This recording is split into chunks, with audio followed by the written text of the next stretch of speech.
yéen ñi duggoon ci vidéo bi ñëwaat leen. Again, maa ngi leen di fàttali guys. Anyone that is watching this video, keep tapping and supporting the video. This video is for child protection in Gambia and just human rights protection in general. Gambia right now, they have to go to the parliament tomorrow and vote for FGM and underage marriage, like girls as young as 13-year-old to get married, and saying that is the deen and that is sunnah for these two things to happen. And that is called child abuse and is human rights violation. And I am an activist and an organization CEO, owner of an organization that is against childhood trauma due to my own underage marriage myself and my own severe beating and underage marriage growing up and lack of school education. So I'm promoting children to have school education, to not go through severe child beating, SAE or underage marriage, which is also SAE, boys or girls to be left alone and to give them school education. Okay, TikTok, whatever else they tell you, they're lying. I'm fighting for the Gambia. They're voting tomorrow for the parliament for people to marry 13-year-olds. And that's child abuse. And for them to FGM the girls. And I'm saying no to that. This is the campaign for no to that. The whole world have to say no to that. Please, TikTok, support this video. And if they tell you anything else, they're lying. I'm talking to protect women and children. Okay? Please. Okay, keep tapping and sharing, guys. ñii nit su xeboo ñu rey ma man suma maasi waaye duma noppi de dëmmuy caga yu bugg gune yu bon ñi ngeen doon tapote leen vidéo bi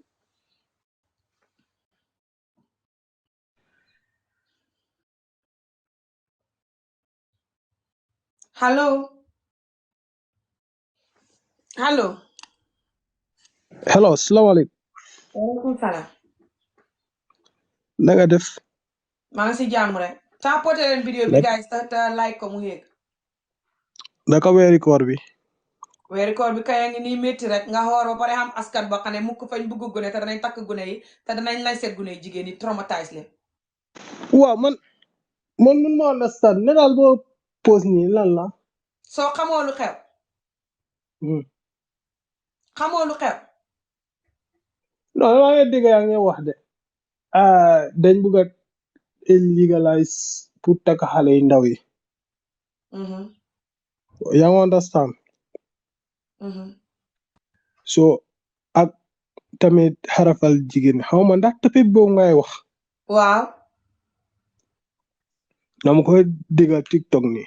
waaw dama bëgg nga may ma tuuti nga déglu ma tuuti ak xel ak nekkul ne lifin naka nekkul ne dama la ëpp xel. yaa ngi understand sorry nag si kàddu yi xaw ma ndax dina la naqari. dafa des ci li ngay wax kay lan la. sooy promote lii sooy promote takk xale ak lancet gune gu jigéen. loolu kay dana ma naqadi te war a naqadi nit ku ne ku doon nit ku ne. tapote leen vidéo bi da seedoo ko waaye waxal nit ñi dégg. waaye yow sa opinion ngay wax. man suma opinion yaa ma understand. waaw suma opinion mooy bul abuse gune yi bul tëddoo gune yi bul tocco gune yi. yow sa opinion kon mooy the opposite. waaw waxal man muy wax ak yow. man muy wax ak yow. su ko gars yi defee Gambia man suma eggee dinaa yóbbu suma doom. man muy wax ak yow. man am naa doom bu jigéen waaye dinaa yóbbu suma doom. suñ maa tëj dañ maa tëj. yaa ma understand.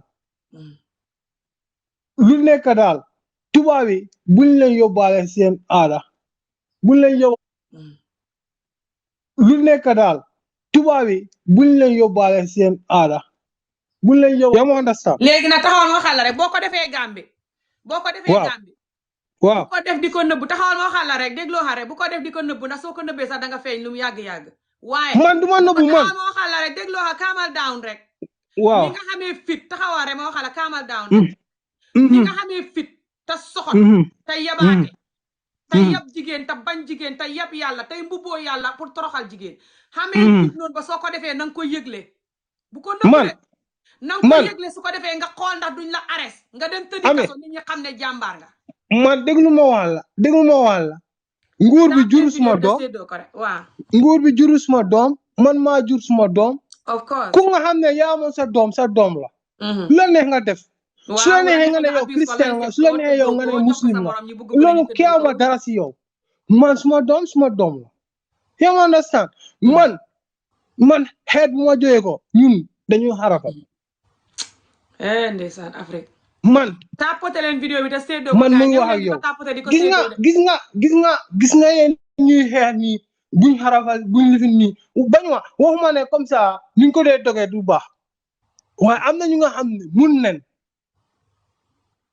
yow nga understand nekkul ne da ngaa dem nga dog yëpp waaye lu ngeen wax ne buñ dog de man su ma eggee man ma nga am doom bu jigéen de man xaw ma keneen de waaye man naa ko def nit yëpp man deluma soo gannaaw ko defee na ko nit ñi ñëpp yëg na nga nekk jàmbaar ba nga wane ko bu nekk naa ami fekk déglu xarit ma nga ko waxal la wane déglu ma waxal la yow lu nga xam ne méngoot ak islam góor jigéen mi ngi xamul Gambia wax loolu ah leneen njaalo yi mu ngi xew Gambia waxu loolu yow lu nga ngay xam ne duul ba bu set may wax si yooyu yëpp dama dee wax ne léegi bu kenn dugg ci mas mbiri góor jigéen ak jigéen waa jigéen waaye déglu kenn ma dugg rek di déglu ma campagne ci man mbedd saaku mi ma la dama la jox respect man ñëw ma moom ngay fen yow kay saaga man respecté wu ma yow respecté wu ma soo ma respecté woon doo si ñëw fii di promote child abuse lan la tubaab yi jox lan la tubaab yi jox tubaab yi joxuñ ma dara sa xol lan la bu bi la tubaab sa yi jox baay jox léegi yow ami gis nga yow koo taf nii taxul nit yi bañ ko kenn taxul waxul nit pour yi nit ñi bañ xeet ko kenn yaa ma understand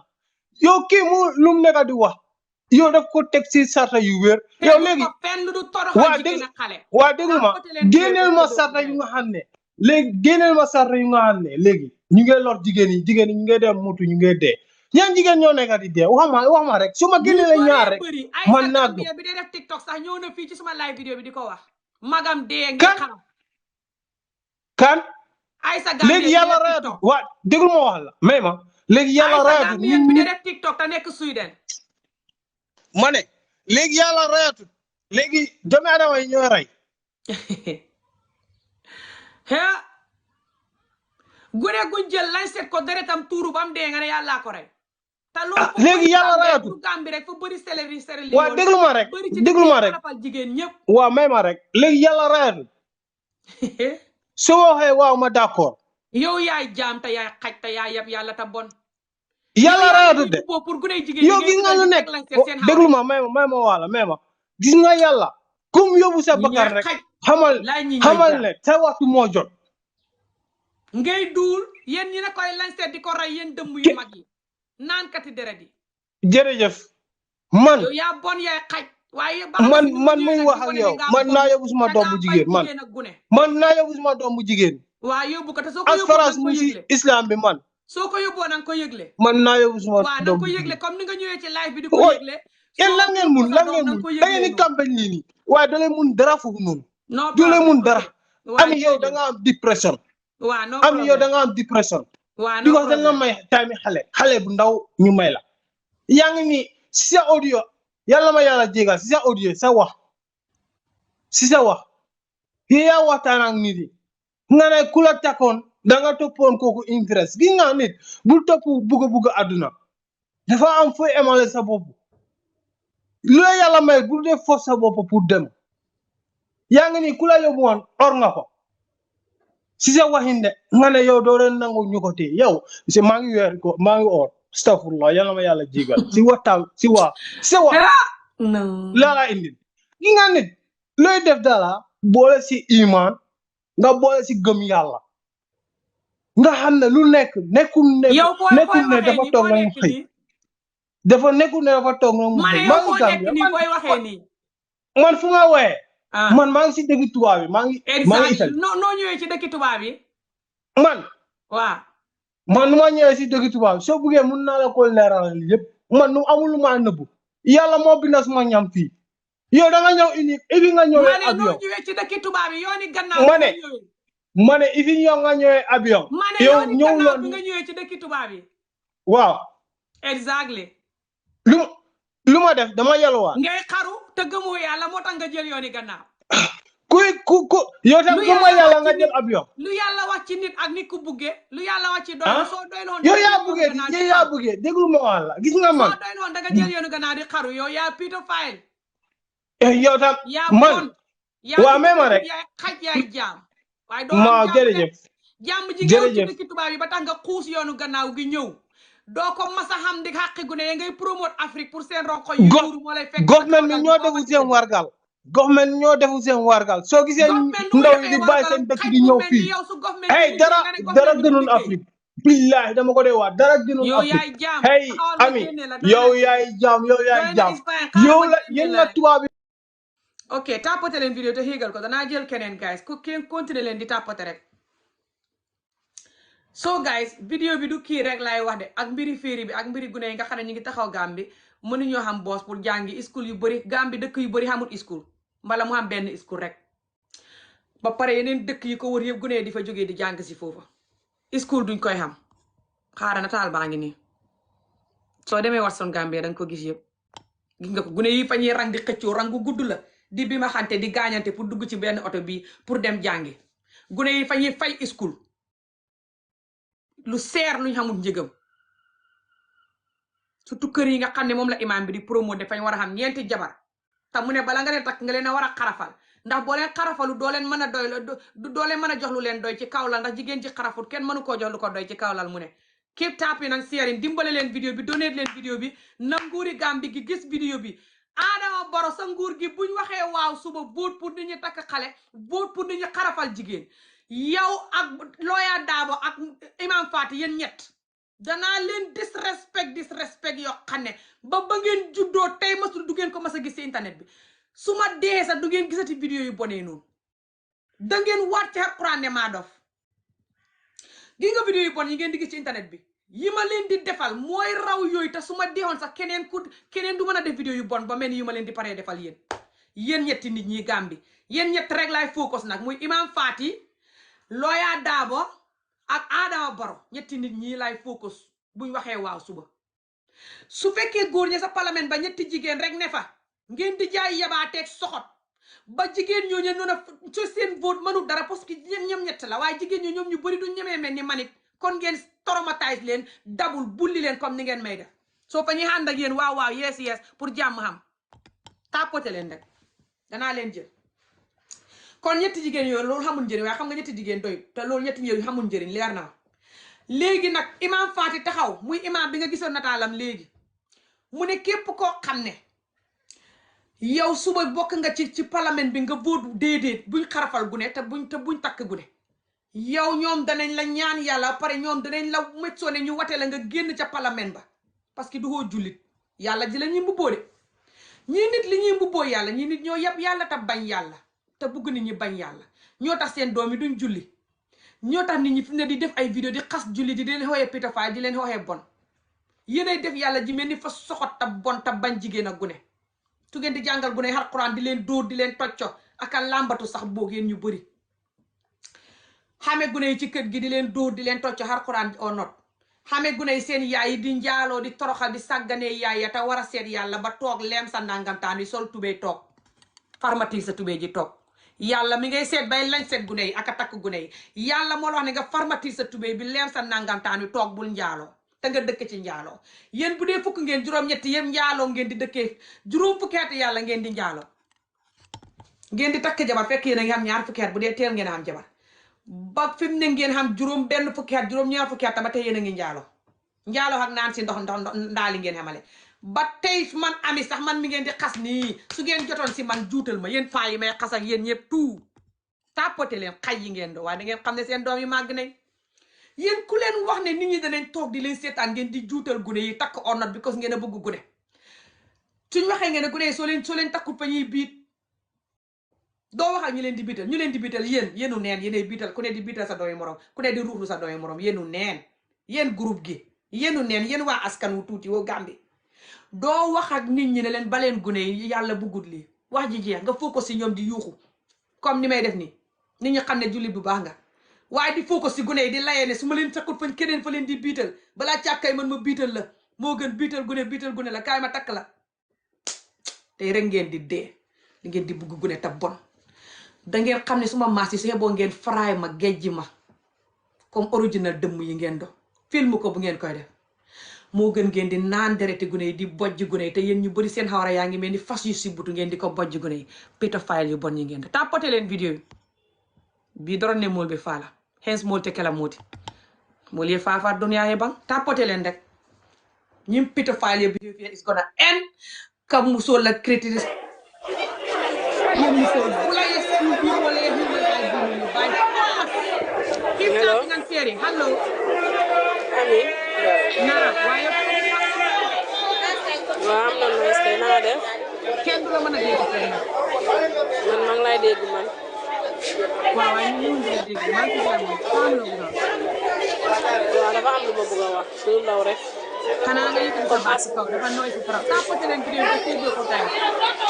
waaw comme yow ni dimbale nga leen nekkee vidéo bi jigéen. donné ko tapoté ko séddoo ko ndax TikTok mën a yóbbu vidéo bi soo ko donné ci TikTok mooy jël xaalis bi yëpp boo ko jox juróom-benn yëpp moo koy jël wala juróom-ñaar. Ami. waaw loolu wax na waaw. Ami ma ne. waaw. nga jotut yow it nga ragal yàlla tuuti ba nga ami. ragal yàlla. waaw tuuti. ci lan. ok man damay waxtaan ak yow as jigéen maay jigéen. si li nga xamante ne nekkuñ di la dégg we can't hear. ma ne. waaw. Ami. waaw ma ne damay wax comme yow ngay jigéen maay jigéen. waaw. mu nekk si li nga xamante ne mu lay wax comme ñu ni jigéen neen. waaw am na si li nga xamante ne yeneen cadre yoo xam ne dafa ñaaw pour ku mel ni yow ngay jigéen nga di ko génnee di ko jëmale si kilifa. même bu fekkee ne. kilifa yi mooy cadre yi nga xam xarafal jigéen te dañ taxaw ci ne. waa léegi am. yow wér nga. man maa ngi wér kay yow mi yaa wér. non yow wéroo de. axay kay am bu ne te dañ xarafal jigéen lañ teg ci. waaw dafa rey nit. soo loolu du rey nit. lan moo fi rey nit. kon xanaa man dama dee. nga traumatise ba toog ci toog man deeyu ma. dee nga tey ko tàngee bu ko lu ma rey. man soxoruma ni ku so déedéet jarul xaste ami xaste bi nga war a bàyyi nga waxtaan ak nit ñi ñu lay déglu ñu mun a xam li ngay wax ban fayda la am. understand nga gis nga xas déedéet daxa kay gis nga déedéet ku soxor fii kenn soxorut xaste bi nga war a bàyyi ngay waxtaan ak nit ñi ñu mun a déggante ñu mun a understandante gis nga yuuxu bii déedéet yuuxu bi ngay def ak xaste bi ngay def mun ta def dara axankay nga wëy tapoté leen vidéo bi te séddoo ko wala ngeen génn vidéo bi képp ku ne si vidéo bi te du ko tapoté di ko séddoo jox bi ko fa soxot te bugg ta support liggéey bi may def nii fa xéene métit bi gune yi képp ku ne si vidéo bi mu neex ko mu toog ne du tapoté vidéo bi di ko séddoo du dimbale vidéo bi ko fa bugg gune Afrique di dund lii school boo jàngee sax doo ko xam ñu di leen làmbatu di leen lancé di leen dóor di leen tocco di takk seen ndeyi torox Afrique continuer di xal ku ñu continuer dugg géej géeka sëy ak ay màggat pour ñëw bitim réew sëy ak ñunu neen buñ buggantewul sax pour ñëw bitim réew dugalante ñëw toog fii tubaab yi bugguñu ñëw fii ak suñ stress ak suñ bitim réew ak nu méttee moos gor bu fi ne te xamee doom doo fi bugg tubaab yi fañ lee woon jaxaran ne duhoo nit tapoté leen te seedoo leen naa leen jël di ko won sa doom yi démboo njaay ma doon def vidéo ak Fatou si beneen English page bi gis ngeen ko mu wax leen ne bu mu nekkee xale tubaab yi gu tubaab yi fañ ko wax ne ko du ma foxa yoon ndax sa couleur bi fa mel ni day loolu moo dee tax ma di leen wax ne yéen ñi xeesal bitim réew te xamee doom wéru leen foofu laa jëlee wax jooj suma doom ji time boobu mu ngi nekk xale bu ndaw ñu ne ko gunee tubaab bi nañ ko du ma fox ak yow bi ko sa couleur yi fa mel ni day ñaari yoon lañ ko wax ci school wax ko suma xarit doomam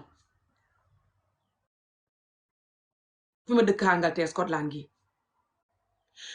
nga dëkk fi di muñ ci sedd bi loo xam Afrique kool la nga dimbale leen Afrique noonu dinañ la kool nga di leen dimbale ba doo xañ doo reer waaye doo hubbi sa nangamtaan wi ne leen soo gisee ma di la dimbale ba mënatuma laa dimbale feebar bi nga xamee mooy nangam ak nangam moo tax doo barke loolu doo ko wax waaye nag dimbale bi moom waaw boo ko deful ngaa bon waaye nag hubbi sa nangamtaan di wax ba sa bopp bi métti pour ñun ñëpp ñu barke ñëpp xam jàmm bu ma deewoon sax nga xam jàmm loolu doo ko def yéenay jàmm waaye fii ngeen di fekk nit ñi léegi geneen góor gu duggoon noonu xaj boo tapoté leen de te séddoo xam nga lu mu doon wax mu ne xarafal gu ne baax na moom fa koy def moom bu demee Gambie fay xarafal doomam ji jigéen ji bàyyi force bu xeba mu tëddi kaso ma ne ko soo koy def nanga ko film nit ñi gis ko mu ne man maa séyoon a paay tubaab ñëw fii man baaxuma xoolal ndax xaj yi mën nañ maa xasee loolu gi nga Gambie xam nga te nit ñi sëy ak ay paay tubaab ak mairie tubaab ak sëy ak paa wala sëy ak kuñ bugg daal Afrique cross Afrique tubaab onot Sénégal sax mu ngi fa bëri tubaab yi duñ fay bëri moo tax duñ koy def cross Afrique sëy ak koo buggut góor ñi sax fañ koy def léegi pour xalal wala opportunité xam nga fu mu jógee ñàkk a xam sa valeur ku xamul valeur am mooy def loolu fu ñàkk a xam valeur bu jógee yéen ñiy jël gune yi seen valeur bi sànni ko mel ni du dara gisoo ni may xeexee pour nga xam valeur yi gune nga ne xaj la ki taxaw ne gune yi xamuñ valeur nañ lañ seet xawaree gune gu jigéen takk ko woon bu xamee fukki at ak ñett nga ne kooka moo baax kilifa gu baax la man naa sotob maa yabaate te gune ga su magee yéen askan bu bugg gune bay campagne pour takk gune di dem sa parlement di wate pour takk gune di tëkku nit ñi xeex di leen ñaan yàlla pour ñu xal ko ne parlement ba mboolem ku fay liggéey boo watee wut waaw danañ la wate nga génn sa parlement ba du woo jullit di mbubboo yàlla te faale woo jullit dëkk ba nga ne nit ñaa ngay njaaloo aka sàcc ka feneka duñ solu jullit surtout góor ña ñaata góor ñooy sol xaftaan la góori jullit wala sol comme ni ko naar yi defee góori jullit waroo sol jiin sa góor yaa nga ne fàtt surtout boo xamee góor yaa gu mel ni fas ne fàtt sa jiin ba nit ñi di ko gis ndax nga mën a xéeg jigéen yi àddina si yëpp boo duhut góor jigéen jar na see boole ne yéen ñu bëri góor jigéen ngeen di ko nëbb gune yi rek ngeen di tëddët surtout gune yi jàng daara ak yooyu tapoté leen rek xam ngeen li tax ngeen di ma xeex surtout yéen góor ñi soxot ci askan bi ngeen a xam ne seen baay laa ci askan bi maa xam askan bi jikkoom ba raw président yi askan bi mu leer leen ne man mii su ngeen supporté suma liggéey bi seen feebar bi da ngeen ko faj mbaa ñuy suuli leen mbaa du ngeen amate jabar te loolu du ngeen ko faj dee moo leen gënal loolu léegi nag lu gën a yomb mooy ngeen xeex suma liggéey bi man ma dee wala ma fay ngeen continuer seen mbon gi bàjjo yi waaye danañ leen suuli waaye man su ma deewoon it ñu ma raw ñooy jóg da ngeen xam ne seen doom yi sonn nañ yéenay kan ba wax ne ngeen di fitnaal nit ñi depuis suñ maam yi ba tey ngeen continuer ko rek te suñ waxee nag ngeen di waxit di dee ci géej ka seeg ay màggati tubaab ni ami joomu si butu di ñëw bitim réew ci fi nga xam ne nag ñoom xamuñ loolu moo tax ñu barke bugg nga barke boobu bugg a xaali boobu kot-kot yi yónnee kot-kot yi tabax kët di jima sàcc tuuti seen xalal ji di ko yóbbu sa place léegi ñoom liñ def mooy bàyyi jigéen ak gune mu firi duñ ko jot teg métit jox ko school mu jàng ku tëdd ak gune ñu tëj la buñ la jàppee duñ ko xooxee diine duñ ko xooxee kilifa duñ ko xooxee aada te yow nga ne loolu ngay bañ nag loolu nag nga dee sax moo la gënal nga def loolu yow waaye nag ñoom jigéen ak gune biñ jàngal te jox leen seen yedd liñ yelloo mooy seen dignité tàppate leen te jox leen xam-xam jox leen seen dignité ba jigéen ñi di jàng di dimbale réew mi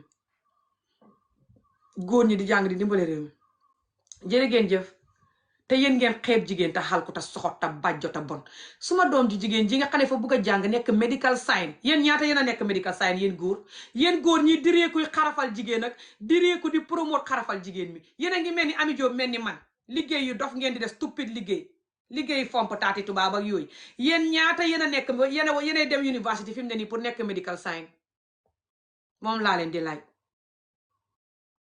medical science mooy docteur yi seet garab ñiy seet garab yi seet ban garab moo baax ban garab la nit ñi war a use di test di research garab di research yaram nit ñi just research mbiri wér gu yaram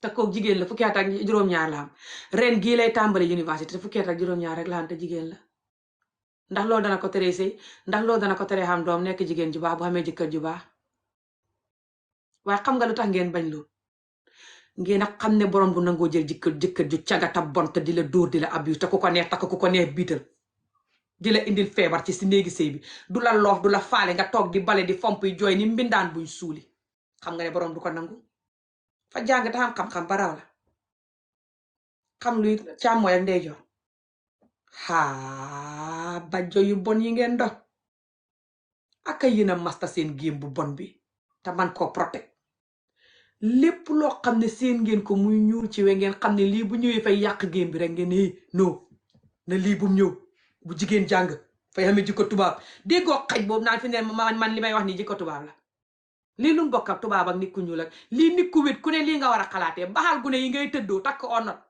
baleen gune lañ dugalal gune yi school bu leen dóor yu hëpp di leen traumatise baal gune yi te booy sëy ak ñoom sëy bu dëggu ñu ne tubaab loolu lu mu bokk ak tubaab laay laajte tàppote leen te séddoo rek léegi mu dellu ne mbiri góor jigéen man lu tax waxuma ci góor jigéen mbiri góor jigéen bëri na Gàmbi fay duul saa yu ne danaay wax ne na ngeen oytu ay mbiri góor jigéen ak jigéen ak dorog sàngara ak sàcc ak fen ak fecc yi bon yi juutu ci internet beeg saaga ndey yeeg yëfi xaj yi te nañ lekk-lekk yu baax si yaram te gëm suñ bopp te foo ko si dëgg gi mel ni ko dof foofu lañ tolloog askan bi booy maslaa fa ñuy continuer xaal kare gi maslaa moo ñu xalak seen baax ak naa fekk gi te fu ngeen toll di jëw di njaaloo di fen di def ji koy xaj yoo xam ne bu ngeen ma fayoon million duma ko def yéen ngeen maa gën xaj yi ngeen do yéen ñuy promote li yëpp tapoté leen vidéo wala ngeen bolog ma génn mbaa ñu suuli leen ngeen gàdd suma xàq ñu robbi leen yéen xaj yi soxot yi may seetaan Hello sister Jambu tapote leen vidéo te seddoo ko wala ngeen génn vidéo bi bolog ma mbala ñuy suuli leen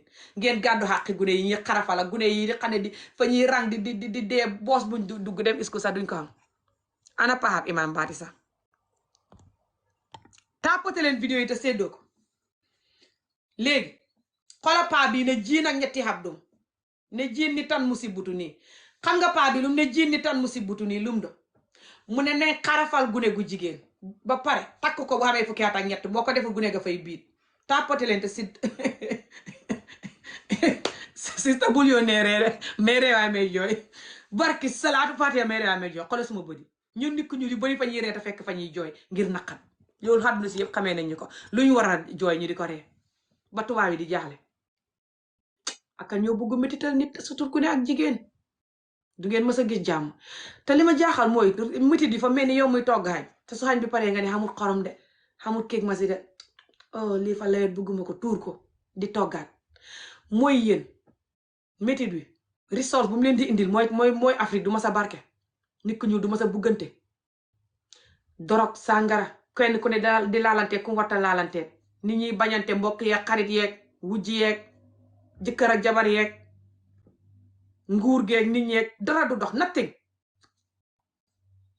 nga ne wëg xet daw di ding-dingi maa si gune góor ak xaj gu duggoon fii di wax noonu naan fay xarafal doon ci jigéen ci bàyyi foos jaral na ko mu jaar ci yoonu gannaaw bu ko naar yi ruuxee si yoon yi baax na bu deexee ci yoon wi funki ci suuf si baax na bu funkee ci géej gi jën yi reeree ko baax na tapoté leen vidéo te séddoo ko wala ngeen génn vidéo blog ma wala suma xàq dal leen ak xàqi gune jigéen ñi may xeexal ak gune yi ak sa xàqi ndey ak sa xàqi baay sa xàqi bopp dal la yow sax dund nga loo wata dund ci askan wi ngaa bon rek yow sax maa ngi lay xeexal waaye wéetoo sa ennemi bopp nga di ennemi askan wi tout moo tax nga di ma xeex wéetoo askan wi neexut a xeex pour ñu faju de gisoo niñ may def lu gën a yomb mooy nga ànd ak ñoom rek waa moom dof la kay wax nga dëgg moom fa lii kay wax nga dëgg fa xamadi fa lii te fekk yéen a ma gën a xamadi ta bàjj jota dof nit ki sa jëfin mooy gën a wax sa wax soxot ak bon ak xamadi ak yab jigéen ak gune raw na taxaw di promote pédophilie di promote ku tëdd ak gune di promote jigéen juñ lañ set xawraam yi ñu lañ set ko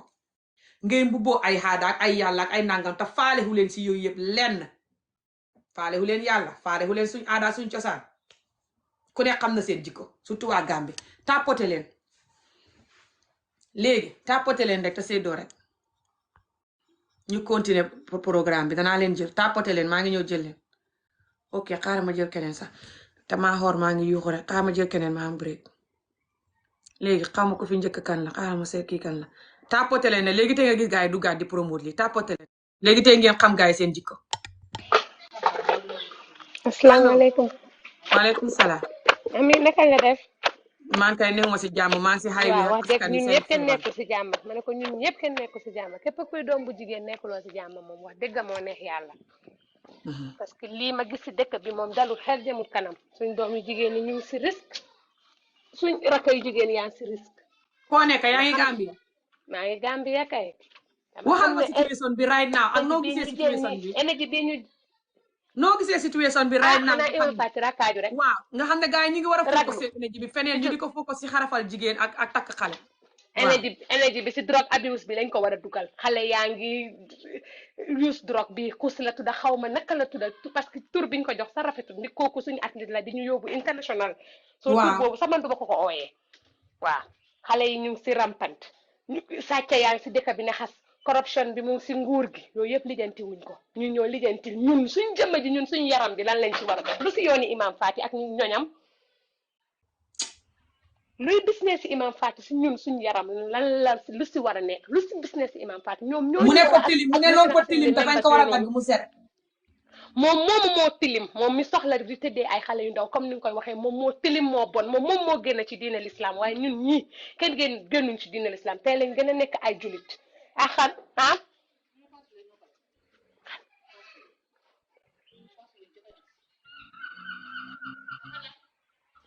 ma ne ñun ñoo nekk ci jafe-jafe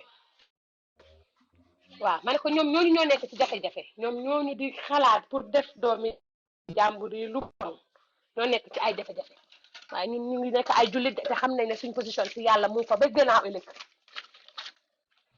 waaw moom moo dul jullit moom mii ne ñu jox ko doomi xale yu ndaw yi moom mooy pédophile bu mag bi amuñ benn business si suñ yaram luñ si war a def ak luñ si war a def they have no business whatsoever du moom exactly Imam Fati du National Assembly members yi du anybody they don't have any business with our bodies ñun moom exactly suñ surtout yaram góor te ñu ña ne fa ne bëgguñ noonu soo demee sax nga gis koo xam ne sax def nañ ko loolu sax ba pare man li ma jaaxal si mbir mi sax ay góor ñoo ci gën a sawar lu si seen yoon yéen seen yaram yi yéen ñun jigéen ñi waxuñ de góor ñee si nekk dañuy xarafal jigéen dañ leen war a xarafal lu si seen business moo ma jaaxal de yéen gis ngeen nit ñi yéen gis ngeen nit ñi ba pare nag am fit ku asalaamaaleykum. day ni naan diine islam waaleykum salaam xaaral ba mu pare waa fuñ moo ko ma teg jaaxal fuñ ko teg nañ indi dalil bi nañ indi alxuraan luy wax si alxuraan ne dañ wax ne dañ xarafal jigéen si alxuraan man buñ ko génnee man parce que man gëm naa alxuraan jullit laa saa def taalibu Cheikh Tidiane laa gëm naa alxuraan nañ ma tegal si alxuraan nañ ma génneel si alxuraan fi ñu waxee ne nañ xaraf te nañ ma wan tam yonente bi na xarafal na i jabaram ak i doomam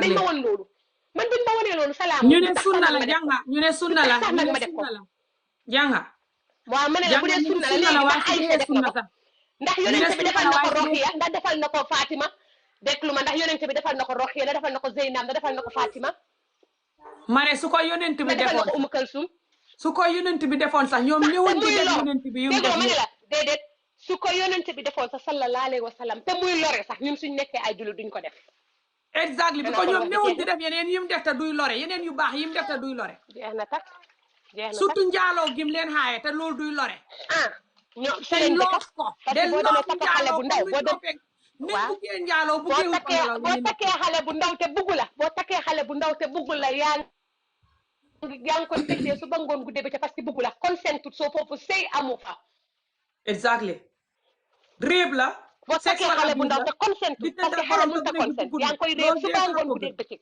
ma ne lañ ñu dimbale dafa jot nag dafa jot ñu wax ak ñii nañ ñu dimbale buñ ñu fata amul wax bu ne ami ni ngay waxee noonu la bu la kenn ne la ni ngay waxee noonu la wax bi fu mu nekk ni mun ta neex mun ta rafet waaw ah wax bi mun ta neex mun ta rafet bu la kenn jërëjëf si fata ni nga koy waxee noonu la waaw réeri ni nga koy apprécié waxee naa ko noonu la bu la jërëjëf kenn waay fata ni nga koy waxee noonu la wax bi mun ta neex wax bi mun ta neex parce que suñu yaram la ñoo ko moom exactly ak xale yu ndaw ok yi jërëjëf réeri apprécié naa ko jërëjëf ami réeri maa apprécié ngi naa sa ko waaw gannaaw ma xam ne nga ko maa next ngi sa passé gannaaw waaw jërëjëf waay xaaral ma jël ñeneen ñi moo tax jërëjëf réeri apprécié naa ko waaw allo next passé bi waaw gaaw leen ma jël ñeneen ñi sax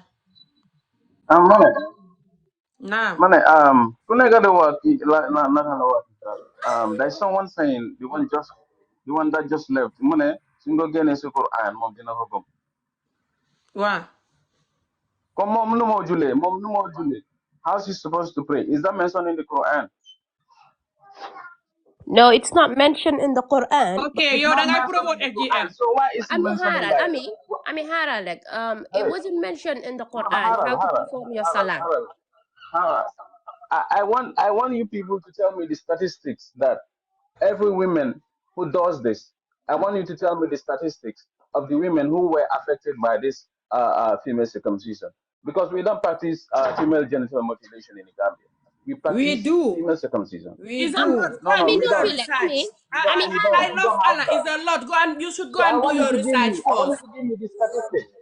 no Hey, Haral, hold on, one second, Linger, ak Ami Balal one len, second, one like, second, he's talking about the one Quran. second, I one can second, go with him on that. Balal. Okay, one brother, second, you one can second, continue. one second. No, hold on one second. I want you guys to give me the statistics first of the Mm-hmm. women who does this and they were affected. First, give me the statistics, then we can continue the conversation. So if you No, But cannot it give me the doesn't no, no, statistics concern you. no You are way. because not you a are No talking, woman. way. It you don't have Linger, doesn't the concern conversation. you. You Linger, are not a Haral. woman. It doesn't Linger, Du sa matter. It Haral. affaire doesn't because matter. nekkuloo jigéen ñun yoo amuloo benn Hold right on. Linguère how pour to ñu how wan to la benn treat it in statistique. law when you are a man Nekkuloo du sa affaire. May leen ma. You Who guys are don't you understand. for us to prove You guys it don't for No, you? understand. Linger, we can actually do Let it. me Wait. finish. Linger, we can do it. Let me Brother, finish. brother, Let me finish. No, hold on one second. no, 90s, I have been 90s, holding on for one you to second, speak. let me Can you finish. answer It certain doesn't matter. questions It for doesn't me? matter if I'm a woman or not. One second, please. It doesn't matter if I'm a woman or not. Mm-hmm. I'm asking you guys for statistics. Okay, So okay, knowing wait. the statistics of the No, women who were wait, affected by this, it wait. doesn't matter whether you're a man or not. So if Okay, you're gonna wait. provide me statistics, then we don't have a conversation. Then you are not supposed to be on this platform. No, no, I'm asking you for statistics No, because you wait, say people wait. are Walla, affected. wait, Keep wait. tapping and You're taking sharing. for Don't women. worry, No, You're the taking for wait, victims are women. gonna come. wait. Don't worry. You said Wait, it wasn't Allah. mentioned in the Quran, You're right? This man, I love you're Allah. talking on behalf Hello. of women. Hello. No, I'm by coffee. I You're want to talking speak on to behalf of this women. Yeah, man. Harlan. I love Allah. Wait, please. I love Allah. Wait. You go out. You went down. Okay. You know them. Okay, let me tell People you will come. something. I did not take him down. He went down. People Mom will demal come. The bopam. victims are always here talking about it. People, even this woman, this Job Linger woman you're seeing, she's also a victim of this. But people that have severe victims, some lost family members, like this Isa Sweden that you saw, the Gambian lady Isa, and she live in Sweden, see those videos. She explained in one of my videos, crying how her sister lost her life through FGM. And her grandmother was the person that was doing it. She bleed to death. Ami. Other women talk about how this is really giving them pain and trauma. Some live in the UK here, some live abroad. They talk and they're crying in their videos. But the problem is a lot of the women in the community, they're their own enemy. For example, me, the way you see me talk about my own childhood trauma with underage marriage, I talk even when I'm crying, I'm talking to save children. The women, they don't have that type of heart to talk about the pain and trauma of what they've been through, to even cry in the video, even if they're going to bully them. Because it's going to take that that heart for us to save the children. Look at them saying that it's a lie, especially the men. This wicked men, especially them. Look at how they're commenting that it's a lie, that nobody suffer from this, nobody die from it. It's a lie. Look at them commenting this. Uyuma, xam nga Imam Fati imam la te gis nga yenn kàddu waru jullit astuma imam. This is unreal. su demee bay toog si télé am yenn kàddu yoo xamante ne daf koo génnee si gémmiñam bi di ko wax loolu waru ko. Ndax jigéen li su amee lii jëkkëram dina ko mën a satisfy wala du ko, that's not his cër, loolu waru ko. That's not something that we should talk about in the first place. Second, jabari imam Fati. Nga teddal xale bu jigéen di lancet awraam yi te li góor li ngay dox ci moom jar bi la. Dafa uuteeg jigéen li ngay lancet awraam yi. Awraam yi naaf yi yëpp a link. Naaf yi ngay dagg noonu dafa link ak yaramam bi mu ngi si biir yaramam bi dafa link. Of course, léegi ñaareel ba ak trauma boobu noonu su fekkoon ne kenn du ci dee sax su fekkoon ne kenn musu see gaañu kenn musu see dee nit ñi dañuy fen ñi ci dee ak ñi ci gaañu yëpp loolu xamul. Léegi su fekkoon kenn xamu si pain ak trauma sax métit boobu ngay teg lancet ci kaw xale bu jigéen di ko lancet awraam yi. Suñu waxee nga ne yàlla loolu rek mooy naafeq ak soxot bi ko yaa ngi koy wax ci dëkk boo xam ne nit ñaa ngay njaaloo guddee bëccëg surtout góori jullit yi surtout borom jabar yi nit ñaa nga xamee jabar duñ ko dundal du xam xañ du xam reer du xam ndékki du xam yëre doomam yi duñ ko xam yëre julli sax bu ko doomam yi xamee moom la te mu nga xamee jëkkër joo xam ne moo war a def loolu yëpp te jëkkër ja mu nga xam jànq wala mu xam beneen jabar dépense bu correct du ko jox jabaram lal bu correct néeg bu correct Ami may ñu wax tuuti man leena laa mun ta 90s be waxal li fa tàng xol man dama I'm sorry continue sis waa continue sis soo paree ok góor bi lu mu wax mooy parce que dafa am ku ne nañ ko andil Quran bi su fekkee ne mu ngi sa Quran bi then she can do it su dara nekkee sa Quran bi it means it is wajib mooy it's compulsory you need to do it su dara nekkul sa Quran bi and it is also in the sunnah which is like julli ak ni ñoo julli sunna la because prophet bi moo ko demonstrate that is wajib you have to do it waaye jàppa ni ñoo jàppee ñetta xanaa nit ñi xamuñ ne loolu sunna la jàppi yàlla benn la farata la wante dafa am yenn sunna yoo xamante ne soo ko bàyyee dina la andil problème which is benn jàppa soo defu ñetta ngay def benn dina la andil problème the same with circumcise if you do it if you don't do it it's still the same it's not compulsory on women so su fekkee ne mu ngi andi harm then more good the best thing in Islam the best thing that you get to do is to génne lii get it out of the community because it's doing more harm than good. Second, Imam Fati mu ne jigéen ñi amee lifin ak ñi amul lifin ñi am lifin dañ lay suffer in labor they die more or blah blah blah. I have kids. I didn't go through that pain. So that is a lie that he's making up. I'm sorry but that is a lie. Li ma la dinka as an advice because I'm getting off this platform mooy bul jël sa àddina sa naxari àddina mu jaral la nga falin ko nga wécci ko ak àllaxira. You are protesting, yaa ngi taxawal dara, which is true, you have your rights, because you went through it, which is forced marriage. I don't know what I'm going through this kind of a process, which is true, you can still demonstrate for it, you can still be an activist. But gis nga, bul wax loo xamante ne ëllëg si bi yàlla dina la ci jàppee. This is my advice to you as someone who loves you and care about you. You can say whatever you want. Waaye bul saaga, bul leen ooyee benn turi.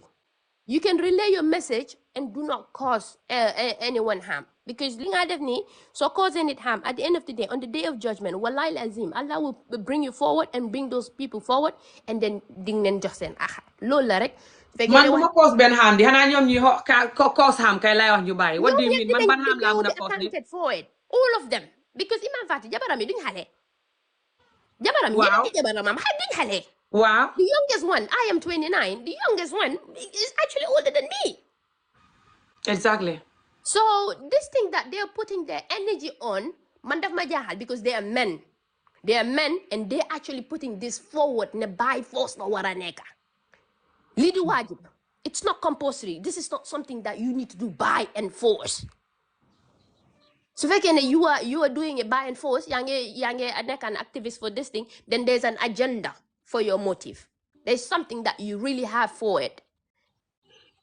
lii la su fekkee ne wax naa fi loo xamante ne naxari na nit ngeen baalal ma asalaamaaleykum wa rahmatullahi wa barakaatu jërëjëf non waxuloo sister, dara lu bon jërëjëf sa thank you opinion rek la amul benn problème Alright. man li ma jaaxal luy dog suma xol bi suba ngoo guddee ba ceeg yéena si góori Gambian yi ay waay ñii yan jigéen la leen yar keep tapping and ñii sharing yan video bi góor guys waaw ñii yan góor moo leen yar ba àddina di baax doo gis góor di dugg si malaani jigéen bëggal di jante xam ñaata jigéen lañ xarafal ñaata jigéen la affect du ko commencé laaj ko yaayam njëkk su yaayam demee leel exactly su yaayam demee leel na ko laaj yaayam prouval ko ndax naka la mel bala ko yeneen yaay jàmbur yi di ko prouval Gambie rek ngay gis ñuy lacce naka la miiti woon ndax xaraf na ndax miiti na woon ndax miiti wutoon te yéen biñ leen a xarafal di leen jongal yéen a ngi doon yuuxu soo jigéen bi moo miiti wutoon exactly na góor yi génnee seen gémmiñ si yëfi lii na góor yi respect seen ndey yiñ xarafal ndi xarafal nañ seen ndey ñii di yëpp jigéen yi xarafal nañ seen ndey yi xarafal nañ seen maam yi suñ xarafalutee seen doom yi wala seen jabar yi nañ respect jigéen yuñ xarafal lii is not funny funny wut góori Gambien am nañu si yambar yoo xam ne lii la ñoo wax nag lii la ñoo wax dëgg xam nga léegi dañoo tooñ yéen a góor naa leen góor jigéen lii mooy góor jigéen nag góor goo xam ne dangay jël sa gémmiñ di ko su waxi jigéen si malaani jigéen lii mooy góor jigéen góor gu bañ lii jigéen mooy góor jigéen pire this is not funny ay jigéen yoo xam ne ñu ngi ko go through soo gisee marché ame gi di wax man may wax keneen ak keneen waxuñ ko si ñoo xam ne dara jotu leen ñu dara jotu ñoom they good to go it's fine it's okay waaw bi ko yow sax yow mi They are góor nga good to turu go. xaraf yow mi góor nga ma ne ame xoola ame listen I'm not here for myself wax naa I'm not here for me damaa wax general waaw waaye dama lay won rek ne la ñoom dañ fa ne olof buy wax bu ne xamul xaraf te xorofu dafa waa ñoom loolu la ñoo wax ñoom dañ fa waaw nekk am soo na olof sante yu Jóob bari yu wala xaraf waaw because of xam nga suma comme man ma sante Jóob waaye xamuloo suma maam naka la sant suma maam Touré la santa Exactly. ñeneen ñi sant na Njaay seen maam sant na Dramé sant na leneen soo lii ku dof lu ne ku sant Jóob wala ku sant Njaay bu mu si wax dinañ la laaj ndax sa maam kenn lañ xarafaloon ba duñ si wax victime si dañ bari de victime si dañ bari fuñ jógee de soo bu leen fayantoo ñi ni yéen góori yambar yi bu leen ñu yàpp suñ leen futam pafoon suñ leen futam pafoon ba mu set doo leen ñëw di dugg si malaani jigéen ñi seen xarafani ñoo setut bu leen ñu yàpp ñun dugguñ seen droit si di xool naka lañ leen xarafalee ndax dafa set ndax setuñ góor yi yambar yi rek lañ dugg tapote si leen cëri vidéo bi te jigéen seddoo ko guys tapote leen góor yi vidéo bi te yambar support ko góor jigéen suba jàmm la gars yi di dem si parlement bi pour vote pour xarafal xale yu jigéen ak takk xale yu jigéen yu ndaw ay góor jigéen ay góor yu war a takkal becco ay ci maan yéen a bëgg a dugg suñ biir malaani da ngeen bëgg ñu ubbil leen suñ tànk yi ngeen xool ni mel loolu ngeen bëgg ñu prouval leen ko njëkkee leen seen yaayee seen maam yi ñu ubbil leen seen tànk yi ngeen xool ban lañ leen jox Gambia type 2 ak type 3 lañ dee def man suma maam awsala ñun type 1 lañ dee def boobu it's not that bad comme type 2 ak type 3 ngeen nañu war leen statistique it's so easy jongal nañ seen yaay jongal nañ seen maam yi dem leen nga laaj leen naka lañ mel ngeen laaj leen yan type lañ leen jox jërëjëf really apprécié naa ko am alors d'accord ready et perfect bi waaye ok kii ñun ñu ngi xuloo fii ana sanga doom baay na góor yi génne suñ ron malaan yi suñ ron malaan yi suñ si duggee dafa mel ni seen ron malaan yi yaay yi lañ dugga nañ génne suñ ron malaan yi amuñ benn respect ñii yeen jigéen na leen yar ñii yeen góor moo leen yar ban statistique kuñ fi jongal sa yaay ñu jongal sa maam dama laaj leen ban type lañ def ñoom dinañ leen ko expliquer bari na nga ne dugg suñu malaani ñun dem leen njëkkee seen malaani yaayee seen malaani maam yi yaruñ ren disrespect ngeen ñàkk ngeen xol soxoon ngeen bon ngeen waaye koor gi dina jeex xam nga ëllëg la ñoo indi vaadi ëllëg la ñoo wax naka la demee we take it from tomorrow Ami man suma wax bariwul olof Njaay daf ne képp ku miin sa xuloo daf lay yeb ngeen nekk si jaama maa ngi togg suma ndogu li waaw no problem jërëjëf sis really appreciate man Ami damay continuer di leen woon balaa suba ndax suba buñ xasee ba def loo boobu noonu xas nañ ba def ko soo léegi ma leen continuer di leen woon di leen wax ne Adama Barrow ite ñing paari ngoo ñing Lawyer Darboe yéen ñett yépp suba jàmm su ngeen voté waaw yéen ñett Lawyer Darboe Imam Fati bii nii ak Adama Barrow danaa leen disrespect yéen ñett ak seen nataal yi ci àddina si tout ci hàngale ci soose ci xolof loolu mooy nekk suma liggéey ba abada dootuma xamati dara lu may def mbooleem vidéo bu bon bi ngeen gis ci internet bii bu ko dabul danaa leen ko defal yéen ñëpp da ngeen téye kaamil di waat ne maa dof su lii xamee suba si ngeen may pensionné liggéey bu baax bu ma masa def si askan bi dana yàqu ndax vidéo yu bon yi ma leen di defal kaddu yu bon yi ma leen di yekk te su ngeen ma rayoon fees ma sax vidéo yi danañ continuer nag nit ñi dinañ ko download xam ne ko parce que askan bi suba ak jàmm buñ watee waaw vidéo yu bon yi ma leen di defal ak àdduna si yëpp danañ yëg ne ngeen a pédophile bugg gune te bañ jigéen te bon def leen lu waaxi takk gune ak lu waaxi xarafal gune suba ngeen seet def leen ko waa xaloo ki ci kaw noonu tapoté leen vidéo bi te xéegal ko ma ne ñu ngi rafetlu sa programme bi waaw jërëjëf ba pare ñu ngi laa encourage because people like you bariwut si Gambian society bi ñeneen ñi dañ dee bugg a wax waaye na amuñ courage bi nga am pour wax so man lu ma am pour wax la mooy as a sister as a Gambian sister bul nangu kenn distract la haters yi dinañ ñëw ba pare loolu dafa baax si yow sax dafa won public bi ne won nit ñi naka la yéena suñu yéena góor yi mel ak naka lañ dee behave si kaw jigéen yi because su fekkee ne yow góor bi nga xam ne li ñoo wax concernut la affectut la in any way or form foog naa ne nga déglu opinion yi jigéen yi moo gën so lii dafa wone ban façon society lañ nekk ñun understand nga dëgg la ku nekk sa culture la waaye comme ni ko jànxa bi waxee jànxa bi génna noonu jangi ibaadu bi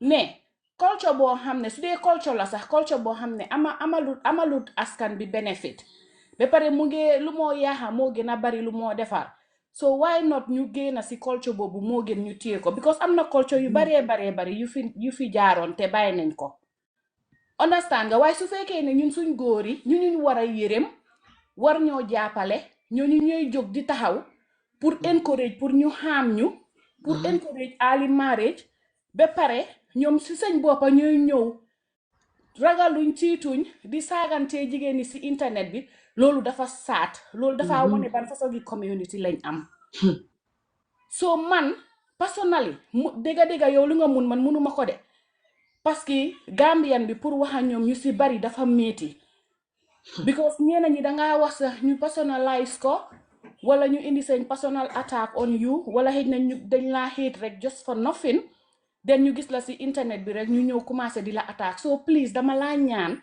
comme jànxabele ne la lu mu wax people watch you from distance seetaan ñëw commencé di la attack so please dama laa ñaan comme jànxabele ne la lu mu wax people watch you from distance seetaan ne nit ñi nekkuñ di la dégga de people are watching but xëy na some people they are not bold enough pour ñu ñëw xam ne ñoom ñu ngi dugg sa life di la seetaan that is for a fact understand nga so man personally dama laa ñaan ngir yàlla ñuy ñëw di la saaga loolu noonu jël ko lu positif nga xam ne ok lu maa wax mu ngi def impact because impact bu mu def mooy nit ki saaga bu mu la ñëw saaga that means ne am na foo ko laal si biir xolam bem jël benn 1 minute wala 2 minutes mu ñëw dugga pour abuse la so loolu noonu na nekka loo xam ne mu nekka sa coping mécanisme mu nekka loo xam ne dang see léegi dangaa def loo xam ne saa yoo gisee nit ñoo def la loolu ñoo abuse la si kaw rek danga war a kontaan nga xam ne yow xeex bi nga xeex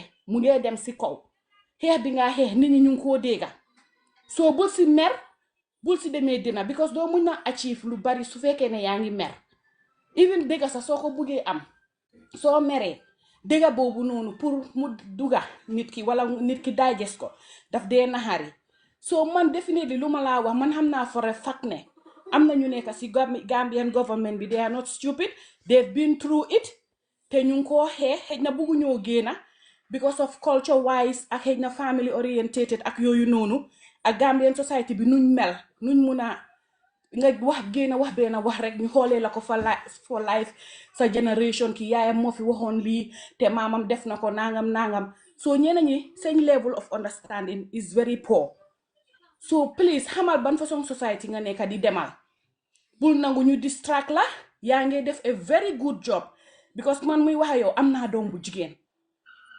keneen ak keneen am na doom bu jigéen te ñu ngi laa déglu te yaa ngi waxal ñoo xam ne mënuñoo wax yaa ngi waxal ñoo xam ne ñeme ñuy screen yaa ngi waxal ñoo xam ne amuñ opportunity pour wax soo ñu négatif ñi please dama la ñaan ngir yàlla bu leen ignore lañ sa message bi seen ko across nga seen ko with dignity ba pare nga seen ko with si xol bu dal ak si sa xel bu wàcca si sa xel boo xam ne xel bu dal daal sorry wax comme wax neexut understand nga waaw jërëjëf man loolu laa la ñaan ñun ñëpp 90% of jigéeni Gambian go nañ through domestic abuse go nañ through mental emotional abuse dafa bari ku wax ku toog sa biir néeg xam nga lu ngaa dunda ñeneen ñi sax bi rek moo leen fa bàyyi soo li nga wax ñun ñëpp ñu ngi koo dégga te ku si nekk soo wéetee ak sa borom xam nga ne li ami mii di wax digga la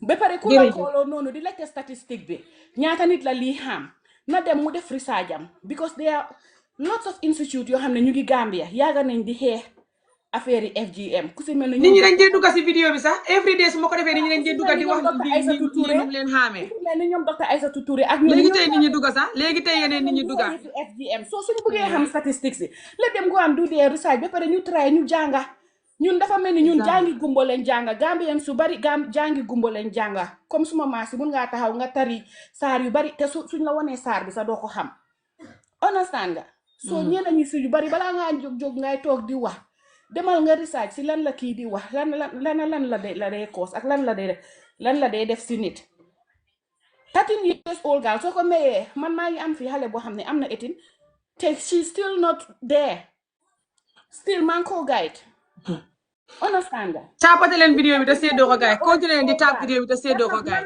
lan la mun a xam si néegi sëy 18 year old girl sax lan la mun a am xam si néegi sëy génération waxuma la 13 year old waxuma la 13 year old girl so please dama la ñaan ngir yàlla ñun ñëpp ñu ngi si sa gannaaw ñu ngi laa encourage xam nga ñu ngi laa encourage ba pare ñu ngi laa jàppale soo yëg nga ko yëguloo ko please soo taalee sa life sax benn nit sax ñëw taxaw di la seetaan yow putal sa message yëpp across maa la ko wax nit ñaa ngi laa dégga million of people ñu ngi laa dégga te yëguloo ko bul nangu kenn distract la ku ñëw di wax di saaga bàyyi ko mu wax lu ma wax nga xam ne kooku noonu wane na boppam nga move on.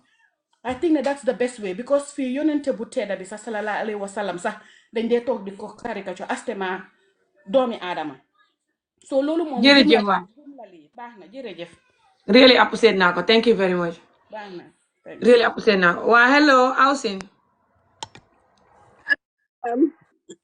naa man li ma doon wax mooy jànga bi ku mujjee wax ni li mu wax mooy ne yaa ngee dil nit yi nga xam ne dañ slow yëfi xarafal bi ñun ñëpp xam nañ ne ñu ko dee def si fu mu bari si ñu ko dee def dañ slow ñu ci jànga yi bari wuñ xamuñ dara lu dul am na ñoo xam ne gis seen bàyyi luñ ilifee seen yaay yi amuñ voice amuñ benn loolu lañ xam ñoom xamuñu alquran bu ñoo wax sax xamuñ ko jànguñ ko daara la ñoo dem ku ci dem ba daara primary school pare nga si so ñoom ñëpp xamuñu alquran man lu góor di wax si lu jigéen war a def si yaramam bi man loolu laa mënut a understand ñun ñooy soona jigéen yi bari man am naa suma benn mbokk si Europe bii la nekka kooku bu moo am doom 4 days mu ngi léebo 4 days xam nga lu mujjee dem césarienne lañ ko mujjee def te moom ban lam am type 1 nit yaa ngee torox nit yaa ngee soona si dëkk bi xale jigéen yaa ngee soona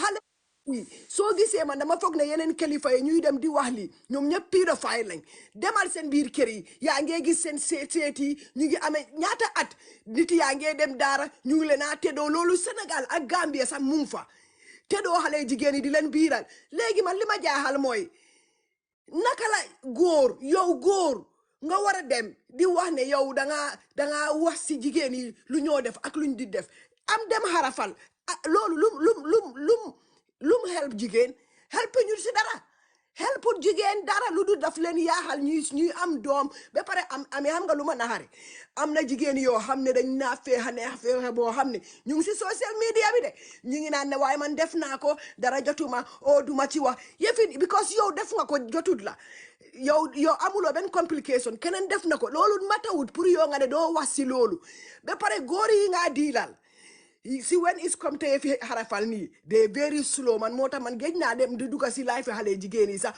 pour di déglu because sa xol baa dee jeex dangaa gis góor bi ñëw wax loo xam ne buga dugga si téléphone bi xooc leen ñu dee moo la gënal seetal ku eegoon sa life bi di laajte ay statistique yow ban statistique ngay laajte balaa ngaa ñëw si kaw buga debate yow defal sa research nga seet lu percentage bi mel nga ñëw waaye góori africain bi sa ka suñu góori Gambien bi dañu soxor ñu ngi tëjoon nañ fi Asian Somalian jigéen bu yàggut xaw ma da yéeg nga ko si news bi 8 years fii kuñ fi laal te man soo sar live bi soo ko recordé gis nga xale bu góor bu wax ne dafa yóbbu doomam su fekkee si Europe bi la nekk nañ ko screenshot ñu lijjanti ko ñu dem boole ko si council bi because fii kuñ ko fi def dañ laa tëj yéen mi am doomi africain yi jigéen docteur yi dañoo seet seen doom yi te yéen yëgu leen ko maa leen ko wax because suspect nañ ci country bu nekk buy def lii suspect nañ ko soo ñu ngi seen gannaaw bàyyi leen xale jigéen yi suñu waxee ngeen di jóg di wax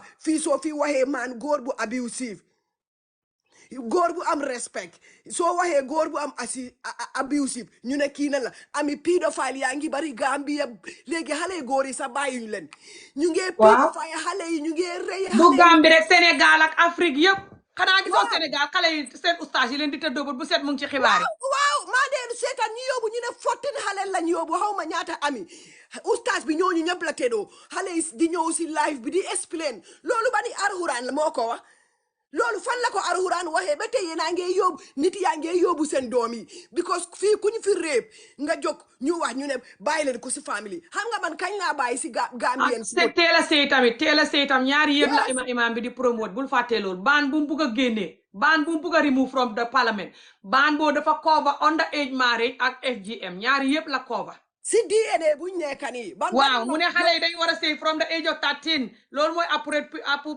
appropriate age as a muslim ba pare xale yi ñu ngi biiralante ñoomu neen ñu ngi am sexe ñoomu neen suñ sëyu sax dañooy dem di am sexe demal si baadaala si bij bi nga gis xale yi xoola xale yi ni ñooy soloog ni ñooy demee club ak ni ñooy taxawaaloo soo ñoom dañ leen war a takk loolu mooy solution bi instead of wax ak góor ñiy biiral xale yi duñ ko def because ñoom ñëpp a lot of them pedophiles lañ moo tax ñoom duñ ko def because 13 years old loolu naka ngay ko yóbbee kooku mu sey at 13 years old yow mag bu jema yow naka nga gisee 13 years old ba yow nga foog ne war ngaa dem taka kii waaye loolu mu ngi bari si Gambie ba pare soo waxee ñu ne kii féministe la kii nifin la man tay bul bind loolu noonu sorry pardon me yónnee leen ay xol ak yooyu noonu ku bugg mën naa laa def moderator foog naa sama moderator xaw ma ne dama leen génnee xaw ma bul bind I am really scared soo bindee loolu TikTok du dégg li ñuy wax fay foog ne vidéo bi baaxul fay foog ne vidéo bi dafa raglu ngeen di joxe ay xol def good job yes you are right turu nangam donate support ndax vidéo bi lu ngeen fi donate buy fukk la TikTok fay jël juróom-ñaari wala juróom-benn yëpp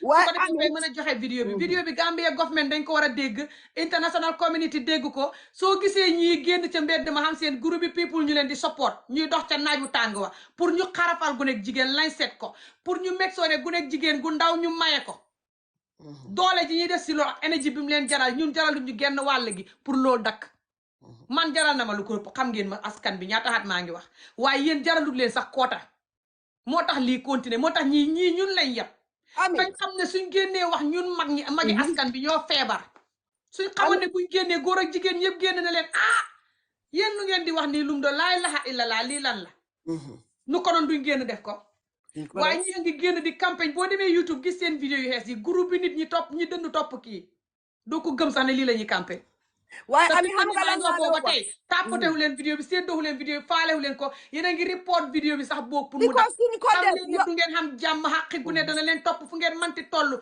xaqi gune jigéen ñi lañ seet seen job yi di ko dagg aka di leen tëddoo te kenn du wax pour Afrique am jàmm xaq googu moo leen di topp fu ngeen manti ne ci àddina du ngeen gis jàmm képp kuy support lii ku ne loolu bu leen leeree rek muy jàmm ami xam waaw nga lan sorry laa Demba doon wax continue xam nga lan laa doon wax li ma wax ne élection te du élec la ñoo xam ne dañoo pass bil bi ndax duñ ko pass suñ waaw ko passé ñun Gambien yi ñun ñu fi nekka ku nekka nga binda sa local MP ku nekka nga binda sa because ba tey ñun British yaa ñu colonize ba tey so ku nekka nga binda foo nekka nga binda sa MP bi ñu seen da boobu tamit dina lifin and then yow comme que yow yaa fi nekka yow pour du yëfi MP sa yow soo ko bu waxee ne bugga nga koo def man mun naa laa lijantil xaw ma ndax xam nga nomba jaha xaw ma ko de waaye xam naa xaritam yi mun naa koo lijantil ñu wax génne si lii ñu wax si parlement bi because xale yi dañoo soona Gambien yi ak Sénégal pédophile yi mooy te ba pare yëpp si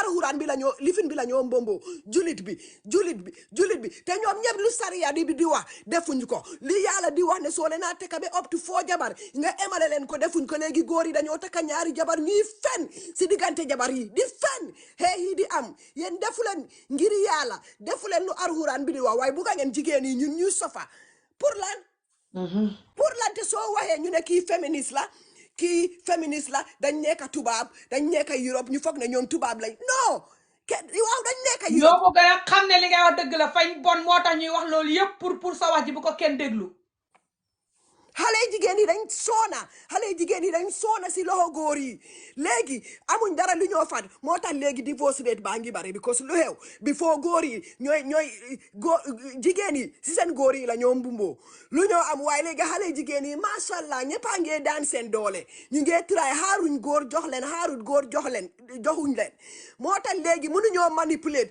te yow su fekkee ne yow am nga people like me yow ami ak sow because am nañ jikko tuuti suñu voice bi kenn ragaluñ kenn pour wax suma maas yi dañoo ne kii moom dafa am na xool dafa xaw ma amut respect na because mënuñu ma manipulate you cannot manipulate me you cannot waaw booy loof nit nga koy loof mooy ne ñoom booy loofanteeg ñoom nga leen di loof ci loof bu dëggu duñ la fenal doo leen fenal ngeen dund loof bu dëggu te neex te loolu mënuñ ko ñoom ñu bëri dañu wik ta bon ta mën a fen ta cagata wik mënuñoo gore ci loof ñoom ñu bëri fañ feebar tout xamuñ ko sax ñoo ko mën Afrique cross Afrique yëpp góor ak jigéen 2% bi rek mooy nit 2% bi rek mooy nit love or not 2% bi rek mooy nit Afrique ndig li ngeen di def gune di tocco gune ak sëy yu bon yi ngeen di promote ak médital gune ak jigéen bi ngeen di promote feeg baxu leen ko du ngeen xam nguur gu baax da ngeen xalku seen doom yi dana yàgga dee ci géej gi yàgga dugalante nuñ manti def baax na ñëw ci tubaab yi yàgga torox te bu ñëwee ci tubaab yi du tax Afrique barke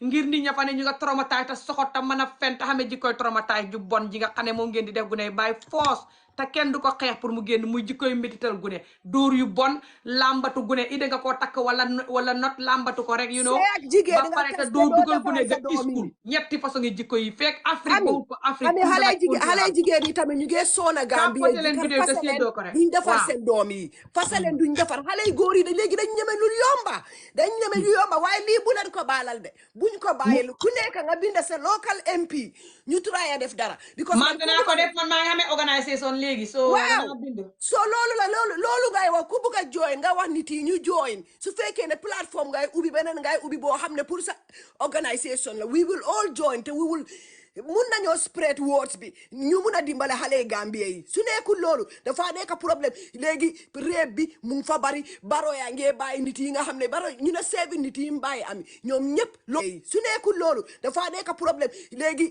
réeb bi mu ngi fa bari baro yaa ngee bàyyi nit yi nga xam ne baro ñu ne seebi nit yi mbàyyi ami ñoom ñëpp lo police sa ami next week case bi jee xam nga lu tax mu jee because dañu withdraw léegi yow su fekkee ne yow sa doom bi lañ tëddoo nga yóbbu police léegi family dañoo ñoom ñëppay mbumboo nekk groupe yow ñu laa fight withdrawal so dangaa dem amuloo choice but to withdraw case bii nii because family bi ñun lu ñoo wax xam naa ko man suma yaay olof la Banjul la jógee suma pasos la waaye li ma laa xam ni I live in both worlds lu ma laa wax lu leer laa wax I live in both worlds dafa bon góor yi génnee leen seen gémmiñ yi si business yi jigéen yi ngeen toppatoo seen business yéen seen Ablaye Njaay suñ ko dogoon bem beloo xam ne yéen defatu leen dara ni ko aduna bi jeexoon na ñu lu waaw parce que jigéen ñoom der bi rek la ñuy génnee der bi waaw der bi la ñuy jigéen génnee ñi ba bu ñoo wutee dal yaram bi ngay dagg ci jigéen waaw yéen a ngi ni yéen su nit waxee ngeen ne sunna la ngeen bugg a isi arxuraan si lii di bugg a isi fi julit te yéen juliwuloon yéen a ngi fi di njaalo yéen a ngi fi di fen si seen jabar yi ngeen xam ne da ngeen leen taka loolu arxuraan lu mu wax si loolu waaye yéen a ngi koo def fii léegi loo xam si xale jigéen yi nga xam ne ñu ne mu ne ustaas bi mu ne imam bi mu ne suñ mayul xale jigéen yi fukki at ak ñett xale jigéen yi fa ñuy biir moom ustaas boobu lañ isara wax ak góor ñuy biiral xale jigéen yi ami soo amee recording yooyu yëpp yoo xam nga fii Europe bi fii ñun dañu colonize by British ba tey soo amee vidéo yi nañ ko dajale ku nekk nga binda 13 years nga teddoo loolu pédophile la kooku moom si boppam vidéo yaa nga fees dellu YouTube ak fu ne dañ ko war a tëj ku ko wax loolu kooku si boppam lañ war a tëj ba imam bi ya koy wax ak moromam ñi ñëpp moom imam Fati moom yaaga na si yëfi scandale si moom dem na ba mag dafa war a toog mu bàyyi lu moom du góor moom du jigéen góor la yëfi scandale yi daf ko metti be ku toog xam nga ne Gambia ngay toog nga naan 13 years old jox ko mu dem sëy loolu foo ko fi def nga ñu tëj la te bu fekkee ne soo demee ba yow nga nekk at bii ngay wax boobu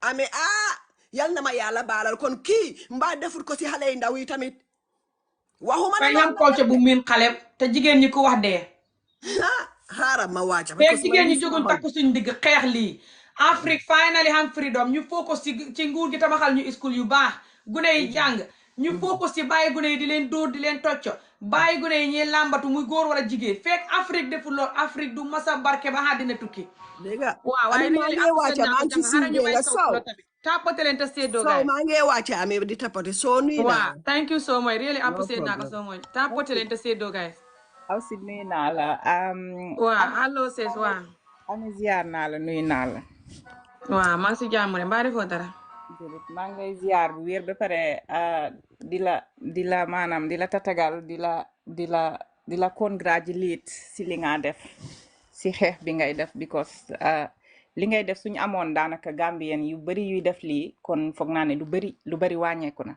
man nag sax loo biñ paas ni sax yëguma ko sax de dama doon romba nii rek ma gis yéen a ngi wax assez Gambien ma ne xaaral ma yéeg man tam suma opinion bu ndaw ma sànni ko ci dafa nekk nag ne kaa bu critiqué ndax lii man depuis last 2 weeks ago bëggoon naa cee wax defoon naa si vidéo sax waaye ñu bari dañ ma dee call di ma wax ne bàyyil génne sa vidéo dama ko mujjee tëj sax dama dee gis ne soo dee bëgg a si wax si lii rek ñu bari góor ñi jigéen ñi ñu bari dañ la dee stop di la wax ne bul wax bul dugga si lii dafa sensitive dugga na fii jaar na fele xaw ma nag lu tax loolu ñu ne ni sax dañ dee dem sax ba ñu ne lii soo ko dee wax doo dee gudda fan xaw ma dang dee yaa leen di faale dégg naa boobu sax so leneen li ma ciy wax rek mooy ne affaire yi diine biñ ciy mbubboo ndax man xam naa ay Nigerian man maa ngi amee Nigerian boo xam ne ni benn xam nga Nigerian am nañ seen state yi benn state xaw ma naka la tudda fo na xam ngeen Nigerian la te mu ne ñoom dañ dee xaraf te duñ ay jullit de waxuma la awsa yi waxuma la pol yi de Nigerian benn yi nekkul benn république de Nigerian yi ñag yi am nañu dee xaraf waaw te duñ ay jullit xamuñ sax waaw diine waa léegi ñoom ñii dee wax ne affaire bi diine la fan la nekk ci diine bi man loolu bëggoon naa koo laajte ñoom ñi ko dee mbubboo di wax ne diine bi sunna la yonent bi dugga na fii jaar na fi te ñag yi di ko def ak ñi nga xam ne duñ ay jullit di ko def ñooñu fan lañ ko teg loolu waroon nañ ñu see leeral ñoom ñi nga xam ne nii ñoom ñoo amee diine bi waroon nañoo leeral côté boobu beneen côté bi mooy jigéen ñi koy dunda man ñoom laa gis ñuy génn di kaas de waxuma sax de ñi ko defut ak ñooñu dañuy support ñi ko def ñooñu dañ leen a yërëm rek li ma waxoon ci suma vidéo bi ndax ñoom xamuñu li muy saf ndax defuñu ko ñooñu dañoo baax rek waaye man gis naa ñoo xam ne ñoo ko dunda di jooy nii all the time dañuy dugg suma vidéo bi di wax all the time ñi ko dundu ñoom ñoo sista bi nekkoon fii léegi sax bokk na si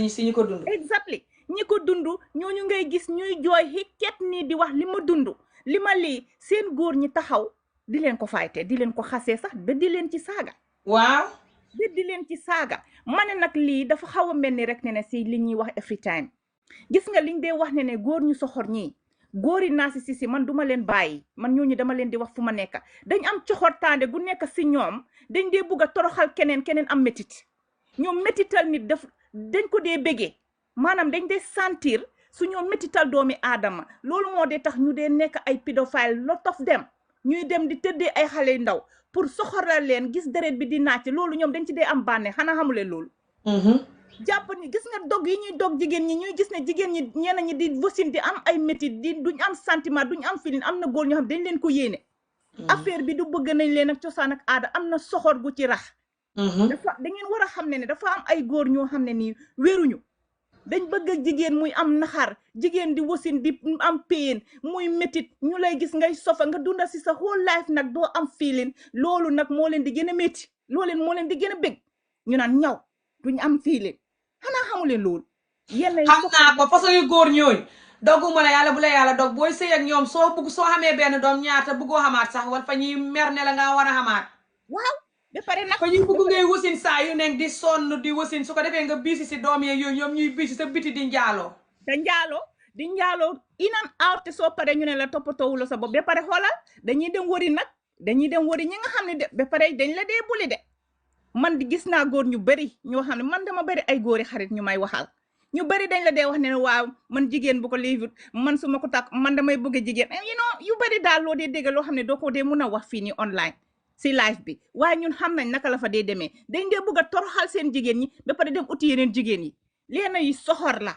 seen jigéen yi ñoo ko jooy xanaa nit kay sooy def dara ba nga gis nit ñëw mu ne la man de dégg man de li may def nii def naa ko waaye jiguma wala dama ci dee am métit dama ci dee am coono nga war a déglu boromam lu tax ñun Afrika duñ dee déglu suñ jigéen yi duñ dee déglu suñ doom yi duñ dee déglu wante lu tax ñoom ñu jël rek affaire bi rek jigéen daal da nga war a noppi da nga war a nekk si suuf dañ la war a déggaat amuloo kàddu lu tax loolu ci suñ Gambian bi ak at bi fu mu toll ak jamono bi fu mu toll xam nga tax ñu di ko def fa ñuy xam ne suñ defut loolu dañuy def the opposite which is fa ñuy nekk góor gu baax duñ la mën a takk di njaaloo di la toroxal keneen kuñ gis takk lu leen neex def te fekk ñu ngi la war a jox love ak attention fii ñuy naqadi deret sa kaw di la ponis di la over control di soxot fa ñuy xam ne suñ newut di la not doo nangu loolu suñ la notut fa ñuy wecci seen jikko ju bon ji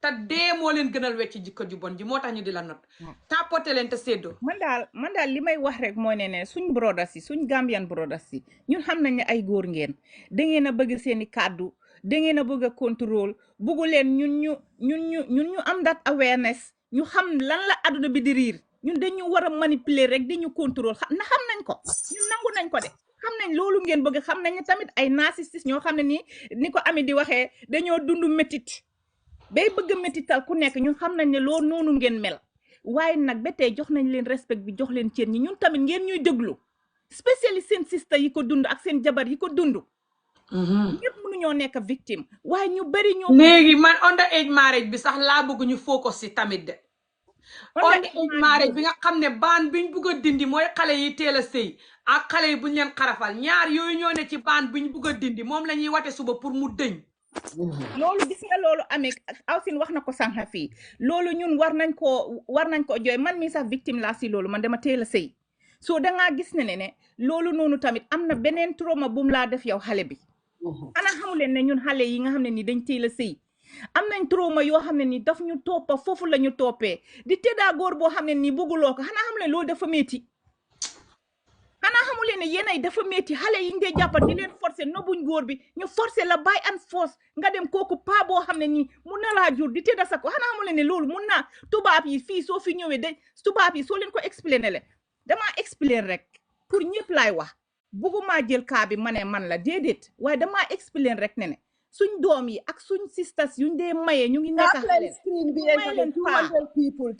yaa ngi dégg ñu may la paa tey paa boobu yuñ dee maye ñu ngi nekk xale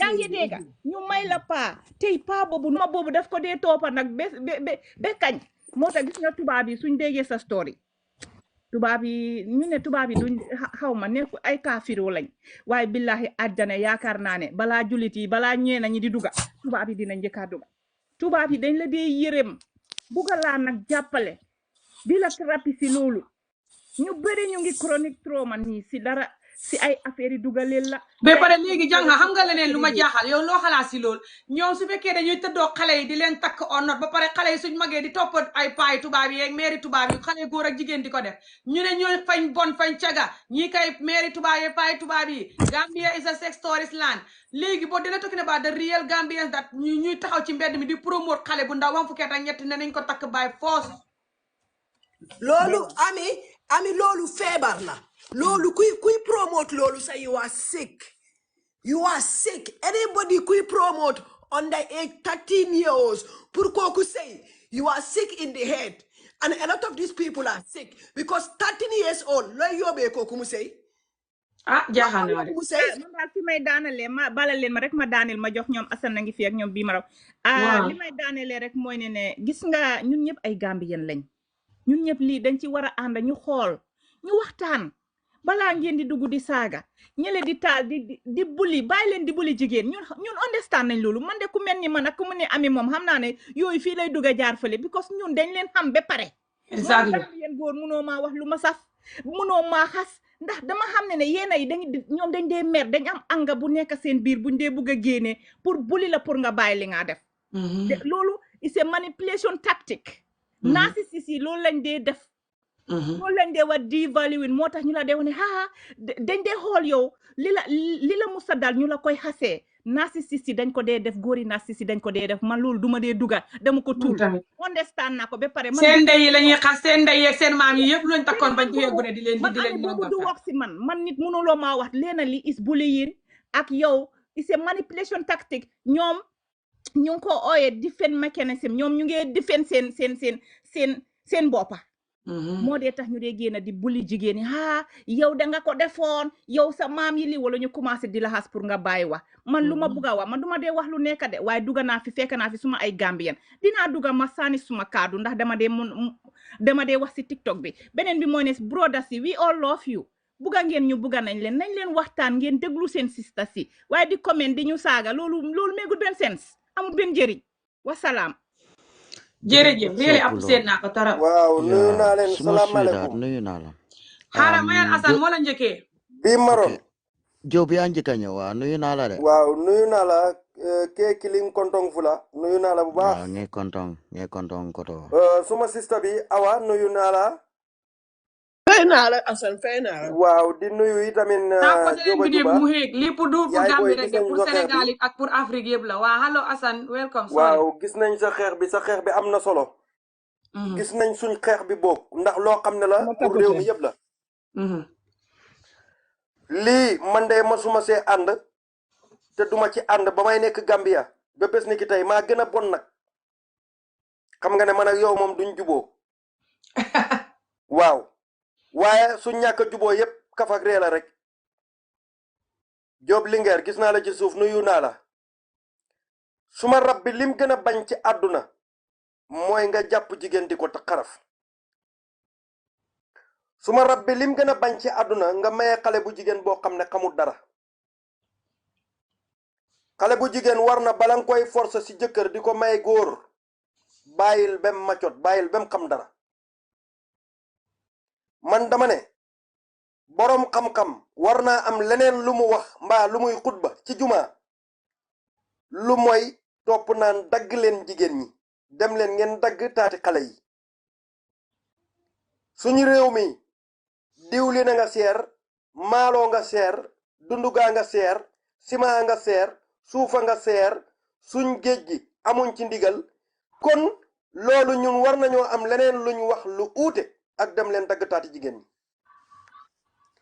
waaye nag ndegam ñoom ñi nga xam ne ñu ngi koy wax boo leen xoolee dund nañ ay ati at dem nañ ba bejjaaw te ñoom ne nañ alquran lañu jàng xam nañ alquran ëlbateku dem nar ñu koo kóotal ci alquran ñu dem ci alquran seet ko xam ne lii du farata te lii du sunna lii lu la neex rekk la yónnant bi nga xam ne ñun suñ foofu moom la ñuy roy masut koo def ay doomam kon lii teguñ ko ci dëgg si lan lañ ko teg seen bànneexu bakkan ak feebar ak bëgg jigéen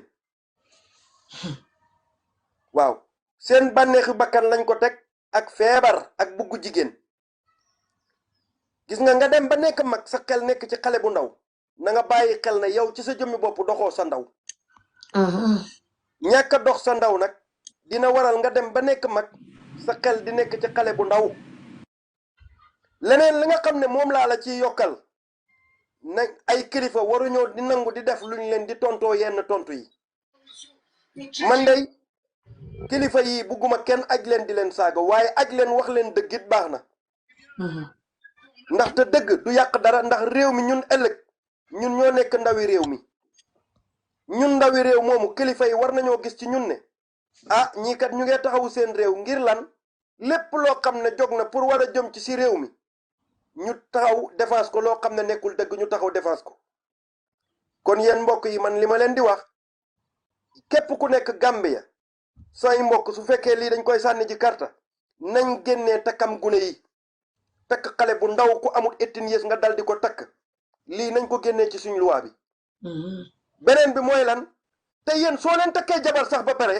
da ngeen dee xëy rek ëlbateku fase ndeyi jabar yi man loolu ma ci naqari xale bu ndaw nga takk ko jur ak moom fukki doom ba pare xëy rek na ko mbiw mu génn ma ne bu leen tax suma yaram wi tàng mbala nga xamee ko Assane li nga wax noonu baax nañ ñaari façon ngi fase moo xam nag bi gën a bëri mooy fase bi nga xam ne fañ la fase waaye waxuñ la demal mooy duñ la faale duñ def li war ci yow doo xam jàmm ak ñoom yaa ngi dund naqat guddee bëccëg ay xaat te boobu la ñuy gën a def te loolu moo gën a bon maanaam ñoom ragal ak benn maanaam ñoom dañuy ooyoo xam nga man lu tax man nit ñi di wax ne Assane kemet la du ma kemet dafa am lu ne suma xol bi te foofa ci place yooyu laa mun a dem waxee ko gi nga tey comme nu nga faytee nii fii laa mun a ñëw man sax ñu ne duuma jullit di loo wax rek ñu ne duhoo jullit waaw ñu ne nekkuloo jullit ñoom duñ yàlla duñ yónnantu bi alquran bi seen ndey moomut ko seen baay moomut ko amul ndey kenn ku moom alquran bi amul ndey kenn ku moom alquran bi bàyyi kenn ku ko moom alquran bi ñun ñëpp a ko bokk ñun ñëpp a ci yem su fekkoon ne jullit yaa Afrique dafa am koo xam ne ndeyam ci ndeyam lañ ko génnee woon konoon bala ngay sopp sa jëbi da ngay fay dara tampote leen vidéo bi gars yi bloqué na gars yi dañ koy report sooy wax dëgg pour dimbale jigéen ak xale rek ñu di la report di la saa waaw loolu nag TikTok waroon nañoo change seen système bi ñoom tam waa TikTok waroon nañoo change seen système man li ma bëgg a ñëw dañ dee ëlbate ko takk xale bu ndaw 15 years 14 years mbaa 13 years nga takk ko am ak moom jóori doom xëy nga fase ko hey ñun ñoo yokku caga yi ñun jullit yi ñun ñoo yokku caga yi ndax gune yi nga fase noonu suñ xawee màgg tuuti am ween mënuñoo am lu ñoo lekk seen yaay mënut a am lu mu leen di dundal taabale njënd njaay yi yëpp tey di taxaw ci marché yi jigéen ñu ëpp doole yi jigéen ñuñ fase yi la yaa ngay dégg jigéen ñi nga xam ne ñu ngay jaay gerte caaf ñii di jaay batañsa ñii di jaay nangam ëpp doole gi ñëpp ñii ñuñ fase seen yaay yi la fekk dañ ko takka mu nekk gune gu ndaw nga téye ko xamal ko góor yàq ko ba pare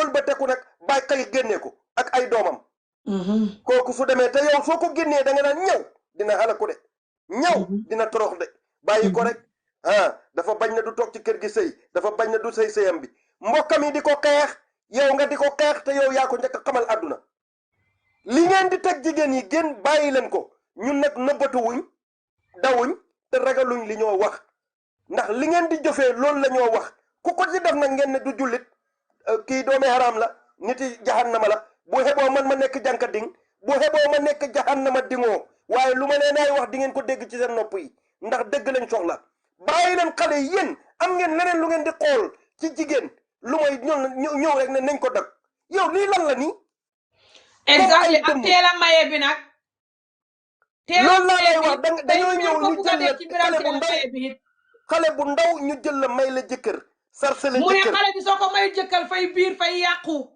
loolu du dëgg loolu nekkul benn dëgg hey ku war a biir rek mooy biir góor ñi koy yàq moromi góoram ñi yàq xale di wax ak ñu ma ne ku war a biir rek mooy biir moom ci ñoom ñi koy wax nii ñoom ñooy topp di xool xale yi ñoom xoolal léegi rek baaral ma tuuti ma daaneel fii ma jox la lan léegi xoolal ñoom lan lañ am xalaat ba toog di xalaat naan waaw gune yi war nañ leen di xaraf loolu mooy hey ñoom seen xel ñu ngi ci xale yi nañ leen waxante dëgg waaw seen xel moo nekk ci xale yi moo tax ñuy wax loolu soo gisee ñuy bugg ñuy daganal tamit jël luwaa teg ko muy xale bu am 13 years ñu may la ko loolu mooy gune gu ndaw war a jàng war a nekk dara ëllëg bala moo nekkee ji dara ñu yàq la bàyyi leen jikko yooyu yéen su ngeen amul chance bàyyi leen nit ñi su fekkee yéen alquran ngeen am di am ay problème yi ndékki ñii ñu ngi bëgg a jàng english ëllëg problème yi ndékki boobu génn ci ñoom ok baax na jërë ngeen jëf bii maroon lii laa amoon lu ma wax yow Ami Diop ak suma sista sa wax Linguère rafet na may buro jërë ngeen jëf yan nañu yàlla defal jàmm may ñu wér a wérle jërëjëf jërëjëf amiin doom baay thank sa you wax so rafet much na mag laa jërëjëf ziar yéen bu baax apprécié a naa ko baax mais Assane Thank nga you waa xam very guys ne much. loo fi taxawal war a bala yokk balaa de next jarul person nga di wax wax xaar nga waxal ok gars yi ñu tapoté please taxawal guys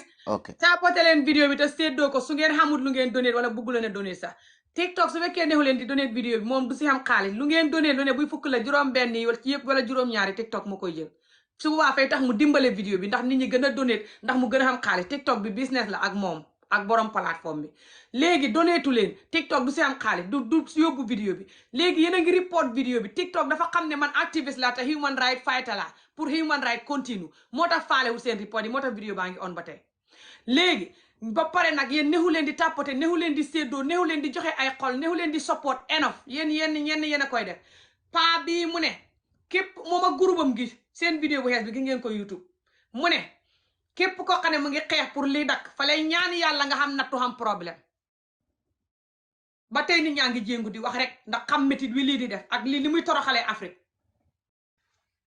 léegi ñoom jaral na leen ñuy dogg mu ne buy dogg fay ñaan yàlla kuy xeex lii yàlla toroxal la te subaa jàmm buñ demee di wate sa parlement ba pour xarafal jigéen ak takk gune gu xam fukki at ak ñett mu ne bu fekkee ne parlement ba nga xam ne ñetti jigéen rek a fa ne mu ne bu fekkee ne parlement ba wate nañ déedéet dana xam ña wate déedéet ñëpp te danañ diil ak ñoom te danañ meg soone beneen wate bu ñëwee danañ génnee ñooñu ca parlement ba te ñooñu duhuñ jullit ñu ngi xeex diine te képp koo xam ne nga ne doo xarafal sa doom boo deexee bu kenn ñëw sa dëj booy jaay bu ko kenn jënd boo xamee xew bu kenn dem ndax yow xéefar nga duhoo jullit mooy ne mu ngi forcer nit ñi ñëpp pour ñu def loolu parlement ba sax mu ngi forcer nit ñi pour ñu wate by force ne ku watewu danañ la bóotal nga génn sa parlement ba danañ la ñaan yàlla danañ la tëkku because di la tëkku ne yow duhoo jullit su boobaa di mu boo jullit gi pour nga def liñ bugg mooy wate ne waaw kum neex xarafal sa doom kum neex takk gune gu ndaw fukki at ak ñett tapoté leen vidéo bi subaa jàmm la ñuy wate ji loolu ca parlement boo xam ne ñetti jigéen a fa ne te jigéen ña duñ mel ni Ami Diop ku wax dee gis ngeen ni ngeen may defal mi waxat yépp waaye ñii li ma jaaxal mooy dëgër bopp giñ dëgër bopp ne mukk Afrique danañ continuer di dund trauma ak métit muy dóor gune yu bon yi may xeex lambatu gune takk or not gune ga góor la oo jigéen baxal gune ga te dugalal gune ga school ñetti yi may xeex pour Afrique di ko def muy ba gune yi te di leen dugal school te buñ leen tëddoo buñ leen dóor yu bon ñetti yi day laa xeex ñetti yi moo waral sëy yu bon yi moo waral drogue beeg sàngara bi moo waral cagatu bi fen mi nguur gu bon gi Afrique prestamol du ko xam lépp lu bon Afrique ñetti yi a ko waral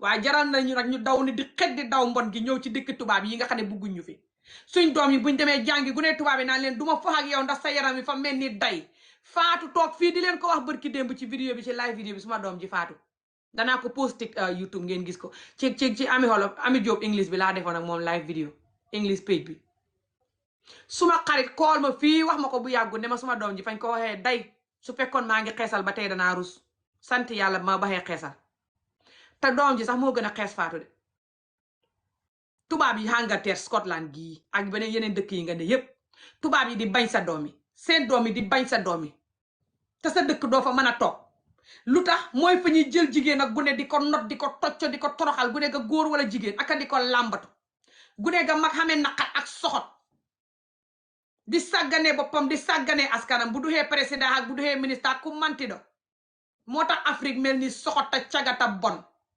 fukk boo gis juróom-ñett yi xamee feebar bii ñun ñaar ñi wét fukk boo gis ñaar ña fa wét nañ jóg takk seen digg di wax dëgg mais ni ko dof continuer rek bu yàgg ñun ñaar ñi wét fukk boo gis ñaar ña fa wét nañ jóg takk seen digg di wax dëgg mais ni ko dof continuer rek bu yàggee nangam da ngeen gàddu xàq bàjjoy soxot yi man Ami benn butuut nit ma suma ko fay ci vidéo suma vidéo kenn du ko séddoo donner sax problème la man nga xam ne maay ennemi Gambien ni muy góor wala jigéen nit ñi fañ may xeex ba ku dugg suma vidéo ñu xeexaale la ku dugg fii wala nga comment wala nga dugg ci live bi toog ñuy suuli la laaj ko nit ñi bu dee may fen ku fi dugg ñu la yaay dugg si Amieolof mu bon moom ba pare dem dugg ca saagakati ndey ya toog di like di séddoo di taqee xaqataay ñi nga xam ne fa ñuy lonk nit lonk doomam yi lonk maamam yi lonk jëkkëram jabaram comme ça paa bi tey nga doon lonk ay doomam di lonk yaayam ak jabaram ak mbokkam yi luñ bokk ci problème bi paa bi mooy génn ànd ak groupe am gi ca mbedd ma di campagne di yuuxu comme ni may def ami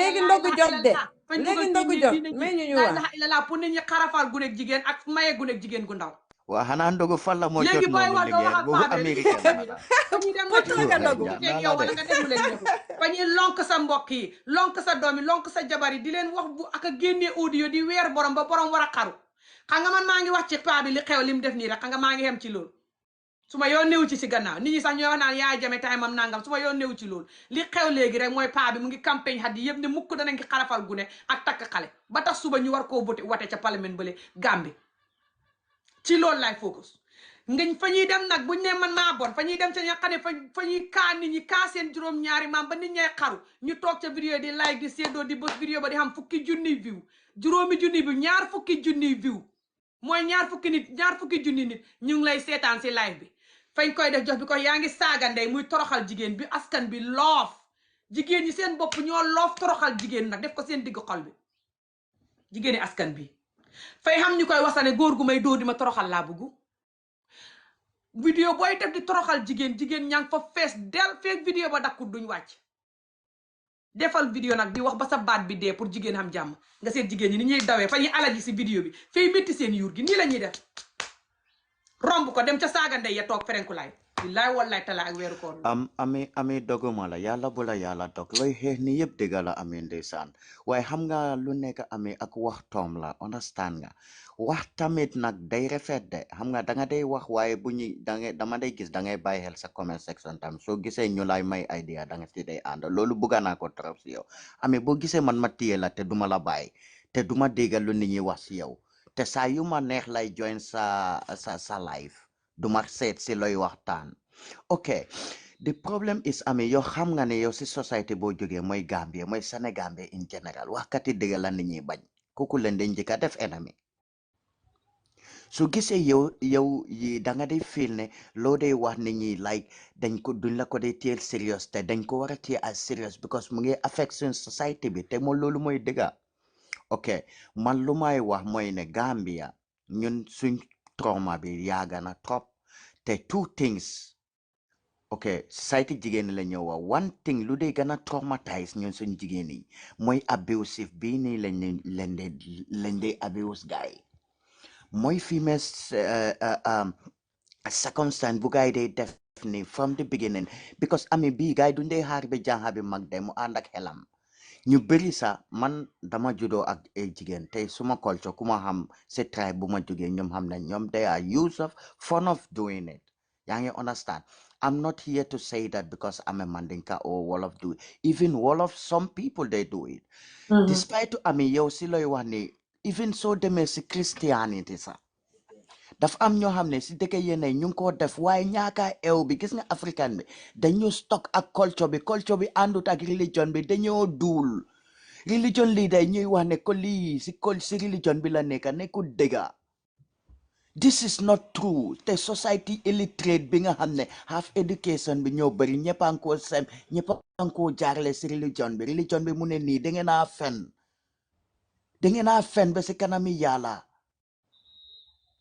bu leen génn si fii ngeen ne religion bi ne nii xanaa yéen kenn yéen a jànga religion bi religion bi bu mu doon wàcce léegi lu tax nga ne man dama war a rafetal wax yow yaa ngi wax naan da ngeen a fen non man moom gars danga xam ne ñii kenn man ta wax ju baax ak ñoom xam nga loolu moo tax ma ne la man live bu ma yéeg ak si ban topic bu ma la fekk rek man mun naa yéeg wax suma wax man moom Gambian xam na ne saw ñii kenn man ta wax ak ñoom waxi jàmm surtout buñ la toroxalee ba pare continuer di toroxal gune yi da nga amee xol mënoo da wax ak ñoom waxi jàmm Gambian xam na ne saw ñii kenn man ta wax ak ñoom waxi jàmm surtout buñ la toroxalee ba pare continuer di toroxal gune yi da nga amee xol mënoo da wax ak ñoom waxi jàmm loo xam ne ñu la siyal depuis seen time yi jongoma ñu jural la ay doom nga ñëw takkaati ñetteeli jabar ki nga xam ne kooku sa taaw bu jigéen bi sax moromam la yow loo expect baa ko mag kooku fuuf noonu nga day naan ñëw morom si sa seen taaw famille yee mag seen jabar yi fuuf non kon taaw bu jigéen bi ñoom ñu bëri moom laa wax sa taaw paa bi ñaareel taawam bi moo dee mag seet bi fuuf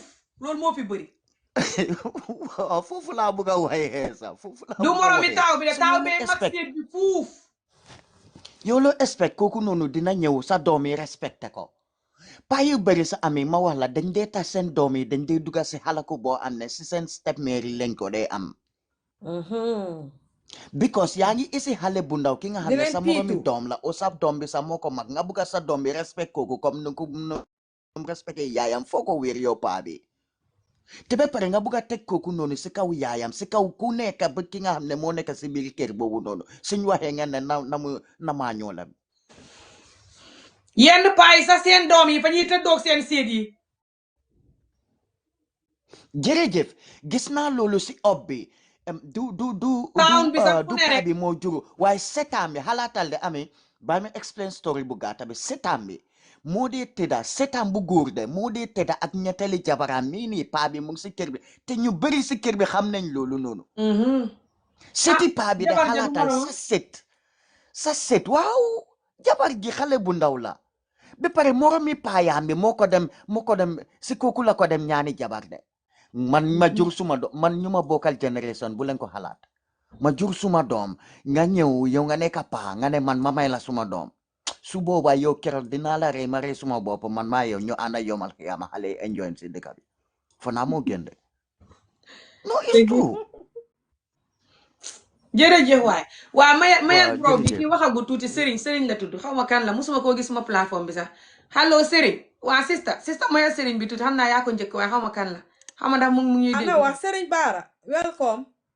waa man kii xameewuma ko fii sax de waa tapote leen vidéo bi te xéegal ko président Barrow fa war a dégg vidéo bi Lawyer Darboe war a dégg vidéo bi képp ku xam Imam Fatty dégg vidéo bi ñii su fekkee ne suba wate nañ waaw muy Lawyer Darboe ak Imam Fatty ak Adama Barrow man ami danaa leen disrespect vidéo yu bon yoo xam ne ba ngeen juddoo ba tey mosu leen koo gis ngeen di toog di téye kaamil di waat ne maa dof te su ma commencé di leen disrespect dinaa leen disrespect si làkk yi yëpp surtout ci hàngale ak xolof soose ñetti làkk yi ndax pël dégguma ko bu baax àddina si yëpp danay xam ne nag ngeen a bugg gune te yab jigéen te bon te xamu leen human right te Gambia du démocratique loolu danaa meg soo ne àddina si yëpp ko man ami soo boo ngeen ren di ma fees ma loolu moom na leen leer man ami xolof man moom tapote leen vidéo bi te séddoo ko suba jàmm na la ñuy xaar ngeen wate waaw su ngeen watee waaw Serigne Bara na wax mu nangu seen waaw boobu wala mu reject seen waaw boobu loolu la ñuy xaar. Serigne Bara waxu xaaral ma génne ko mën naa xam dafa busy. ok waa continue leen di tapote di séddoo. ami affaire si doy na waar lii daw na yaram lii kenn xamut lu nit di wax si lii ëllëg daal man xam naa yan naa nelaw tey si guddi waaye so lii daal affaire la. waaw ba pare man 13 years bi mënuma nelaw bu baax man mii ndeg 13 years bi moo si gën a saat sax xale bu am 13 years man su ma xoolee suma doom ji jigéen ji ma xam ne ëpp na 13 di dem ma xalaat ma war koo maye ndeysaan. so this is so sad. di maye jigéen 13 years. waaye xama bàyyi nit ñi wax man si kër gi xama bàyyi gaay wax na gaay wax baabalaay foog naa wax. waaw allo baabalaay kii du ustaas boobu noonu. mooy ustaas la suñu ustaas bi imam lay. imam lay asalaamaaleykum. imam lay ku dem si suma léyeen yi la bokk sax xam nga suma yaay fa bokk ak léyeen yi Medina. ku dem sa nijaay la mooy suñ imam bi fii. waaw suñ imam bi fii la waaw allo imam. waaw waxaare mën naa xam dafa busy dana wax xaaral ma miit ko waxaare. waaw di am na keneen ku dugal tamit xaw ma nag. kii nii nekk si SB kan la allo. SB Kumdo moom it yàgg na fi te jëluma ko woon xam nga nag dafa dem xaw allo léeg-léeg suñu yàggee te jëloo leen duy lifin duñuy mën a wax. gis nga who does that bi bro lii dafa daw yaram de trauma bi nga wax yàgg na fa de. non man. trauma bi suñ maam yi nag. tapote leen vidéo bi tax léegi taxawal ma waxal leen de kii lu mu bind taxawal suñ maam yi suñ yaay yi nga gis bi nag suñ maam yi nag. tapote leen vidéo bi tax léegi taxawal ma waxal leen de kii lu mu bind taxawal suñ maam yi suñ yaay yi nga gis ma am lu mu bind fii nii mu ne ami xolof xamal yar seen yabaate baa ngay xawma ban ngay ëpp baa ngay mu ne ami olof amar yar seen yabaate baa ngay ëppa waaw yow sa kaab bi ni gologu si butu yow taxawal ma waxal la yow taxawal ma waxal la yow paa bi nga xam ne paa imam bi taxaw ne nañ xarafal gune jigéen teg lañ seet ca nangamtaanam wa dagg ko ku borom mooy yaru ba pare pa imam bi taxaw ne nañ maye gune gu am fukki at ak ñett loolu mooy yaru ta baax ba pare yéen góori askan bi nga xam ne fukk bu ne juróom-ñett ba yëpp yéen a ngi dëkkee njaaloo ak naqadi deret ak mën a fen ak toroxal jigéen yéen a yaru taxaw ta wàlliwu yu baax yéen baña xam ngeen fayda ci seen mbon gi de seen mbon gi ngeen di protect nag jikkoy na fekke xay yi ngeen xame da ngeen xam ne seen doom yi màgg nañ tàppate leen vidéo bi te séddoo ko wala ngeen bolog ma ta dem wala yàlla na ngeen gàddu xaqi gune askan bi di torox yépp ak seen xaqi ndey ak seen xaqi baay comme ni paa bi waxee nit ñi wax pour lii dakk fa leen di ñaan yàlla manit maa ngi ñaan yàlla ak weeru koor wii yàlla gune yi ngeen di toroxal di leen dóor di leen lambatu di leen xarafal di leen jox sëy yu bon ñi di leen takk ñuy jooy dalee ko sa ronkoñi ndey yeeg sa ronkoñi maam yi yàlla na la xàqu góog dal yow mi support lii ku manti do tàppate leen te séddoo nañ continuer kenn ku ne ñaan kenn ku ne imam suñ kilifa la imam Fati suñ kilifa la ñëpp xam nañ loolu waaw Almami Jaabi mooy National Assembly member bi bro bi Almami Jaame am nga na taalam waaw maa ngi ko xamee woon aj ko kooku tam danga war di aj na taalam because kooku moo gën a foor imam si parlement bi te kooku mu ngi si National Assembly bi bu ko di faate di protect di promote lii waa Almami Jaabi moo teg bil bu bëgg ñu ekkati ko moo ko teg si assembly bi imam Fati ñëw na jàppale ko nag waaye Almami Jaabi bi te moom waa fooñi la soo brother Almami Jaabi ñu ngi lacce ba fa Yaya Jammeh nekkee te Yaya Jammeh di doomi ndeyam jógee moom fooñi ba Yaya Jammeh tegee bil bi fan la Almami Jaabi bi nekkoon you know soo Almami Jaabi la doo imam Fati dafa ñëw bokk si rek waaye Almami Jaabi moo yóbbu bil bi si parlement bi kere bu moo yóbbu bil bi si parlement bi maa ngi koo follow lingeer doguma sawa bot allo salaamaaleykum si wax bi waaleykum salaam what does that be what does maya suñ imam bi duga si imam lay waaw Adja ñu ngi laa ziyaare lingeer ñu ngi laa ziyaar bu baax a baax naa la ramadan mubarak waaw ramadan mubarak yàlla na yàlla nangu suñ koor allahumma amin taxawu ñu sutura ñu barkeel lépp nag allahumma amin ñu ngi leen a sentu nag de amin ñu ngi leen a sentu suñ ndogu bi de mbaa préparé ngeen ñu waaw imaam ak ma ko wax ke rek insha allah tati yet la préparé de at gaaw na de invite ñu adina si ñëpp ndogu skills tuuna waaw wallaay ñu ngi ko waajal ñun ñi sax ñu ngi am benn fii sax insha allah samedi bi ñëw ni on the 22nd bi insha allah waaw exactly ajuma bi waaw man dinaa ñëw dañoo ñëw de because yéen da ngeen ñu dee uyu si soobee yàlla ñu ngi leen a xaar loolu dinañ ci bég waaw mu ngoog ami lañ uyu si nag xam-xam ma jox ko mu wax a yow ñu dalal la waaw ami mi suma mbokk la sax moom de moom mu ngi koo wax léegi nii mu ngi koo wax waaw mbokk bu jege wante lañ rek xëy na dañ xamante wut rek masha Allah waaw yow Oustaz Omar lay mooy suma papa war nga koo xam jaariyatu waaw kooku di jaay suma yaay la jeex na tag foofu mbokk bu jege la nag masha Allah masha Allah di rafetlu liggéey bi ni ngeen a doxee alhamdulillah jërëjëf waay waaw man fi ma bugg a waxee rek mooy ne li nga xam ne moom la ñu diine santa te ki nga xam ne mooy yonent bi sallallahu alayhi wa sallam yàlla daf ñu wax ne ñexel na leen ci seen biir ab royuwaay boo xam ne bu mucc ayib la te di yonent bi mooy Muhammad sallallahu alayhi wa sallam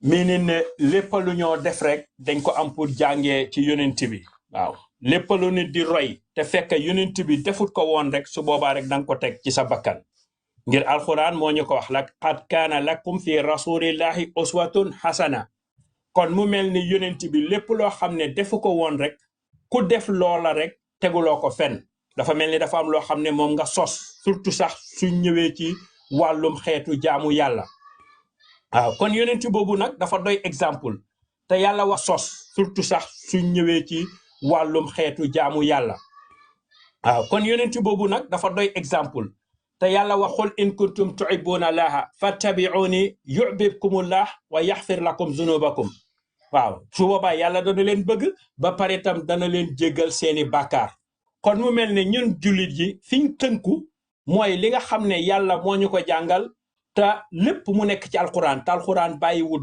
dara la alquran bàyyiwul su ñëwee ci hadis yi ngay dégg nii yëpp yenn xisa yi ngi lay nettalil yëpp am na yoo xam ne sax wérut waaye alquran amul lenn luñ la siy indil ñu ne liy wérut waaw may leen ma rek ma tëj fii xale yaa ngi disturb waaw kon mu mel jërëjëf ni li nga appreciate naa xam ko ne li nga moom la ñëw ñu fii tey nga alquran leeral la indi ñu bëri danaa laajte question yu bëri about you know li waaw ñuy wax ne by force xale yi teel a sëy te by force ñu xarafal jigéen te ku ko waaw defut doo dee li nga ñu fi kenn alquran parce ñëwuti que dama bugg a tënka leena rek lu gàtt rek parce que maa ngi woon ci suma ay karab sax waaye bi ma déggee ngeen di oote mënu ma woon a uyu time boobu noonu waaye ma tënka leena rek ci ne ñun jullit yi dafa am foo xam ne foofu lañ war a tënku suñ tënkoo foofu rek danañ am jàmm te ci biir wax yi dégg naa ñu bari ñu ngee duga di wax te fi ñëpp di waxee rek soo ko bàyyee xel feena fi la mooy bi nga xamee ne dañ wàcce yoon wi nga xam ne war nañ cee jaar wàcce giñ wàcce yoon wi ñu war a jaar nag moo ñu indil coow lu bari fitna yu bari xiif bi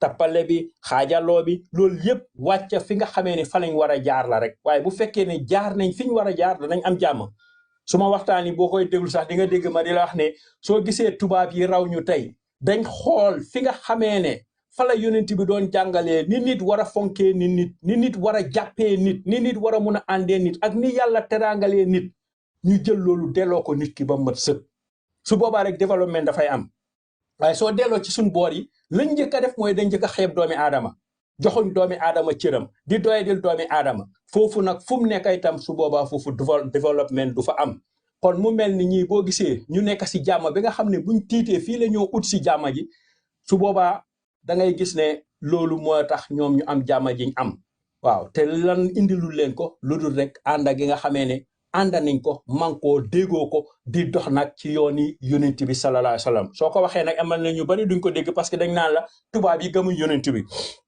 dafa am benn góor yàlla boo xam ne dafa jóge woon Afrika am na kuñ ma wax ne kooka la sax waaye daanaka bëgguma mention turam waaye bi mu ñëwee ci airport bi ñu interview ko ne ko sëriñ bi naka tukki bi mu ne tukki bi alhamdulilah naka fa nga demoon mu ne fa ma demoon da ay éefara fa nekk te am nañ jikko jullit waaw am ku ko ci laaj mu ne ko sëriñ bi mu ne ko fa ma demoon ay éefara fa nekk te am jikko jullit waaye fi ma del si nii de ay jullit ñoo fi nekk waaye nag ëpp doole ci ñoom dañ am jikko éefar mu am ku ko laaj ci biir nit ñi ne ko sëriñ bi ndax tubaab dana dem ajjana mu ne ko tubaab de bu demee ajjana dana dem fu miin waaw loolu la muy jàngale rek mooy ñii dañ nekk exemple yoo xam ne li yonent bi doon jàngale yëpp ñu ngi koy jàngale léegi nag yonent boobu noonu nga xam ne moom lañ war a topp suñ ñëwee ci li ngeen di wax nii ay xarafal jigéen ak yooyu yonent bi musu koo def jabaram yi kenn musu ko see def amul benn doomam bu mu ko mas a def te amul benn jege ñaaleem boo xam ne wax nañ ne am def na ko njabootam ci yonent bi sallallahu alayhi wa sallam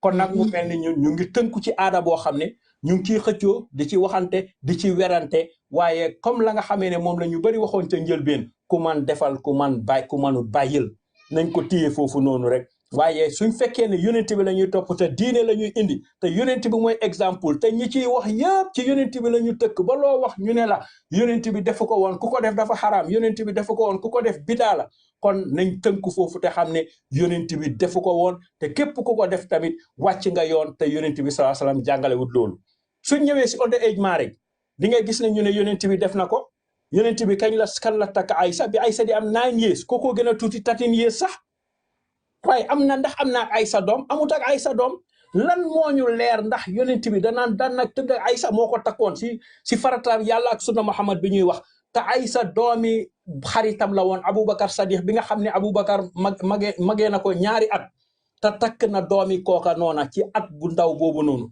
waaye xoola Aysa li nga xam ne moom la acif ci toog ci roon yonent bi li ñuy wax ci xissa yëpp dañuy wax li neex li nga xam ne moom la yonent bi daan defal Aysa dañ dem ba gis ne yonent bi kim gënoon a fonka si jabaram sax dañ doon wax ne sax gannaaw Xadija Aysa la parce que fonkoon na Xadija ba benn bi sax fekk Xadija gaañu na bi Xadija gaañoo si la door a takk ay soxna sax waaye da ngay gis ne daf daan toog wax mbiri Xadija ba Aysa daf daan fiir ci loola waaw kon lañ la bëgg a jàngal foofu mooy yonent bi dafa fokk nekkoon koo xam ne ku fonkoon jigéen la ku joxoon jigéen ba Aysa daf daan fiir ci loola waaw kon lañ la bëgg a jàngal foofu mooy yonent bi dafa fokk nekkoon koo xam ne ku fonkoon jigéen la ku joxoon jigéen bi daf ko daan jàngale ci lu dem ci ay hadis ñu ne Aysa rek mokkaloon na lu dem si over 2000 hadis ba pare ëpp doole ci saxaba yi am na ñu bari ñoo xam ne ni moom moo leen daan jàngal arithmétique physique kooku Aïssa moo leen ko daan jàngal mu mel ni kon yonent bi takkam ci takk gi nga xam ne moom la takk Aïssa dafa am loo xam ne moom la doon sotti ci Aïssa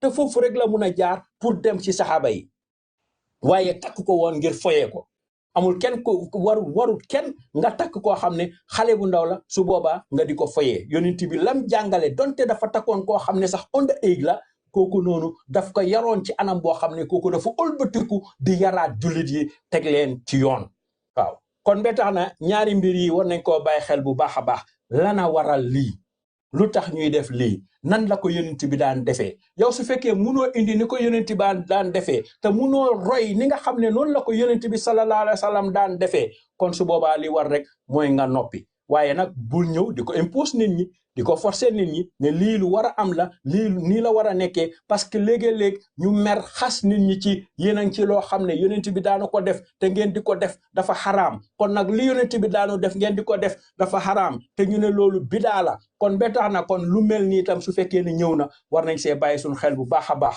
te ñu bàyyi wante si xel te xam ne ñun Gambien ñun ñëpp ay mbokk lañ yaa imam please ngir yàlla yaa maa gis si internet bi ñu ngi jege ñante ay mbokk ay jege waaye amoon na nu mu doon demee su fekkee ne xëy na sax seytaane waroon a mun a dox suñu diggante dañuy dem ba xam ne ay mbokk lañ su boobaa ñu rus kon ba nga xam ne ñu ni neen ñi nga xam ne ñu ngi ci social media bi wala ñu ni neen ak ni nga xam ne noonu lañ dëkkee nañ jël lépp rek ñu gën koo ñëwaat leen guys man ma wax ak imam ba xam lu ma ko bëgg a laaj ñëwaat leen guys si ta jàmm ñëwaat leen yaa imam ngir yàlla baax sant naa yàlla trop ni nga ñëwee tapoté leen vidéo bi te séddoo ko guys waaw waay amee bu mu gudda nag parce que dafa am si lu ma nekka waaw dafa am si lu ma nekka am na ñu ma toogal soo moo tax dama ne xaaral ma tëju rek wax waaw li ma bëgg a laajte li ma bëgg a wax tam mooy li nga xam ne ñoom bañ koy mbubboo mooy képp kuy wax lii tubaab yi fañ la fay wala yow di jikko tubaab yi ak aada tubaab yi loolu nga bëgg a forcer nit ñi fi mu ne nii mooy ne na nit ñi li ñuy wax mooy ne ñun bu ñu waxee ne bu leen xarafal gune yi bu leen dóor gune yi sama maas yi loolu laa xeex dóor yu bon xarafal tëddoo gune takk onot gune góor wala jigéen bu ko tëddoo ba ko te jàngal ko mu xam xam-xam jàngi school surtout bu jàng arabe na jàng école wala français ndax mu mën a bind mën a jàng mën a nekk nit bu ko mën a dund ci àddina léegi bi soo waxee ñu ne oh jikko tubaab ngay roy wala tubaab yi fañ la fay wala ngaa bëgg nit ñi xam human right suñ ko xamee fay tax nit ñi nekk góor jigéen comme tubaab yi ni nekkee góor jigéen loo xalaat ci li ñuy lay ne lu ne daal la ñuy layee aka di wax naan gune yi boo leen takkut boo fañ leen di hëmbal instead of wax ak mag ñi hëmbal gune yi kon pour ñu ba gune waaw xam nga nit ki léegi-léeg bu fekkee ne dafa nekk ci loo xam ne nii mënul laa indil dalil yu taxaw su boobaa dafa fexe nu moo difenee boppam te buy difen boppam dafa difenee boppam ci xelaatam waaw moo tax léegi-léeg lu ko neex mun na koo ekkati pour teg ko ki nga xam ne óor na ko ci kii lim taxaw dëgg la li tax man fi ma taxaw ne lii dëgg la mooy ne yonent bi musu koo def lu yonent bi musta def rek képp ku ko def rek kon caw ci bidaa nga nekk wala ci lu xaraam nga nekk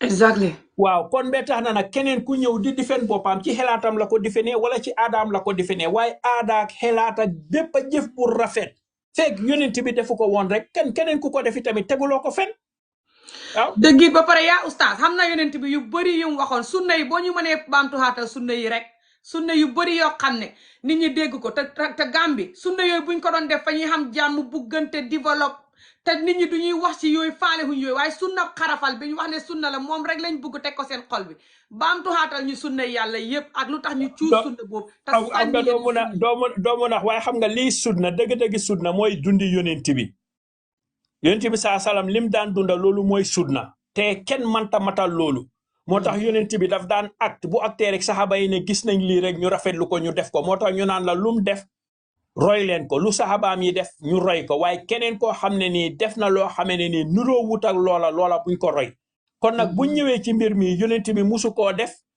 def doomam ay soxnaam musuñ koo def kon ñun buñ roy loola man foofu laa taxaw waaye buñ ñëwee ci loo xam ci Arabie Saoudi gi ñuy wax naan Arabie Saoudi fañ koy def ñu ne Arabie Saoudi fañ koy def ku wax ne duñ ko fay def loolu du dëgg te man ñi jàngal man ci école bi aada la du sunna du sariya aada la xam nga aada yi di nga ko fekk fu nekk Arabie Saoudi mu ngi noonu mooy capitale jullit yi ubbi nañ fa koo xam ne dañ fay jaay sàngara di fa ubbi ay night club fi mu nekk nit ñi di fa dem rapa yi di fa dem di rap te ñooy capitale jullit yi soo miini ne ñoom sax gënuñu waaw soo ñoom sa Arabie Saoudi mënuñ leen dee jël as exemple donte waaw ñu jël suñ mag ñu baax ñi sax xëy na ñooñu mooy nekk exemple waaye di best exemple mooy li ma la wax léegi ci alquran laxat kaana lakum fi rasulillahi uswatun hasana la ñu yàlla ci alquran ñeal na leen ci seen biir ab royuwaay bu mucc xëyib te kooku yonent bi sallallahu alayhi wa sallam kooku lañ war a roy képp loo xam ne nii yaa ngi koy def rek te teguloo ko ci yooni yonent bi rek su boobaa na la óor ne teguloo ko fen kon sunna yonent bi doo mun a toog lim yëpp ne yëpp ay sunna la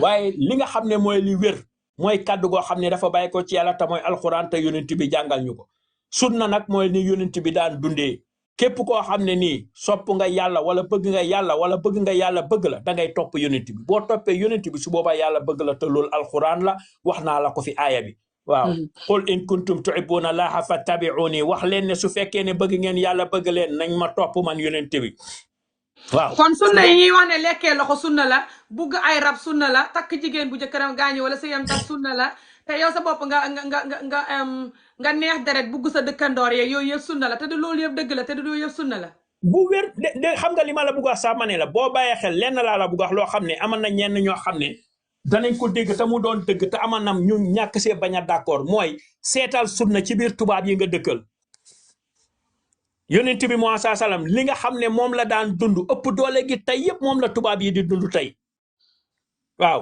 yonent bi saa salam dafa wax ne man kaana yuminu billahi wal yawm al axiri fala yusi jaarahu mu ne ku gëm yàlla ak bés bu mujj ba bu mu lor dëkkandooram yonent bee ko xadis la tey yonent bi ma saa xoola tey fi mu nekk tubaab yi nga dëkkal noonu suñ naree am pati dañ laa bindal kayit wala na la tey am na pati bu am fii time bii laa commencé time bii laa jeex tubaab bi bu ubbee bunta booy romb mu téyel la bunta bi nga jaala su fekkee dafa gis dara lu tegu si kaw tali bi nii mu randal ko nasaafatu mina iman set bokk na ci gëm yàlla dañuy fay ay nit ñuy bale dëkk bi set wécc al muslim man salima al muslimuuna lisaani wa yadihi mu ne jullit mooy ke jullit yi mucc ci làmmiñam ak ci loxoom xoolal tubaab yi ni nga xam ne noonu lañ moytu xantee ci seen biir ni nga xam ne moom lañ moytu wantee yàqante bi ak ni nga xam ne moom lañ moytu wante sosal nit yàqal ko traumatise ko naka la ko gars yi moytoo donte am nañu ko def ci seen biir waaye dañ ko moytu bu baax a baax kon kooku dafa jox nit cër te kooku dafa dunda sunna yonent bi Muhammad sallallahu alayhi wa sallam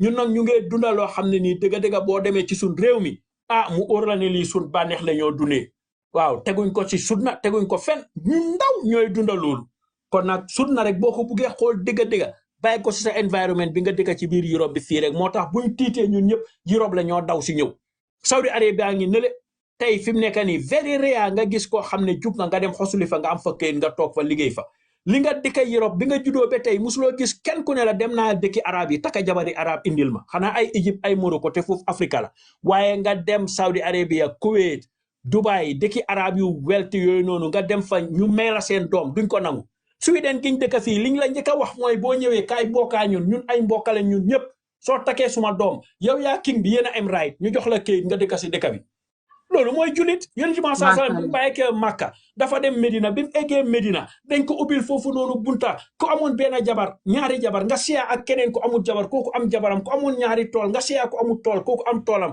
tubaab yi loolu lañ ñu defal ci biir réew mi fii kon loolu mooy sunna yonent bi ñun suñ génnee si loolu nag wallahi li ñoo dunda aada la rek ak sun bànneex ak loo xam ne moo ñu neex nga jégal ma jërëjëf waay oustaz jërëjëf waaw xam naa ne man ma bàyyi la parce que yaa ngi busy waaye dinaa la bind nga ñëw ñu def programme nga xeeñu si lu bëri ngir yàlla baax na waa anytime rek jërëjëf ñu ngi jégalu lu yàqu si wax ji nag rek ngeen xam ne suma xam-xam bu matadi la waaye bu rafetee ñu gërëmee ko yàlla ak yonent bi jërëjëf jërëjëf waay really kañ barakallah naa ko thank you so much génne ma nag man xaw ma nu ñoo génnee ci lii de waaw dinaa la génne jërëjëf waay bismillah thank you so much really apprécié naa ko waaw thank you so much ok tapote leen guys ngeen yégal vidéo bi ma ñëw jëlaat leen léegi kenn ku ne fay ba naa fekk ak feebar ak dund métit ak bon ngir jëmmi yàlla ak yonent ba te wax dëgg te tapote vidéo bi te yégal ko mbaadi mandinkool alinga bula ñin traumatize da jiko mimmu hasidiya da jiko because kabiri mol keta di ngoti num mol kamol lipa kamol traumatize kamol tocco kadimo la surtout muso ma ñanna di mo soto la naya soto comme kewo dol ka mol ke lipa ñamin ke tocco kewo ma ñanna soto la fa bari surtout dimo mi yalon isa ba liparo walante al fan fe i balo fen ka dimindi asa muso ta docteur ñini ka min yo hadama dingo la sondo molom ma fo docteur mi man fen londe because docteur betema is hard pour ka je Africa surtout Gambia muso naye dimo experience surtout aketa dindingoti ida ka ketenne wala ka lipa wala ka kuntu wala anything hani ni man jankuntu yeddu dula min kuntu ka dimindi dorong ka lipa ka dimindi wala ka mate wala stuff like this aka traumatize le na traumatize la kufla le ka soto aka kamfa juna aka fam balafa say mo min ka kamfa juna bare ka fam balafa fo wosi ku kendo keno wala yati nan to la musol ka sangari ten ka sonka ka hasidiya ka moriya ke nyola ka dindingol lipa ka kema sonkande nying dimolem nying trauma pain. Thank you so much tapote len nek ta sedo dana are ñak imam sax mu ñew ñu defal bu defal ñu vidéo waare ñu ndax yàlla man sama bopp sax ma gën a def sama bopp nit tapote len bari sign mo jaman into la society cross Africa society mo jama dimo experience cha ni ko ta dindingo mol ke lipa warante ke ma ke wole musolem warante ke lipa bakke surtout darawol mi yar alañ mol ñanta ala ko karanda je how to be nice and kind, how to tell the truth, how to be a nice decent human being bari mol ke karandi lipa runin tocco dindingo na go through a lot of liparo aka kele aka fenya because ala breno akari wala yatina africa nol ka fenya ten cross Africa yalo atol malo mun yat nan to nyongol ka diyam ngalo ni mo jamal kana video kono kamol kajabi drom because of kulubale ya that's true barinte atol la daji ko le kan demi fam fom ka diyamu sometime ka atol weekend atol ten nyim pito fal daji ko barinte man kulubale ya de mol min yetolong anyen kante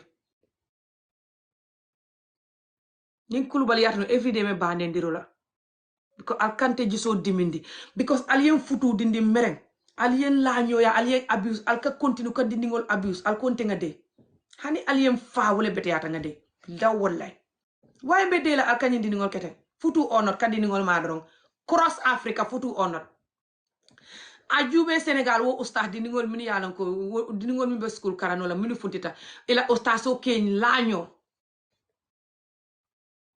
One of the case, Ustaso nying, I mattress le soto mattress fula, not long ago, recent case. Nabu dash diamuta for Ustaso wulita. Lup mbe sambala court. Because it can tell the neng. Because ako Ustaso min kanyinke monyanta ke ya kuntula. Nying Ustaso mu chagol lit. Ako mune na ako nying Ustaso mu chagol lit. That mean all of the Ustaso chagol. Even though yalo ne akanyinu le fo munu kanyinke. Ama abefo. Saimu Ustaso le energy soto kata court ka interview ke camera nata. Bari imang energy soto pour kawo ustaz dol kele Senegal all the time ila current affair ustaz sol ka abuse minike dinding kewol fo ila buo ibuka mutano buo ka jolong because of mulke nyoko de dinding kewol especially nyin case coming for just camera na sondo moka mining yalo yemune ke dindingol ay groupe dindingol soto jang dinding kewol jan dinding muso nalma mandika kango moy nalma surwa kango moy every time nyin case keta Senegal mbake la current affair ngake mandika kango al don't worry babe explain na so al salong also mune yatin nambeten yara fang atol buka halom min keta mbato ngafo adum this is just one case I'll tell you two cases but it's more than that but I'll focus on these two nying one coming for wala mu recent one the other one is older it's like 1 year ago nying other one dinding jang dinding musol jan dinding kewol mattress fula bungo kono tema ay fenko keje ñi si jada ika salidami but nyimbe is in the video and in the news it's on YouTube if you want yesura kan mo membe video link ko ikila Senegalais sol ñini ka min yalon what's happening and Gambia no nimbe fen yala so ay kamilo landi si jada ñaato ten ay mattress fulo soto ten jang dinding kewol jan dinding musol naka killing yoko de ka killing abuse dindi dosin mata muso wala keo ala tamina be wala choose la from the group aba landi la tema aba fola wala ko alqurano read wo ba read kan aka kumbuka aka nyoko de billahi wallahi tallahi ka dindi ngo nyoko de dindi ngo ka alqurano read ka kumbo aka ten on top of that na pareta ay dindin dota na pareta ko wo dindin fulole nyoko de aya jube billahi wallahi tallahi adu atele kan dindi ngol karandi ustaz fo dindingol ala ya wanyar kabri motata je ka dindingol muta ka dundi moto kono newsol ya film dindingol buke buo mutano dinding kewol ila buol ka jolong because of ila buda tinyata nyami Imam Fati abuka wo moy binka ke Senegal. Imam Fati abuka Senegal sexual abuse moy natara aka kele pour keo Gambia ni Senegal bekili. Aka soto Gambia, don't tell me about Senegal is not my business like a hypocrite person when Senegal is your business. Senegal mol kadum feri kadum Gambia by force either you like it or not. So ni wol keta ke wude tibe na ke wude na la Gambia more than tubabol ikamin kele. Exactly. So mune at never for Senegal is not my business. You cannot get away from Senegal. Gambia is Senegal either you like it or not. Nte fama mu Senegal elite. Across the ferry anata. Ayemba ma futu dindi mereng. Komin kanyin kele al kanyin min promote.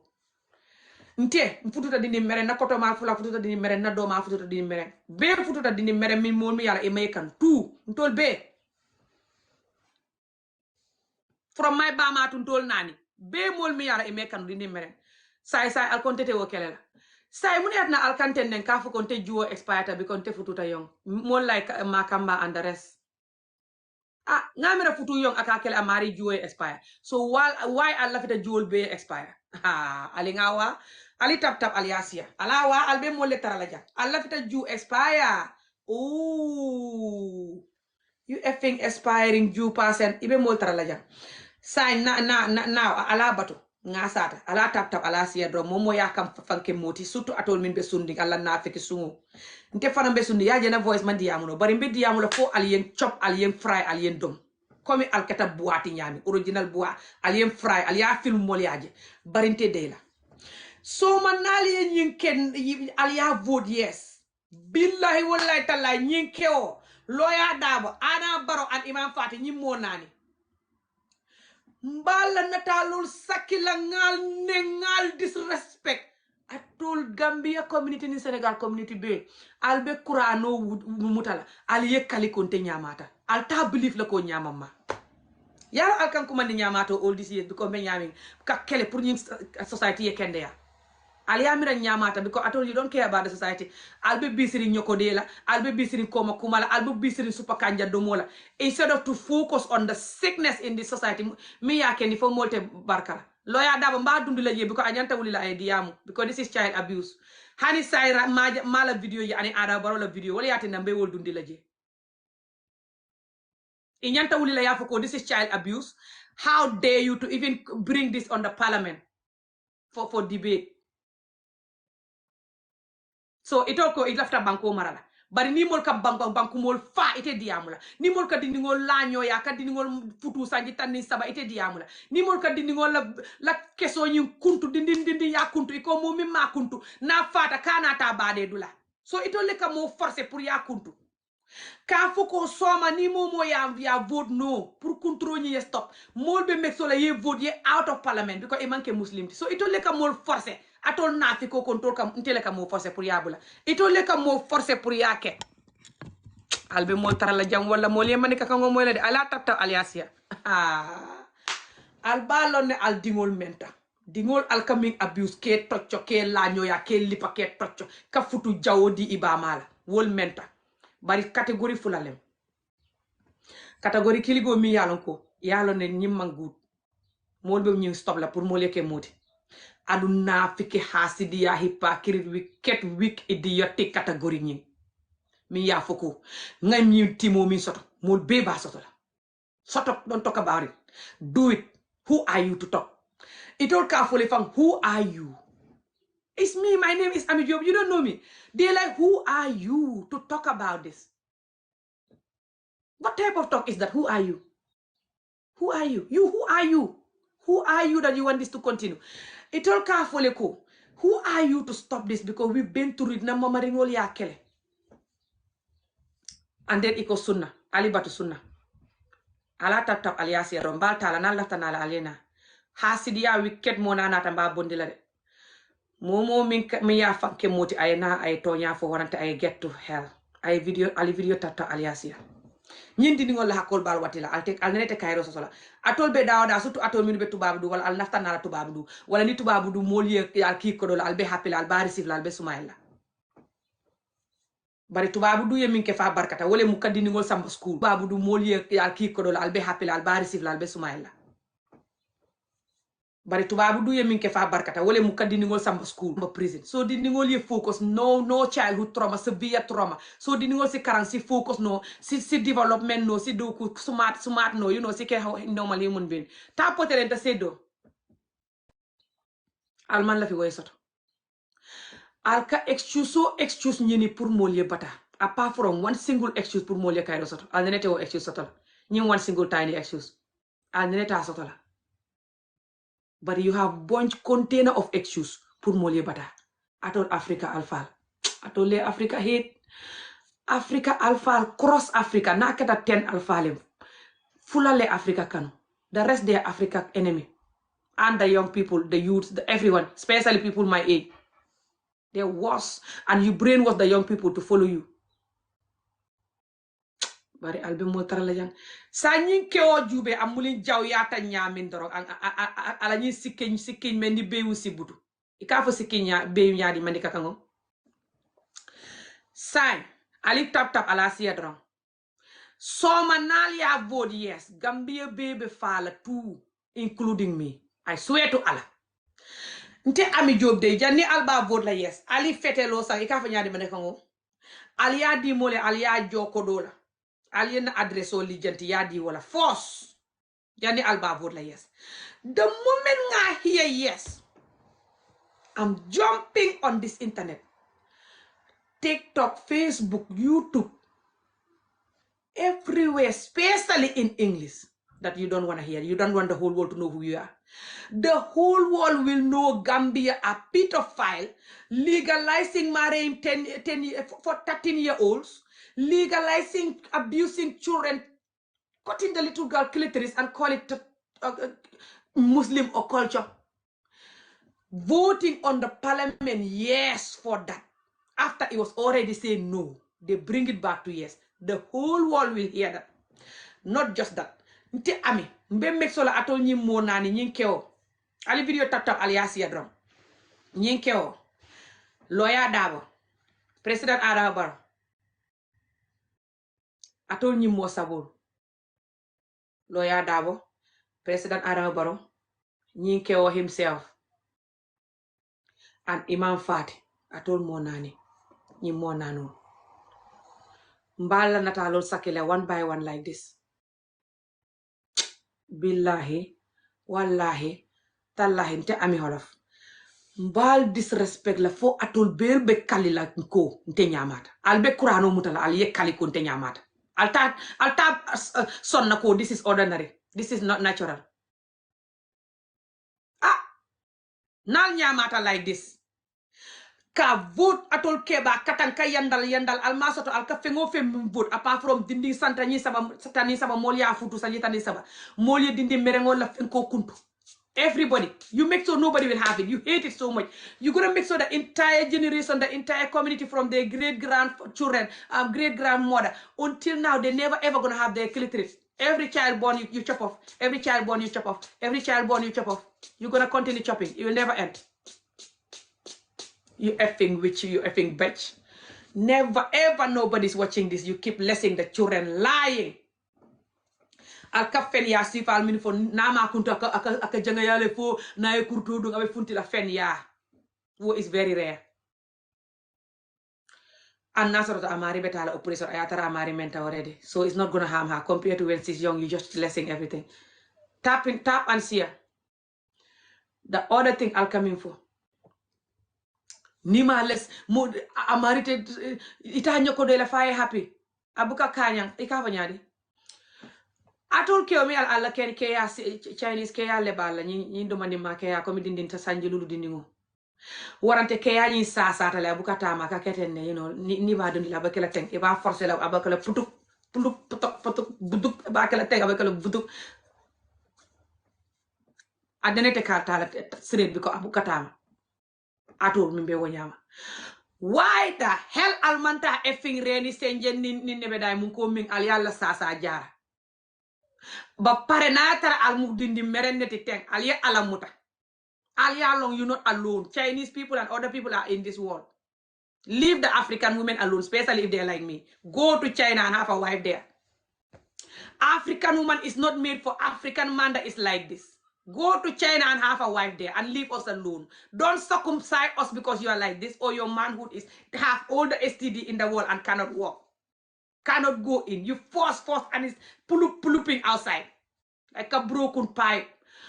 Go to China if you are like this. If you are a broken pipe, go and drink some moringa and go to sleep and give us peace. It's not us that make you like that. Even if you get some disease from a girlfriend or a woman, if you close your leg, you don't go to girlfriend, you zip your trouser, that's not going to happen to you. Keep tapping and sharing. Lot of you sexing people, left, right, and center, Muslim or not, especially this type of Muslim men, 90% of them love sexing people that they're not married to. Don't look at them like these guys. You'll be surprised when they're taking their kaftan off and you're sexing them and giving them pleasure and they're like this. Put on the kaftan after that. Billah wallahi tallah. You'll be like, this is not the kaftan guy. I know these people. Keep tapping and sharing. Now, ala jube doro nyinka minke. Ali keep tap and sharing. I mean, where is your parents? They're wherever the hell your parents are. Keep tapping and sharing. So now, look at this. Nyinke sifa. And all of Aton Minka FGM and underage marriage promote. Aton me you're a pedophile. You like dindingol ka sex ka nyokode, and you're gonna use the fact that they are my wife. Dindingol are my wife. So let me marry them. So every night be nyokode la. Sutu Aton me alla ke yaka muta ko host. Ika fa nyari host manika kango. Fas wusi butu. Ika fa nyari host manika kango. Nyin long jayon jamfama big African ke yanyi. Why iba dundi la dundi ngo kono ka abuse ka pim pom thing. You know, suwo xawma. Oh yes, suwo. Nyi suwo ke ya do atol dol ya soto. Why nyi suwo ke ya alba ke la dindingol is young. Ala body is young, it's not mature. Sign atol chagol ba fola. Oh, nimma ke dindingol beta ke o nyini la. Abeta jeno la. That's your excuse. Sign. Mune yatina wo kewol min dindingo ko jeno. Ita fola wo kewol dindingo bula. When you're gonna open your mouth and talk about the situation is what? The situation is dindingol ka kewol ni dindingol kala. For dindingol ka konoma. Wole yatina lata dindingol futu la sanje tanin saba. Is that not the situation? So sign. Why you blaming tani sanje tanin saba dindingo? Ka punish ka futu. Because aka konoma wala aka ala musi akata. Adiniya futu 90% of the chance she's gonna cry. In the next 5-10 years, you don't care about her ass anymore. She has to suffer forever. You know yourself and your friends and your families, how they are, and your society, how they are. You saw it, you know it. Now, why are you focusing on her to suffer? To pay the price that she might be pregnant, so she has to go and get married young. And leaving the adults that are getting her pregnant. People that are getting her pregnant, they're not 13-year-old. Wo mol minuka wo diningo kono mani tani sabati diningo. Wol manke sanji tani sabati. Itol jamamu ila age leti. Warante sanji tan saba. Sanji muani feng. Adu wol mu Gambia no leti. Warante just hadama dingol Muslimol, you know. Nayatara ibe diamula for Gambia. Why is that you have to talk to this child and punish them to get married instead of talking to these people to leave the child alone? Why? Why are you afraid of these people? Are you like them yourself and you can't talk to yourself? Keep tapping and sharing. That's not true. You are the one that is lying. Whatever I'm saying here is the truth. People see these people videos and they know them. So, but you're like them. That's why you're saying that. But anyway, keep tapping and sharing, guys. Sign. Ali video tap ali asia drum. Sign. Mena motala because I have nyanta wuli la ye. Mena la kotake nyanta wuli la ngata jonko ngoto an ngata salo la ngana kotake. Ami call me debate. Ite nyim wulo min kata type ni nge type ibe mol disrespect la jang, and this is serious. This is dindi musol min ke ya bula je surtout kewol min ke ya warata, and this is also dindi musol min yalon ko mol ke futu ke neglect kata jeno la kata maño ñini ka dindi ngo neglect ndeysaan ay din jama soto be batala ndeysaan hani safnu wata soto la wala naya soto atele ya sang adu alako itele nyanta wo beker ya house ya close ya fit nying ala ikami use ka futu wo ala le ko yedini ngo house ya close ya fit ali video tap aliasia ntene hakole bal mutala alfansum ba mala hako alfansum hako an nyindi ngol la hako bari ntete nyindo ko bulala atolu be nyindo ko kala wala ntene alienaja alkan jube comme alfatale alballa kaburul kono al nyindi ngol la hako bari ntete nyindo ko bulala atolu be nyindo ko kala wala ntene alienaja alkan jube comme alfatale alballa kaburul kono alfa ali video tap aliasia. Keep tapping. If you keep typing nonsense 100 times, I'll block you. If you have the energy to type nonsense, you have that energy to type nonsense to bully me, but you don't have one energy to type or like the video to support so children can be free from child abuse, then I'll block you. Keep typing and sharing. Not that the nonsense bother me. It's just if you can have that much energy to type nonsense, then you still have one energy to support the video. If your wickedness is balanced, but if you are just pro-wicked and just wicked only, and then your soul will not allow you to do that here. Okay, keep tapping and sharing. Sign, back to what I was saying. So how the hell nyinke sifa betala Gambia parliament, ye Gambia je drug is rampant, kujawol is rampant. Look at Feriwo Jube. Nyim Feriwo Jube drong. Mol bena fala one day, ni mol man careful. Wali at nakabini benu Gambia mbe kelo lanu about Feriwo. Al kan kumandi kulubali ya yalo al hypocrite al man kende ya bari al man la fika fa feriwo wala alla family faje feriwo jube mi yala nakata jiyo kono akal loje wati jelo abuka tamano wala ay fili jiyo kono aka fili le jiyo kono ay tadu la doto wala ay tara jiyo kono wati jelu ten kabrimbe jenu wati montor fula bi jiyo kono from baratu banji wati montor fula montor wati fula adum ambulance kilimbe je mo fula be ambulance kono ambulance kilim mo fula bi je adung ay molta from bara already akata banjul am murunta bara pour ay tubabol ta bara tubabol ama even tubabol lulu si fiw tubabol be lori babatu kante ay feri woton kata wo tubabol ta because of na nyinda e coming abuse coming in the underestimate muri tan ko woli ko mbed wildlife video kala mol be bajala you are on live ton so the whole Gambian can see what you're doing ton it's me Amieolof you are on live dorom woli feri woton ko take because of me ya cancel ayatara itontale fo inata close to wotu babol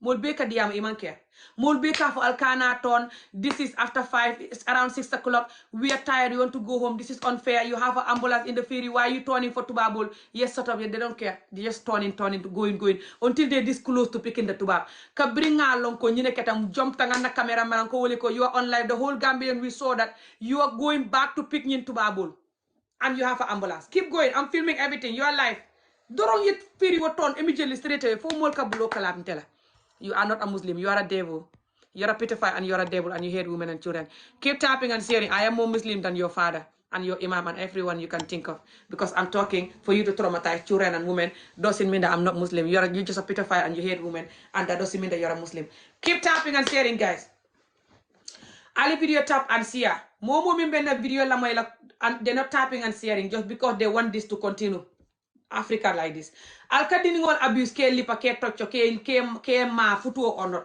ni futu fana ye abuse ye neglect ibeta jeno la ibeta musudol nyini la ibala fenkol neglect la ala canoning ala fenkol ay minute you know ala ye min fo nyanta kala ka house ka close ka fit correctly not $50 in dawalo not $100 in dawalo £2 dawalo no ndawalo kilo killing dalasi keme nani wala keme saba 1 kilo ndawalo subo say mu neat na ka keme killing di mo la dépasse keme fula keme nintan lulu abe mu neta bela na durang everyday atol le munafikoti aliye ala hate aliye muslim hate atol mu mosifa ali video tata aliasia mu mosifa atol mu mosifa ala min ko ali mo domorundi xawma dondi call hanit everything from you to total everything ite nyanta sana tulo everything ala ko bungo dada ay compatible ay nyinya that's why they said close house feed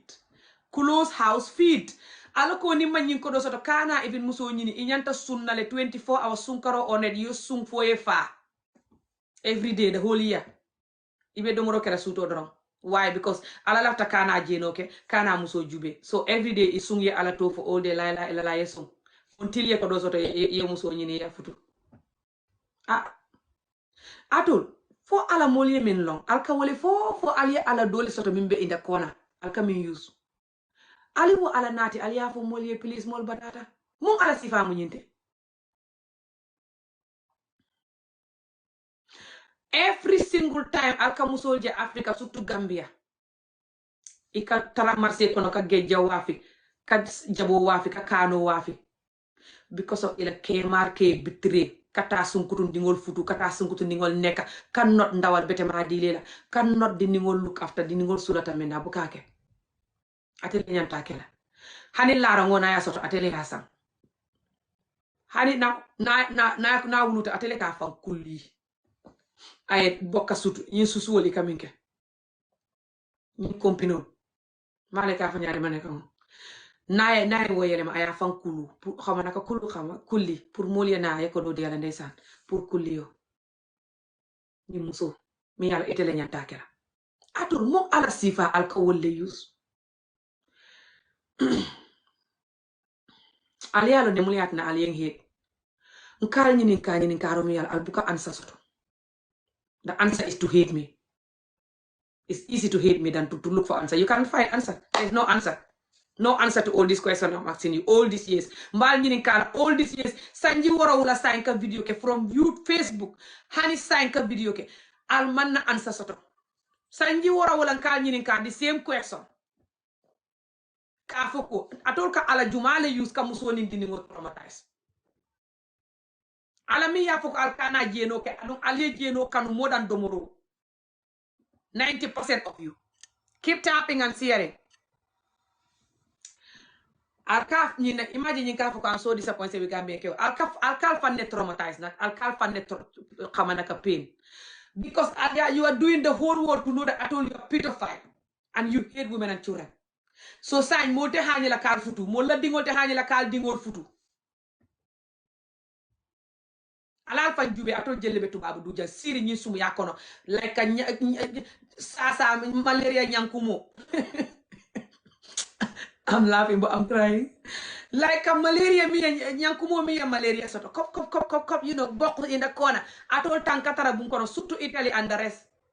And sign Musol Bejante Young or Kaito Bembulman Hani Kalfutu because of Allah Hasidia. My Alafan Jube, Beja Diamola, Wuro Funkumo Edimi. I don't think I came out, no, I'm not gonna have this time even. I'll come Safe and I love you. Jumale Hani La Kalfutu.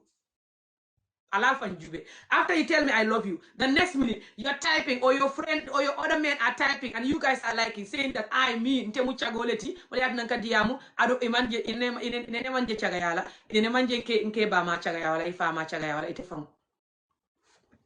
Sorry, I don't mean bama, I mean ifama.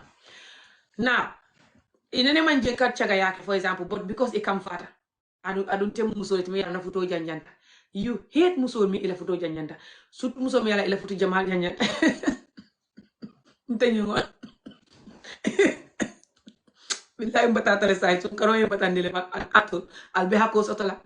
Why you hate musol mi ala futo jamal janjanta? Adu atul jamal ali musol mi nu ko de alta konteno la. Atul jamal ni moko nyim bu ko nim penota ya safe kabiri wulu tani sai nyim su jelle nyoko de. Billahi wallahi talai nteni ñu sukaro tema alta safe no you cannot remember. It's that many, too many that you will not remember all of them. Sai alko muso mi pututa sinya jama ay mo jama ñoko de wala wat warante akungo jata wala wat sai why al man la fi muso mi akungo jata because al na akungo jata te sonnal ya batande. Why can al fenke al fenke? Why the hell atolia miracle molbe sila janka do like a 19.0%? Yes. Futo mang isente badada. Kabiri mulu dari sa makere so. Hey. Ani fonga bad nim fata ngada. Hey nim fata ngada. Ani nim fata num pambay now da hatale. Hey muntu mare ale be fala. Ala muntu mare be fala ngada. Hey. Badada alam fanga da. Alla fita mole sika wofu in this 19.1 million. Mol ka wofu le. Modol ka fole right now de. Nyamatul because of Keo and Bata and Keo la Bata and Keo minke batandi sutu futu jaw banya. So aliera da mole sid al kapre ala ye fafu ha hopinda dewda lakira I hope ibe da hala de deserve it. Dan muso ye wuri ko Bata nyanta you know stop atole we ketta but it be albe fala you fasting. Yes, I'm fasting. I just have energy because I'm not having sex. I'm not married all these years and I'm eating healthy. So I eat moringa and stuff, which I told you, and you don't even eat it, you're not well. But you're busy asking if I'm fasting. So am I naked now? What am I doing that is not good, that fasting cannot do? And you don't even eat it, you're not well. But you're busy asking if I'm fasting. So am I naked now? What am I doing that is not good, that fasting cannot do? And so keep going, guys. I told Lekake come Allah is very bad and Allah hate women. Keep tapping and sharing. I told Hipaki. I told Leke metol nati ni society kono. I told Leke for kemetol ye body society kono. Billah wallahi tala. ye bori alala na nyinti ko wombete ya atole kake komi ala is just for demo pain and trauma, you know. Kamuso kuntu kafo ala, kamuso nyoko de diningo kafutu kafo ala, kamuso futu diningo ko not kafo ala. Sa kamu tak samba dar pour ayak ala karan akafo ala. Now listen to all this. Nata dara ya lipa ya tocho. Ya even essay na man lock for years. 1, 2. Niye muso kuntu is because of ala. I dimi, I trauma, I injustice go through. Plus sometimes, lot of the time, long, health consequences of her health. Side after ya kuntu nak imang ala long kotake. Before ya kuntu imang ala long kona. Listen to this. Ye ala long only lung min nak kabiri iba ba ma futu da wonu ye ala long. Ning effing ke ole fa min kanyim promote. Na diam but nganat. So nga jube ni mediam ali tap tap. So lungo mi ne be muso futu lay aliya ala rong aliya ala Quran for nying ala alka photo siti nyame I don't know aliya okay. Keep tapping and sharing. Lungo mi ne ba futu la. After that you don't know ala anymore. Ibe jeno la, ibe sangari la, ibe fenya la, iba neglect la, ala domoro te timmala, ndawalo te timmala, dondiko te timmala, bungo te bete yala. Atol jama alla musol ye siram ke kutama nit, ye larang kutama nit, ye penturo nit, ye bungo decoration nit, ni atema nyini ata sotola. Ey atole ala het. Sai ala dondiko ni ateman dondika betema sang ata sotola. Domor betema ni mo maso kodola ayewo sang ata domola ala ndawalo te sila subo, ate sila nye beto, ate sila chicken beto, nothing. Akada jelle di ndawalo diningo Gambia, sorry muso. Keme fula, keme nintan lulu, keme saba fang albukadi. Muminka keme saba di. Woke wala ndawalo siata. Tan lulu ni adi muso be heaven. Sorry, keme lulu. Keme lulu buka si hani feng.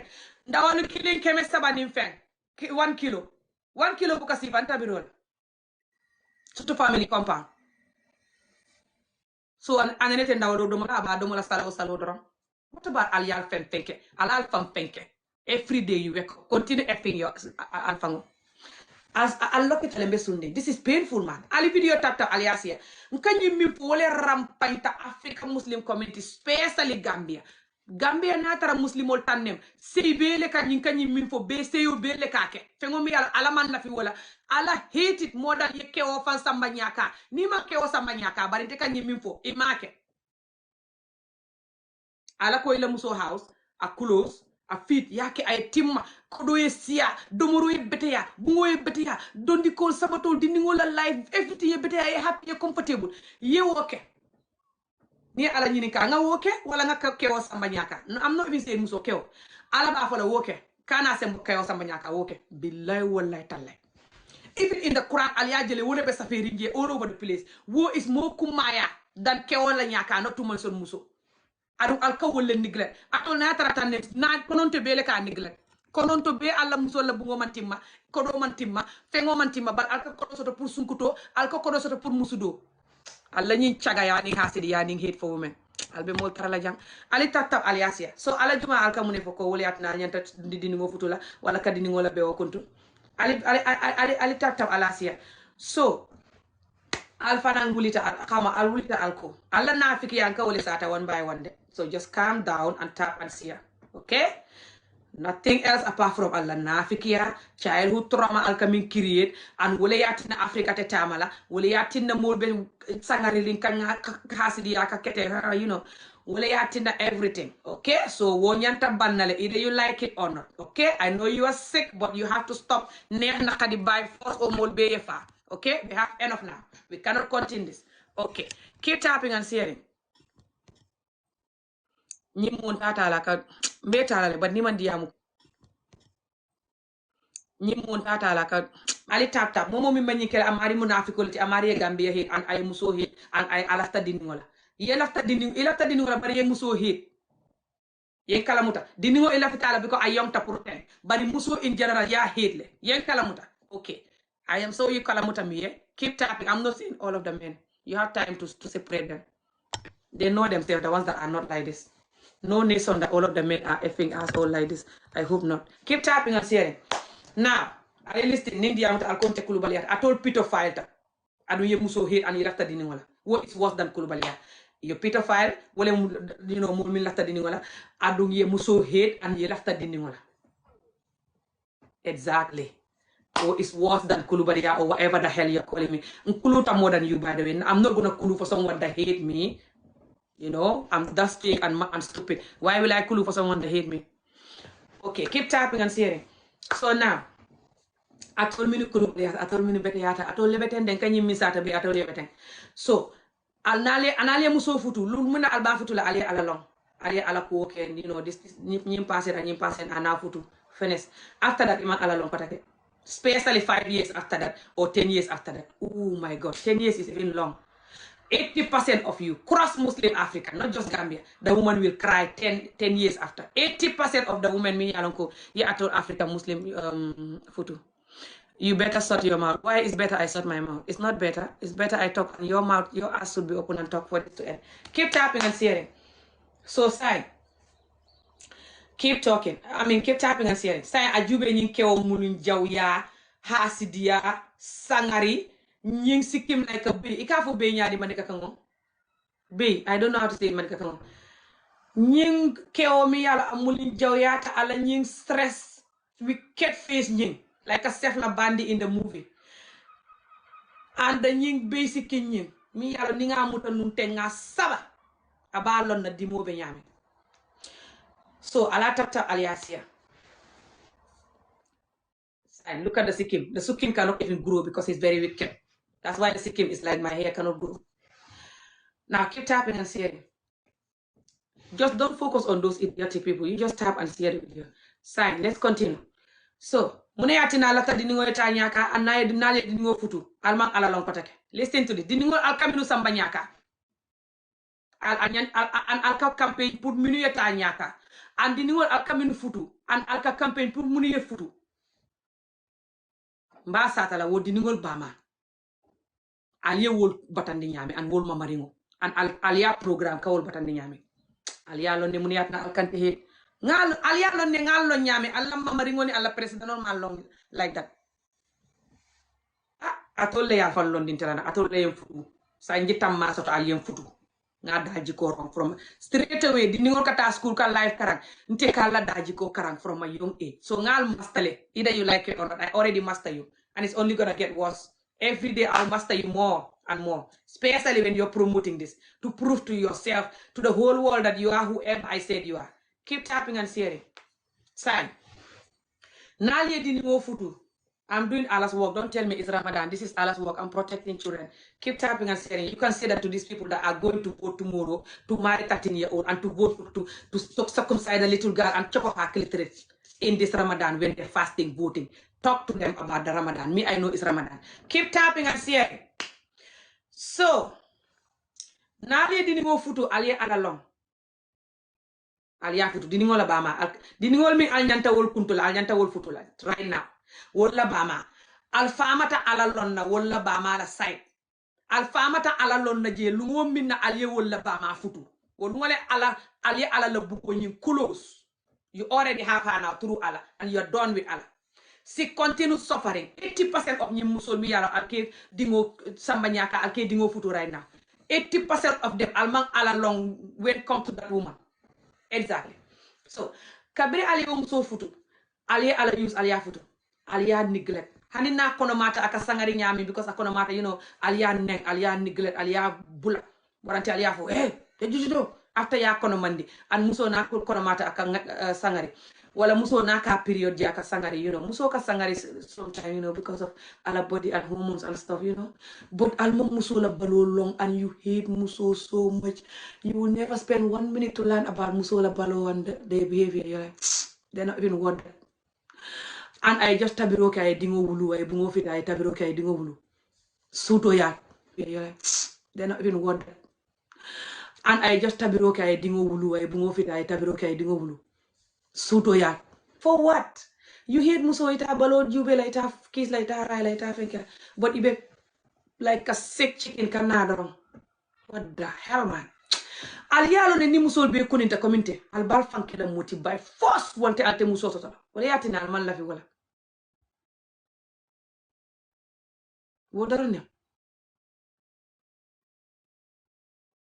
Again, back to the Ningola Bamani. Ali tap tap and see her. Look at the asshole calling me fake Ami. What am I fake about? That your army, your imam is campaigning on the street to marry children and to FGM women, and they have to go to the parliament tomorrow to vote for that. I'm fake about that. You wish. Keep tapping and sharing. Ali video tap, Ali Asia. Keep tap and share. I'm coming to take you guys. If you want to come, you can come. Keep tapping and sharing. This is serious. Stop and keep tapping and sharing. Okay.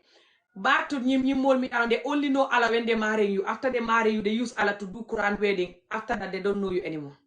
Now what they're gonna do? They're gonna be cheating and lying and betraying you. Allah told them to house you, clothe you, feed you. And that's extremely expensive. Doesn't matter where you are in the world. And then 80% of them don't do that. Or they just do tiny. When they have to do 10, they do one. They have to do 10, they do one too. And then they have money for girlfriend. They have money for all the women to marry.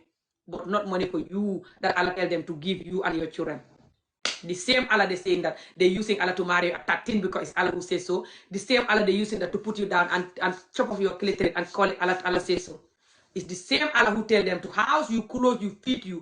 Even when you are working, they shouldn't be effing bothered about your work money. They should be giving you money for everything. Even when you do want water, it should be from them.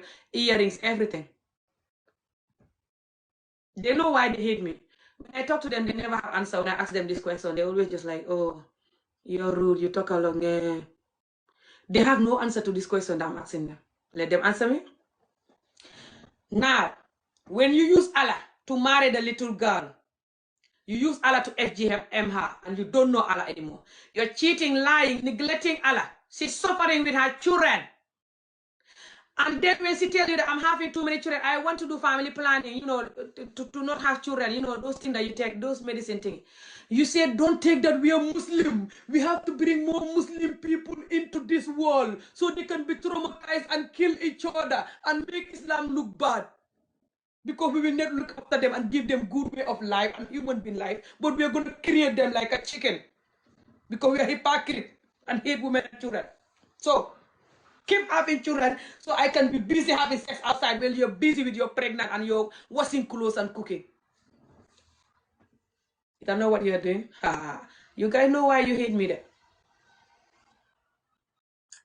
Your fear is for the women to wake up like me. They will wake up now, even if I was dead today.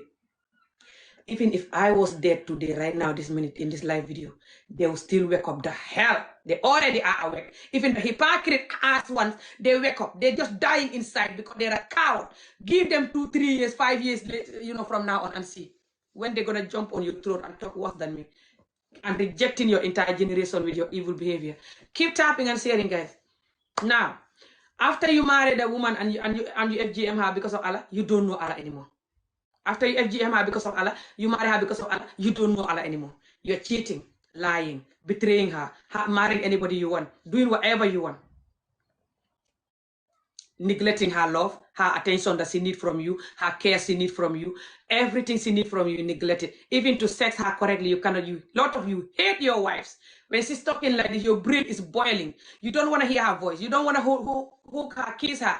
You hate having sex with her. Is it not Allah who tell you that when you're having sex with your wife, it's a good deed? You go in, they put good deed. You go out, they put good deed. Out, good deed, good deed, good deed, good deed. All the Muslim men in the world were supposed to be the best love-making men in the world. I'm laughing, but I'm crying. I'm talking, this is serious. All of the Muslim men in the world, especially African Muslim men, a lot of them have this horse thingy, was supposed to be the best love-making men in the world. Because apparently, according to the Quran, even when you touch your woman like this and just rub her body, they will give you so many good deeds that is insane. It's insane. Keep tapping and sharing. And when they said when you go in and like this, good deed, you go in, good deed, you go out, good deed, good deed, good deed. That doesn't mean that you should be just, you should still like, just make it nice and long and romantic, and so you can have good deeds. Are you not saying that the good deed is why you have to chop off the little girl clitoris?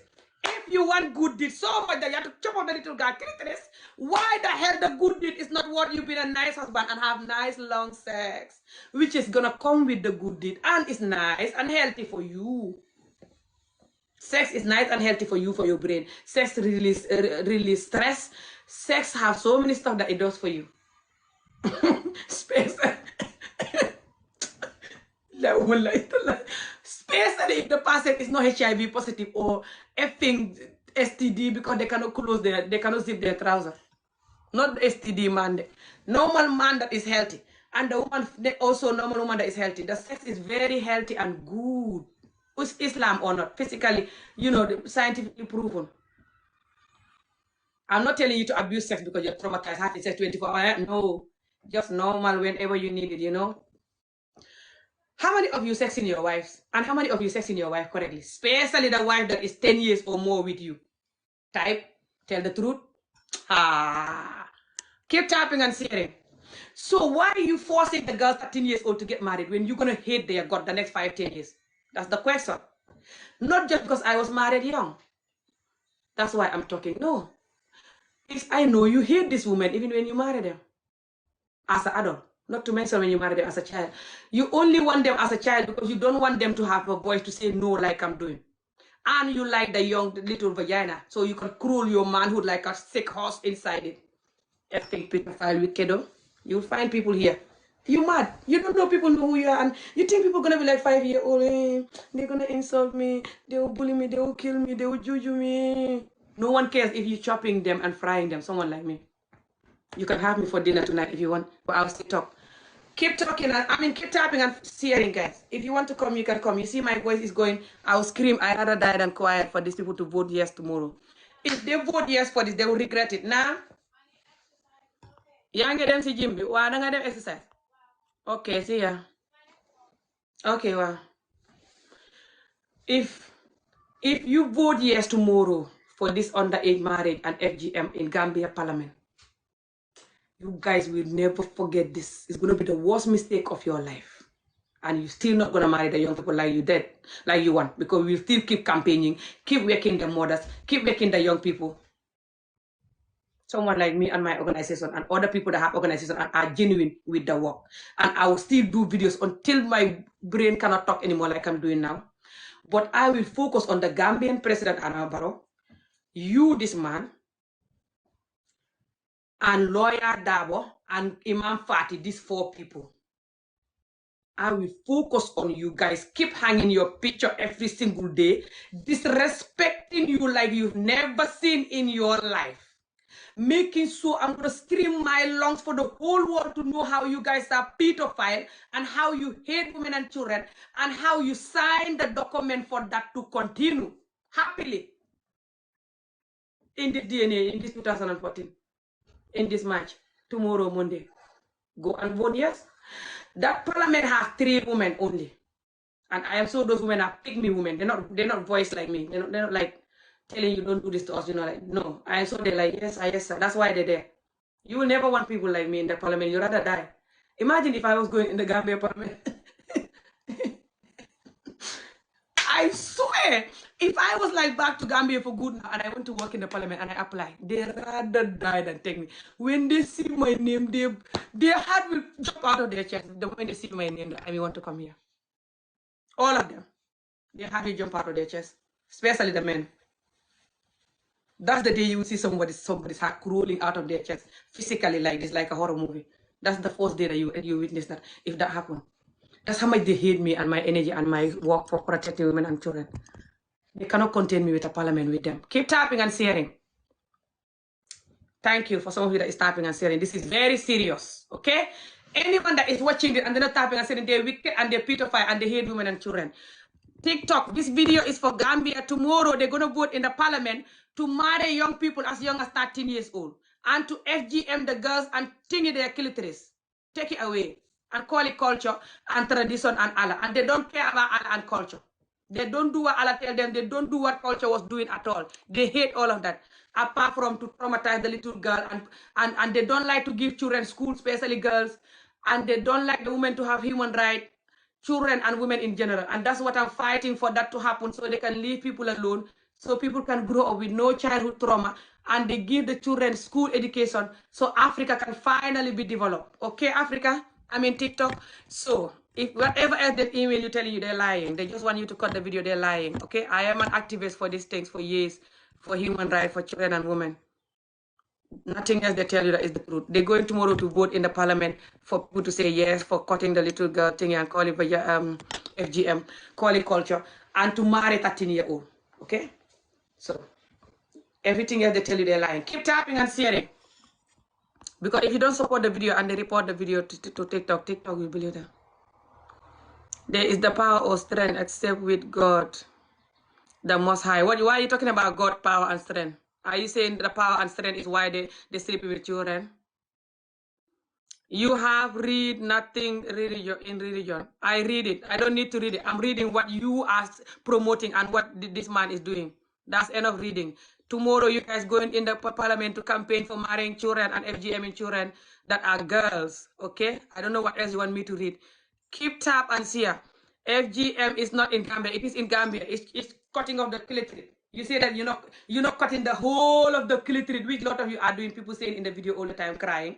But you say you're just gonna cut small bit. So it's called circumcision. No one asks you to cut small bit. Why can't all of you go and cut small bit of your manhood? Because the skin that they take off from your thing is just the skin.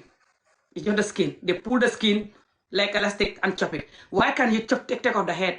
Especially some of you with this type of manhood. Chop half of it. It's too small. It's no point. Why can't you chop half of it? It's no point.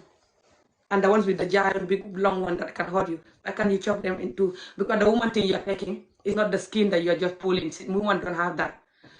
You're taking the actual thing that is like a small manhood, the clitoris, the hard thing. You take it because you're very wicked and insane. So why can't you also chop half of your manhood? Keep tapping and sharing, guys. So what was I saying again? So when you marry the girl, you don't know Allah anymore. You use Allah to marry her and you don't know Allah anymore. You use Allah to FGM her and you don't know Allah anymore. Where you have to use Allah, you use Allah to stop cheating. Where do you have to use Allah? You use Allah to love your wife and children. Be nice and kind to them. Whatever money you work, you bring in the house, like Allah told you, to house, clothes, feed them. Keep tapping and sharing to make sure they have good clothes, good food, good house, beautiful, nice house. Everybody come there will be happy. Your wife will be proud. Your children will be proud because you're investing your money on them.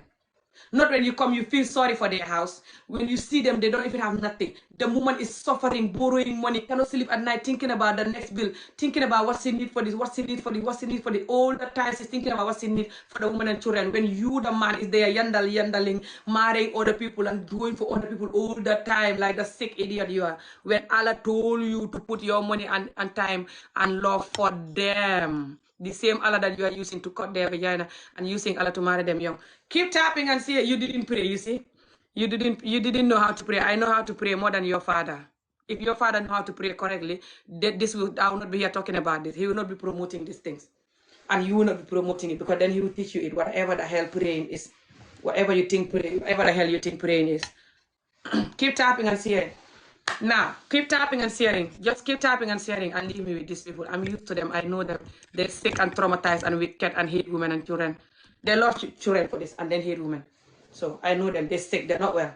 This is why I'm fighting for this sickness to end. Because of the child torture they've been through. The child is the torturing women and children that the entire generation been doing from day one till now. That's why they're like this. And that's why I'm talking like this. And you think I'm crazy. I'm not crazy. It's just this is beyond. This is beyond, this is insane. Look at how these people are. Keep tapping and sharing. Now, come to Gambia, you know it. You see? They say when I come to Gambia, they will unalive me or hurt me. I don't care, you fry me and eat me. You effing vampire. You rather do that than me watching you crawling on children and cutting children vagina and call it tradition and culture. You hate culture and you hate Allah. You hate this too. You should be farming. You shouldn't be in Europe or want to come to Europe. You should be farming if you want culture. That's your original culture.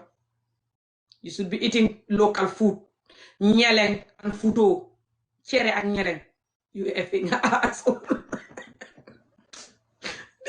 I'm laughing, but I'm crying. This is funny and sad.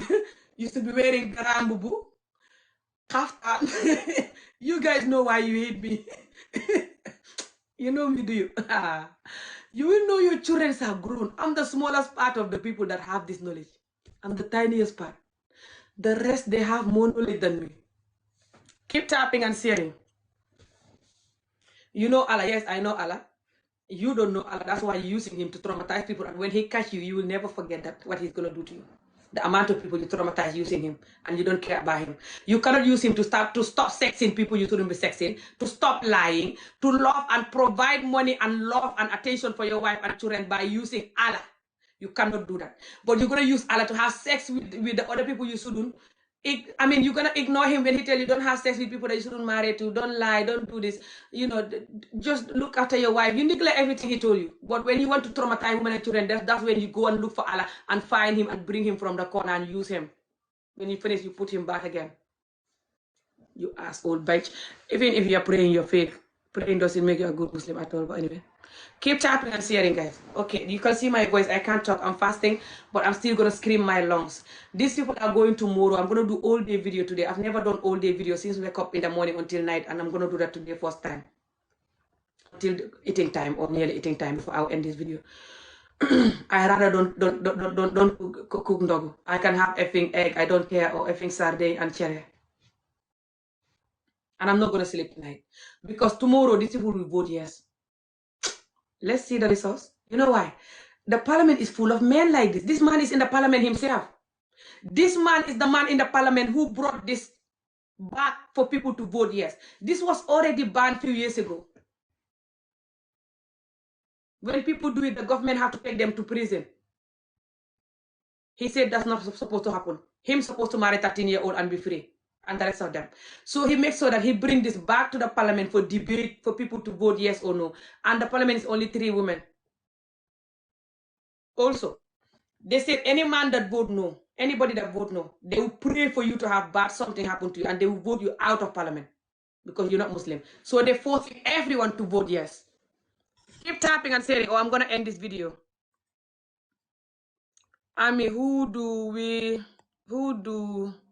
Who do we support your campaign? I don't know what you're talking about. How do we support your campaign? By tapping and sharing and donating the video if you can, and just supporting and making awareness. And you can also work with my organization if you want, or support my organization. I have an organization that I registered in November when I was in Gambia. I have a page here. It's called Umbrella Empowering People. It's to fight against childhood trauma. My organization is for childhood trauma to end. Cross Africa, but I'm just doing Gambia now because it's new, but it's for cross Africa. Childhood trauma to end. The serious beating, the essay, either you marry your victim and call them my wife or not, either they're boys or girls, doesn't matter, leave the children alone. The lack of school education, these 3 is my main fight.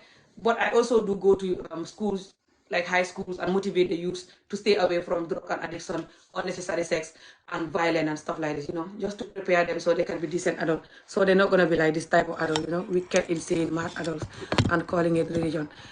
Keep tapping and sharing. So, keep tapping and sharing. Thank you very much. If you want to know about my organization, I do more than that, but I cannot explain all. This is not about my organization. And when you talk about organization, they say, that's why you're talking, you want sponsors. Because they're sponsored by the Arab people, all of them. They have some Quran, some Dara places, they're teaching people Quran. And the Arab people sponsoring them for years. They even go there to learn Arabic. So then whenever you talk, they think you are like them. Me, I've been talking for 7 years for free. Nothing I get apart from talk until I have a headache, talk until my chest is paining me. The Gambians calling me depressed and mad, making video for me inside, insulting my entire generation, from my grandmother to my mother to my children. Putting their pictures, insulting them. Really horrible insult that if they do it to any of you, you'll be putting videos on insulting until you're going mad, or you'll be effing depressed. That's what they've been doing for me for 7 years. Ask all the Gambians and Senegalese if I'm lying. If you can speak the language, you see the videos. If you just type Amieolof. Why? Because I'm fighting for 7 years for this madness to end. And these people are doing everything to protect this madness. Apart from to do one tiny thing for this madness to stop. Never ever they have that energy. Never, they rather die to protect this madness. Apart from to do one tiny thing for this madness to stop. Never ever they have that energy. Never, they rather die. And school education is unreal. And this is why Africa will never develop. They think when they do that, they cannot abuse the person anymore. They cannot even abuse the child anymore and beat her and torture her. And the child be like a slave. Yes, sir, yes, sir, yes, sir. And also, the child will grow up. They cannot marry you and torture you. physically or mentally, just you don't have no right, you don't have what you want, but you're like, yes, yes, yes, just like how they make you as a child. They want you to continue like that until you die. But they don't like the consequence of that, which is why Africa will never develop.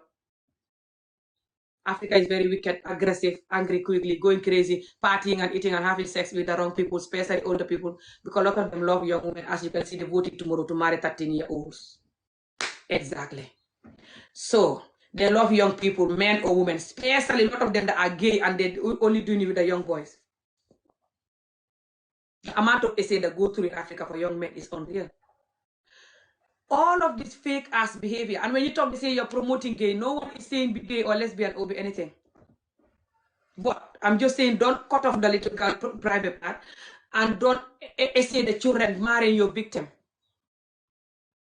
You the same people should not be gay, and you saw people like you or you yourself or people like you sexing the little boys every time in the community, and you're not going to say nothing to that. You're not going to campaign for that if you don't like gay stuff, because it's not Islamic. Why can't you campaign for your myth that is sexing the young boys every day on the news? You yourself probably been through it. Your friends been through it probably. Go on the street and campaign for that. But no, you're campaigning for 13-year-olds to get married and for little girl vagina to be chopped off. Take off the clitoris. Guys, these people go as far as saying that the clitoris is going to be so long and ugly and smelly and leaking some water that it's so ugly. And that it's going to be so long that the person can't wear trousers. Have you guys ever seen someone that have a long clitoris that she can't wear trousers? I don't. I'm not caught, by the way. But I've been through the underage marriage, and they're fighting for both to happen. The underage marriage and the cutting. So I know the injustice of this sick community. That's why I'm fighting for both. I'm not like those people that be like, oh, this doesn't happen to me, doesn't concern me, those hypocrite people. And they every day talking about stuff that don't concern them, gossiping all day. But they cannot use their voice to save children. They're wicked. That's why they're calling it doesn't concern me. They never talk about nothing that concerns them. Look at how they're gossiping about me and other people. And then see if I concern them, me. Did I concern them? Did I ask them to gossip about me? Did I tell them, hey, gossip about me, hey, bully me, hey, talk, sit down and be gossiping about me all day? Did I tell them that? Keep tapping and sharing. What happened to my body and my choice? Exactly. They hate that. They hate a woman that have a choice. Ooh. They hate it so much. It's unreal, guys. A woman that have a choice. A woman that they cannot control. A woman that don't go crying and following them and be like, yes, sir. Yes, sir. Huh? Okay. Cooking. Frying and cooking. They hate a woman that cannot do that. So much. It's unreal. I swear to Allah, how much they hate that. A woman that can stand up like this and look at them in the eye and say, no, get to hell, no. They rather die or the woman die than them having that. This is how wicked and traumatized these people are. Leave us alone. Go and do your life. Go and be gay if you hate us that much. Go and find the tiny 2% of the women that are not ready to wake up and are ready to cry for you and die for you.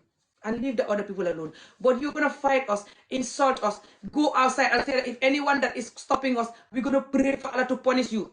If anyone in the parliament tomorrow don't vote yes, we're going to make sure we vote you out of the parliament. Because you're not Muslim. Using Allah to force people to vote yes for your pedophile behavior.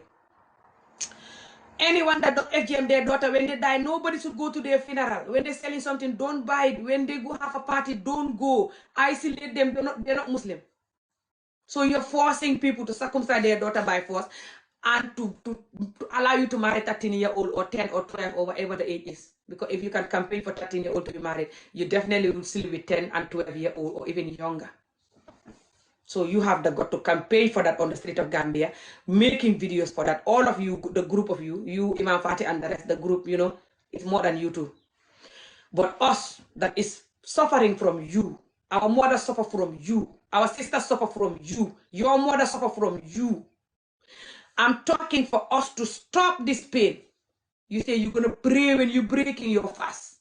You will pray for us to have bad stuff. You're going to break your fast. And when you're praying, Allah will answer your prayer because you were fasting. You, the devil, person that was fasting, Allah will answer your prayer. And you will not think of nothing when you are so hungry, looking at the water and the food. You don't think of nothing apart from people that are stopping you from sleeping with children, calling them wife, people that are stopping you from cutting little girls' clitoris and calling it culture and religion. You're going to remember them in your prayers when you're so hungry and tired all day. And you're going to pray for Allah to punish them. And Allah will agree with that prayer. What a wicked Allah then. Me too, I'm going to use my own childhood underage marriage trauma and severe child beating that I've been through in this society and lack of school education, which is why I'm fighting for this 3 to end plus FGM that you're doing, that I know the damage because I know this 3. Me too, I'm praying for the results of these 4, the pain and trauma and consequences of these 4 happening to children and what it's going to do to the children for the rest of their life. Either you marry them or not, either they're boys or girls. Me too, I'm praying for you to never have peace because of those genuine fear and pain that is in the heart of those people. How about that? I will not use any other. I'll just use the genuine pain and tears that from me, my mother, my sisters, your mother, your sisters, the entire children that you're making sure they go through this, yourself, your own pain that you've been through with torture and beating and torture and essay. You that is fighting me. I'm praying for that pain and trauma to come haunting you double, attacking you like bomb. Let's all pray and everybody do their work. Your work is for children to suffer. My work is for the sufferness to end. Let's all pray and keep going. Let's see whose prayers will answer. You guys rather unalive people and go to duty for people and do everything for this to continue. How much you love this? Why you guys love children so much? Why are you guys so weak and idiotic? You cannot go for your mate because you know that when you go for your mate, your manhood is not going to satisfy them or what? Or your manhood is used to child that is crying when you're crawling on them and budging them like the idiotic pedophile you are or what? What is this? Why can't you go and marry women of your age? Leave the 10, 13, 12-year-olds alone, 14-year-olds alone. Our grandmothers was married 14 and they have 10 children and they're even FGM and they're fine. So why are you talking? This is what the Imam is saying. Especially Imam Fatih. This is his word, what I just said. Okay? This guy is not the Imam. He just that he work with the Imam. He work in the parliament. He makes sure the Imam and him work together to make sure that tomorrow they're voting for yes for marrying young people, guys, in the Gambia. Keep tapping and sharing. Who make you go through that pain? Your father and this man. They make people like my father and my mother to agree with the pain. Because when they say no, you bully them like you're bullying my ass now. So I don't know why you accept me that, but anyway, that doesn't bother me that you're going to insult my parents. So you can have pedophile adults like this and thinking you can insult my parents. You have a pedophile imam that is promoting pedophilia and you have a man like this. And that's of you, and then you can insult me. I mean, Allah will not answer your prayer. I'm so tired, I can't even laugh. Oh my God, my voice is gone. I don't normally do video until my voice is gone, but these people are insane. But I rather die than watching this. I mean, we are tired. Go and pray. I mean, we are tired. You tired. You block me and go, you effing asshole. No one asking you to watch me if you are tired. Do you pray today? Banya, this is just a work. You just take it off. I have to go and pray anyway, but I don't know. I have to end the life because I don't want to leave somebody here and go. Some people don't want to be here alone talking, And I don't want to put an asshole person here and go and they're going to be like, oh, this is fine. Like the other man that was here. By the way, one of the guys was here. He was like, this is fine. Me too, underage. 2 of them. One of them say underage marriage is fine. 13-year-old getting married is fine. The other one say, oh, FGM, my daughter, that's fine. People saying that. It's good when they do that. Because then you guys will know why I'm screaming like this. Some of you will just listen to the idiotic, fake ass wicked ones that are going to keep saying, this is lying. This is not happening in Gambia now. And you might think that it's true because they gang up. They all gang up to protect what they're doing. They make sure that someone like me, they're all going to come, hundreds of them. You're lying. You're mad. You're depressed. You're this. You're that. You're looking for view. Hey. So if you don't know me, you're like, oh, look at all this comment. They're true. These people are pathological liars, this video or not. They're traumatized and sick, lying idiot, this video or not. Let them deal with you. You know who they are. You're relying on these people comment to know if me or not, to know if they're telling the truth. Any situation where you're relying on these people comment or words, I feel sorry for you. Every situation, this video or not. They all traumatized 90% of them because they beat them, torture them. Severe beating growing up. So when they tell the truth, they beat them. And when something go wrong, they beat them. So if when something go wrong, they have to lie so they not get beaten. I know this serious beating. I've been through it growing up. It's one of African enemy as well. And 90% of them been through it cross Africa. That's why they lie. That's why Africans lie a lot. Not everyone though, but you know what I'm talking about. I know it's embarrassing, but that's the truth. What happened to us is not a joke. I don't know if we get this from slavery. I don't know if we were like this before slavery. I don't know where we get this beating and torturing and neglecting women and children from. But wherever the hell we get it from, we have to put it down. It's not working for us. That's why Africa is wicked and stubborn and poor and never make it. And you saw it. You don't want the result though. You are running, coming to abroad. Why are you coming here? Because they're doing the opposite. That's why they develop. They give women right, give children right, give them school education. These three that you hate. They love those three. That's why you're dying to come here, dying in the sea. The fish is having you for dinner. You rather the fish having you for dinner. You rather dry on the desert. Your body dry on the desert with the maggots crawling on them than you telling the truth so you can be developed. Or agreeing with the truth so you can be half developed at least. So Europe is not gonna want you dry on the desert with your scalp on the desert. And Europe is not gonna want you the fish having you for dinner in the sea. But you have self-hate though. So you don't care that the fish are having you and your family members for dinner. Some of you promoting this and you're in Africa. And you're gonna take the next boat to try to come to Italy. Billahi wallahi tallahi. And you're the one insulting me in the internet, bullying my videos for saying I'm bad, I'm rude, I'm disrespecting elders. Who am I to talk to people? I'm talking because I'm in Europe. I'm Western-minded. I'm talking for money and opportunity. And then you're looking for a way to find a boat that will bring you to Italy. Billahi wallahi tallahi. A lot of you people that are watching me from Africa, some of you are behind these people because they're your Quran teacher, or you just have a wicked mind that can do whatever you want to woman and get away with it for years, like your father did to your mother. And you want to be like that as an adult too. So you hate a woman that is standing saying no. You're bullying me from under the mango tree, some of you. And after you finish bullying me, you're looking for a boat to run away from the results of what I'm talking about. I'm going to go now. Listen to this. I'm serious. Look at me. I'm going to end the video. After you bully me from under the mango tree, report my videos. Look at me like you are dead. You cannot like and share. Gossip about me everywhere. Bully me everywhere you go. Making video for me even. Going to every video they make for me, liking, happy. To try to make me live the internet in your dream. Yeah? After you finish, you find out, call and legend and find out the next boat that is going to go from Gambia to Italy or from Senegal to Italy. Or you go through the route to go to this, all of this route that you have to go, all of this country from one country to another that you guys normally go. And then cross from Libya to Italy. You rather your dead body on the way coming. Or you traumatize the F, you know the abuse you guys go through there on the way coming. You rather risk your life to escape the results of what I'm fighting for. Which is the poverty and the miserable life that you're running away from. Which is caused by this thing that I'm fighting for. You rather run like the coward you are. Which is why you cannot fight this because you are a coward. You cannot stand up for the truth.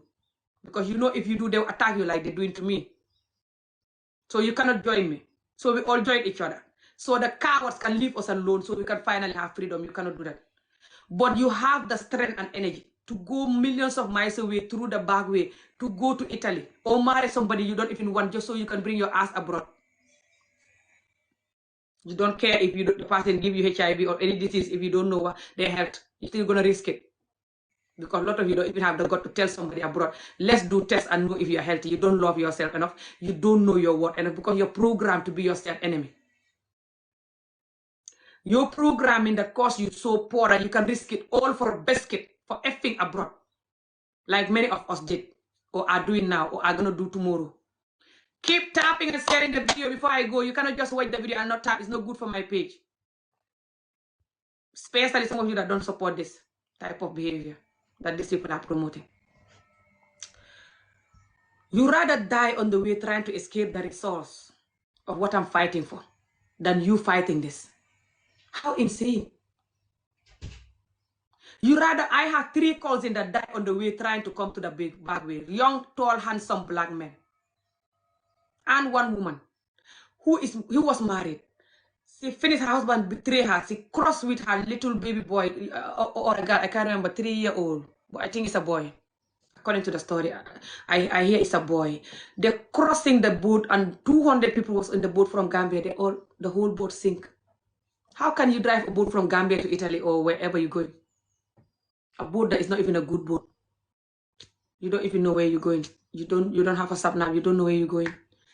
The people that drive in the boat might not even know what they're doing. The boat is not quality enough to carry 200 people from Gambia to Italy or from Senegal to Italy or wherever the hell. But you rather risk all that and die than opening your ass and talking for this misery to end. And you know fully well this misery is the reason why you're running. Because the programming the children to not go to school, to be beaten and tortured and essay, neglect their mothers in their marriages, teaching them how to neglect human beings. They grow up in the government neglecting you. Government or not, you can never have peace. Government or not, your friends, your families, even partner's family. Try to go to the market and see, just to go to the market and buy onions. Everywhere you go, trouble, hate, stealing, lying. You cannot have peace. You can barely have peace in Africa, across Africa, especially Gambia right now. It's getting worse every year. They're looking for your food, looking for your purse, looking for something. They're lying, doing stuff all the time. Something have to happen every day almost. Even the tailors, they lie, a lot of them. You give them a dress, they say, I'll make this dress, and they make the opposite dress when you already pay them. They don't know how to make the dress, and they will lie, take your money, make the total opposite. That billahi, when you see it, you're crying. All the time. I have to go. I don't know who is this person. I'll take you, but I don't know who you are and what you're going to say. You might be like these people themselves that is promoting this nightmare, but I'm not going to be surprised. But don't be long. I have to go. Hello? Okay, the person is going. They might be like them. So they're running. Okay, I have to go, guys. It's good when they come and they saw themselves, but it's also good when you're here watching how they're commenting bullying or just watching the video like they're dead. They will not like, they will not comment, they will not share. Like, for example, it's how many of you watching are 99 people? It was up to 200, I think there was a time. Why this video is up to 200 and that's all the whole time I'm doing this video? It's because this video is to protect women and children. Why this video is not 1,000 view, 500 view and more? Because this video is not like those men or those women that will make a video insulting women, telling you, Suma nanga me Sunday, I'm going to put my hand in your mom vagina, I'm going to cut your mom vagina, I'm going to sex your mom vagina. It's not a video for that. That's why. Those videos have 5,000 view, 10,000 view, 20,000 view in the Gambia and Senegal community. 20,000 view for a live video that people that are known for those type of swearing will do, swearing at someone because the person did wrong in the community. For example, like this, how these people are going to court tomorrow to vote. If that was those people that was talking about this, they will be telling these people, I'm going to do this to your mother's V, I'm going to do this to your father's D, I'm going to do this to your wife, I'm going to do this to your children, putting their mother's picture, their wife picture, their children picture. That's how they call them. But they don't call those people bad. They go liking those videos, commenting, sitting there, even want to be friends with them. Telling them that you're very famous. You're the one that people listen to. You're the one that people watch. Good job. Because what? Because they abusing women. Because they don't put their video talk until they have a headache to save women and children. Their video is just for swearing. And whenever they swear, they're going for your mother. I'm going to chop your mother's V. I'm going to eat it. I'm going to do this. I'm going to cut it. Your mother's V is disgusting. You see thousands of views. That's Gambia and Senegal community. You see 10,000, 20,000 views just because the person is swearing at the person's mother. I swear to Allah, especially when the person is a famous person that they swear in their mother or a known person. Now, you put your video on me or not and try to talk for women and children to have freedom and peace in Africa and watch how the Africans themselves, even the women, 80% of them will run away from your video. It gives them headache. The moment they hear it, they're like, and they go to those type of video I'm talking about, and they're sitting there laughing and sending her, donating, sharing, sitting there 10 hours watching. Ask the Gambian and Senegal people if I'm lying. So me, I'm not surprised that you know that you guys are going to comment here and bully me or just watching me like you have no fingers. I'm used to this for 7 years. But I rather talk until I have a headache, like I'm feeling headache now. I rather talk until you can hear my voice because I'm fasting than me quiet. You repeat what you did to me. My mom, my sisters, your mom been through it, your grandmother, lot of other women. You let me watch you continue repeating that, campaigning on the street for that to continue, which is to marry people young. And if they're 10, you marry young. 8 of them will regret marrying you in the next 5-10 years. You don't want them anymore. You don't care about them anymore. They have to bear the pain the rest of their life, especially when they give you a lot of children. You don't give a F. You're moving to the next woman all the time. And you're all the time lying and angry and miserable because you have trauma. You've been beaten, torture, even essay. You have so many horrible trauma. You the man as well. You should fight that to end for other young men. But no, you want to create more trauma for those young men and for the young women. You guys are still beating the young men, torturing them, even essaying them, a lot of you. You also beating the young girls, torturing them, essaying them, marry or not. And you also gonna marry them and betray their entire generation. So you have a good day. I have to go now. I'm not gonna take the next person because I don't know what they're gonna say and I have to go. I'm not gonna take you. Maybe next time I have to go. Just as long as you guys know that when you're fighting someone like me, which is you watching me like you are dead on purpose, you're not gonna tap and see and support. The karma that these people are saying that us that is fighting this to end, they're praying for us to have bad life and something bad happen to us. Me too, I'm praying that us, that the victim of this, our pain, your mother's pain, your father's pain, your own pain. I'm scared of who? I'm not even scared of your father, not to mention you. You just want me to take you. That's why you're telling me scared. That doesn't mean I'm going to take you. I have to go. You are the scary card one. You are the asshole, idiotic, scared one. That's why you're not talking to condemn this madness. This madness traumatized your ass, your father's ass, your entire generation ass, and you cannot talk to condemn it. So, which is everything I'm fighting for. So, after you drink water, yeah, I might come back after we break fast. We break fast, yes.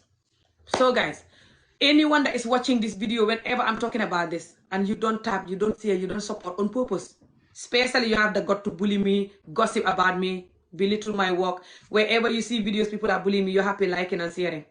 But when you see video, I'm talking for children to not go through what you, your father, your mother, your entire generation is going through. Why you can never develop? Why you running like a coward to come to abroad? Because you cannot contain the results of what you are doing. Then you're too wicked to like and share. But you go to videos where they're bullying me, you like, you share. Anyone that is doing that, I will never forgive you. You have my karma and the children karma that I'm saving, your own mother's karma, your own self karma. Just like these people are saying that they pray for us, that is fighting this to end, to have bad life and karma. If we can have karma and bad life for protecting the children, what about you guys that is doing this to the children? What type of karma and bad life you have? What type of karma and bad life you have? So, I have to go, but I'm reminding you, any of you that don't want this work, block me. You know my work for years. I'm not here for joke. I joke and laugh when it's time to joke and laugh. When it's time to be serious, I'm extremely serious because what happened to us is not a joke. Joking and laughing is not gonna help us. We don't like that. We don't like joke and laugh. Endless joke and laugh because of depression, by the way. We don't love having sex with the wrong people. A lot of people do that rampant in the African community, especially with adults that used to be having sex with. Because a lot of the adults love children and marrying them, campaigning to marry them. We don't lack no human right, no justice, especially for women and children. These 3, these 4. We don't like them. Anything that we don't like, I don't promote. Are you mad? You don't know me. I don't promote anything that we don't like. Stuff that we don't like is plenty. That's the one that is harming us. That's the reason why we can never develop. I don't promote those things. I don't do it all the time or promote it or keep doing it like a stupid idiot like you guys are doing. What I'm doing is the opposite, the good stuff that we lack, which is respect and human right for women and children. School education. Essay marry the victim or not, boys or girls, leave them alone. Calling them wife, I don't care. You're essaying them, leave them alone. They're boys, they're girls, I don't care, leave them alone. The severe child beating, leave it alone. We're lacking these 4, which is why I'm focusing on them all these years, which is why you hate me. We are lacking to love yourself. We're lacking to love yourself and know your value. We're lacking that for the men and women, especially the women. That's why they can't stand me too, a lot of them. they hate themselves. They can bring themselves to zero to fight over somebody's husband, to stay in a bad marriage, crying every day and promoting themselves in their dream, saying that they're a good woman, that's why they're suffering. And anyone that is not suffering is a bad woman, that's why they cannot suffer. They say this in a live video. Every time, the Gambia and Senegal women. Marriage is for pain and suffering. If you think you're waiting for a good man, you can never be married. A woman that cannot take a pain of marriage, cannot muñ. Hey, she's not a good woman. Our mothers used to muñ and take pain. So me too, I'm muñing, taking the pain. You effing weak beast. You weak, wicked bitch. I don't want to take a pain. How that make me bad? Just because you're weak, your brain was, you're a coward, you're not brave enough. You're a pick me woman. I cannot count, all of the things that you are. But how does that make you a better person than me? How does that make you a brave, good woman? And me that can say effing F yourself with your effing trauma type of husband, effing trauma type of husband and wife. I'm not doing that. You said me, I'm bad for saying no, I don't want to suffer. I'm bad because I don't want pain. This is only African community, especially Gambia and Senegal. They call you bad for not taking the pain. You reject the pain, you're bad. You agree the pain, you're very good, you're very nice. Why can't you guys F yourself? All of you that is like this. Okay, I'll come back to you later. See ya, I have to go now.